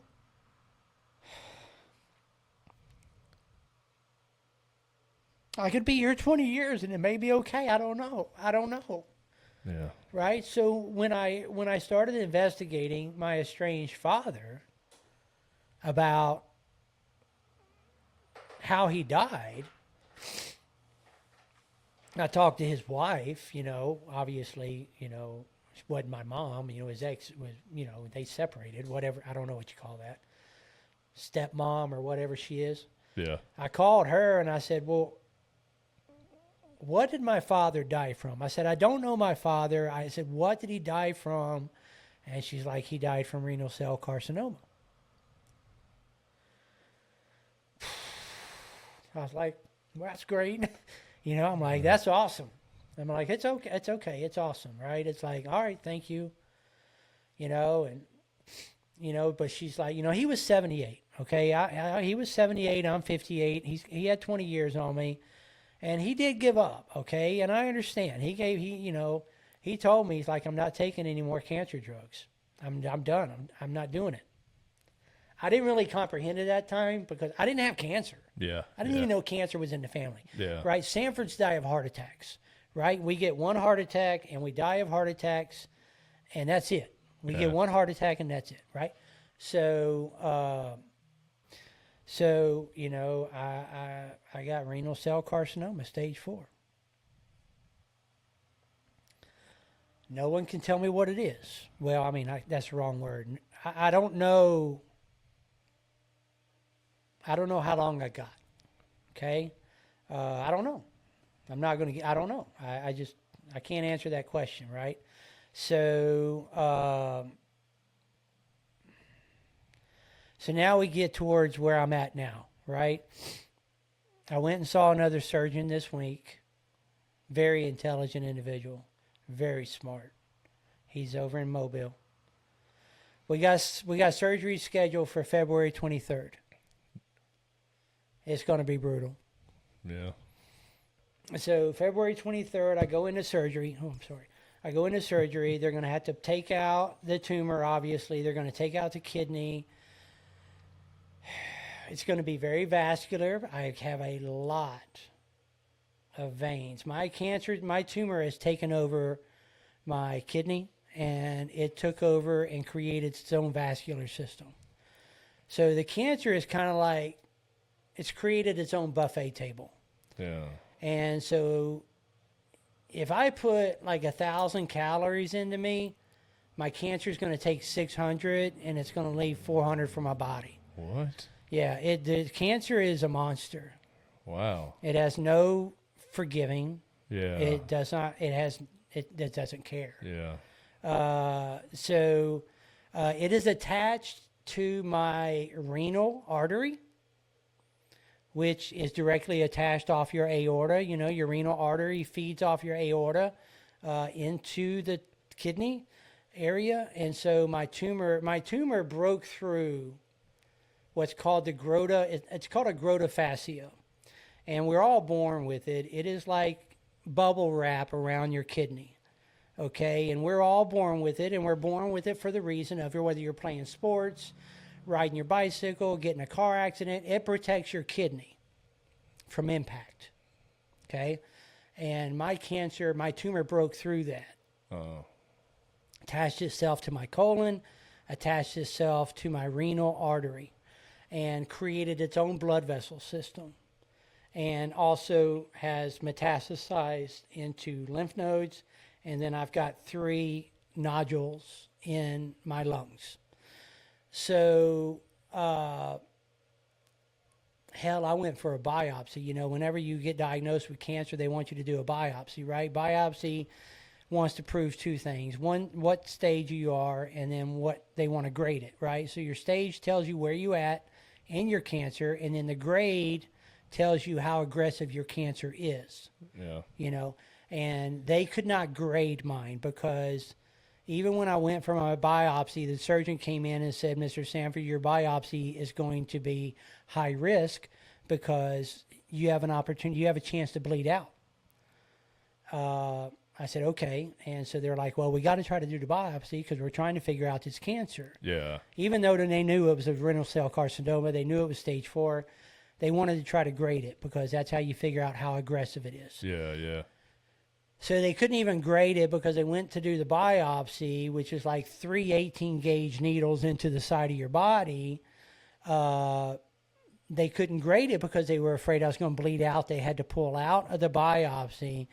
And anybody's familiar with doing like home repair, you find that stuff called Great Stuff at Lowe's where you spray it on everything to take care of every hole you just created. Yeah. They got a medical grade of that. So really? they had to spray that into me to make sure I wasn't going to bleed out.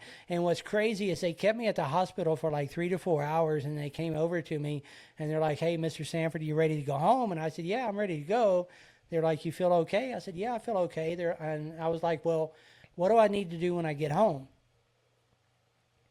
They're like, "Well, if you start getting into immense pain, call 911. You need to go to the emergency room." I said, "Well, the emergency room's 10 minutes down the road from me." They're like, "You won't make it." Yeah.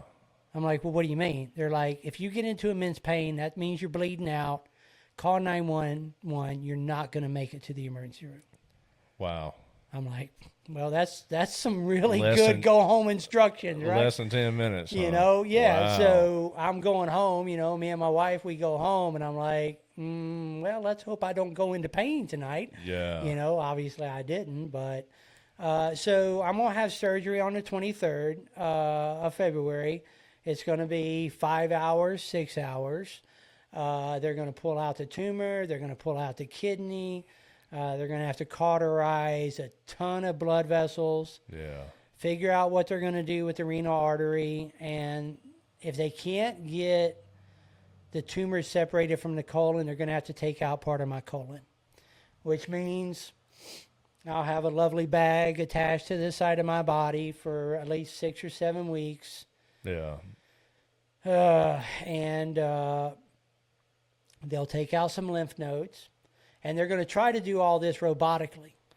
But if they can't do it robotically, they're going to pull out, and then they're going to cut 18 to 24-inch incision down the middle of my chest.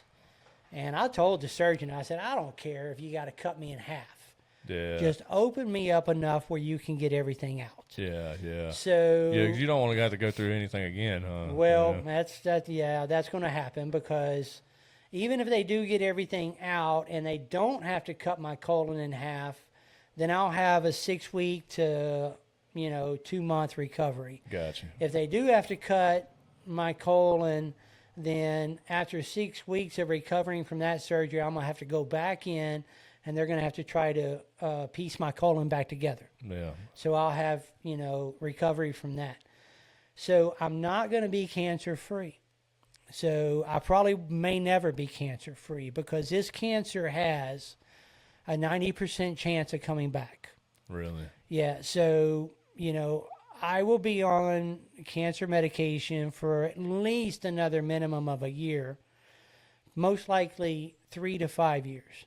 Even if I go NED, which is no evidence of disease, cancer free, Yeah. the cancer has a 90% chance of coming back, and it goes back into your spine and it goes into your brain. So,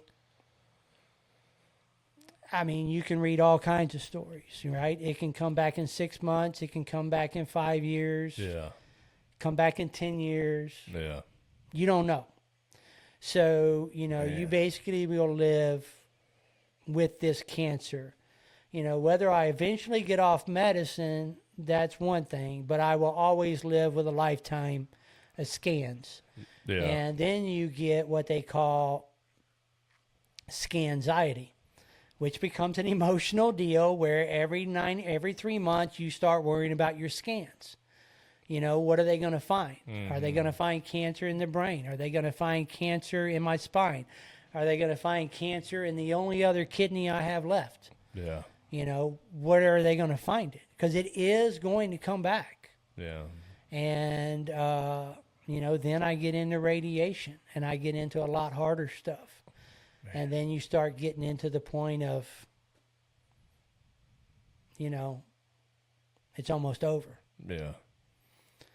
But, that could happen at any time now also. I've known people that have gotten diagnosed with renal cell carcinoma. They went in, they had surgery 3 weeks later. They were considered disease-free.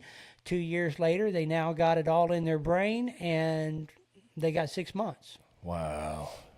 A dental hygienist that I go to for my dentist, her brother got diagnosed with renal cell carcinoma. He had his surgery. He was great to go for a year, and now he's in hospice, and probably by now he's already died. You don't know.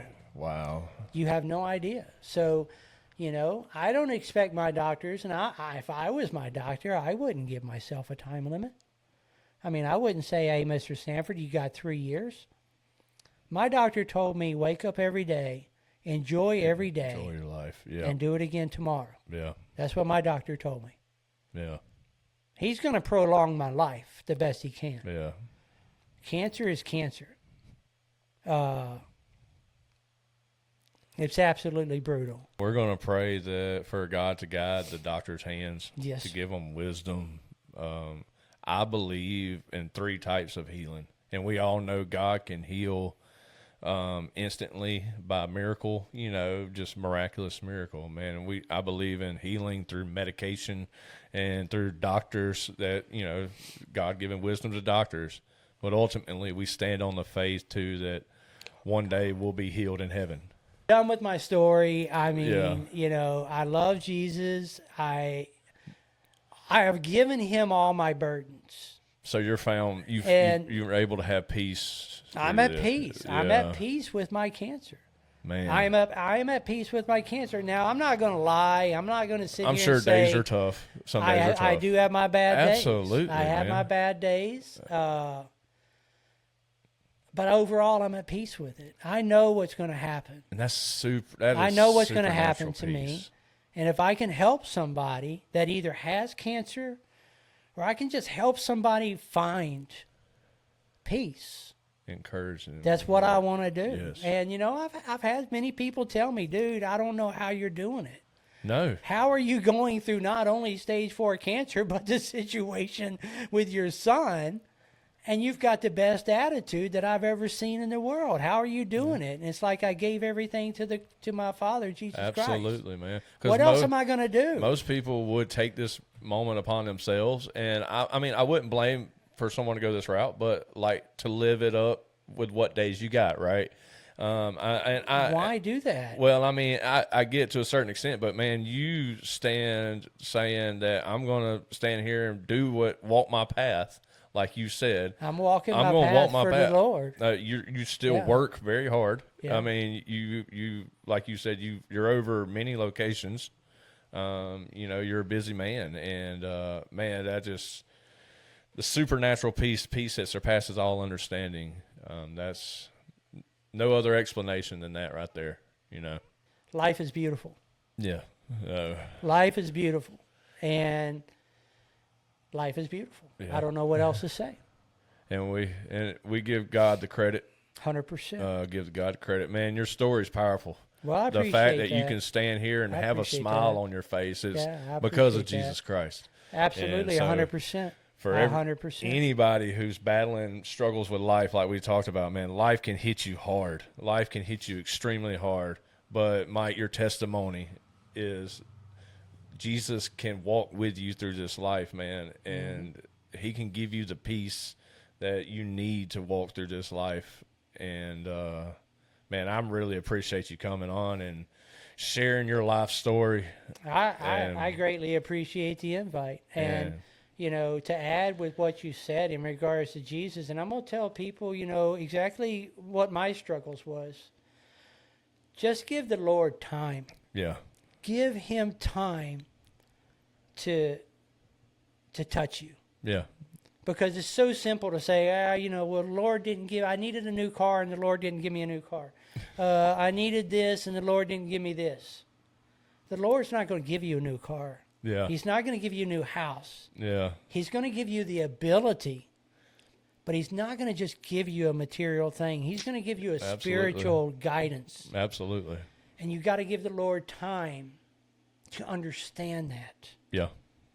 And so anybody out there that said, well, I tried it 10 times and I've tried it 100 times, and I just give it time. Absolutely.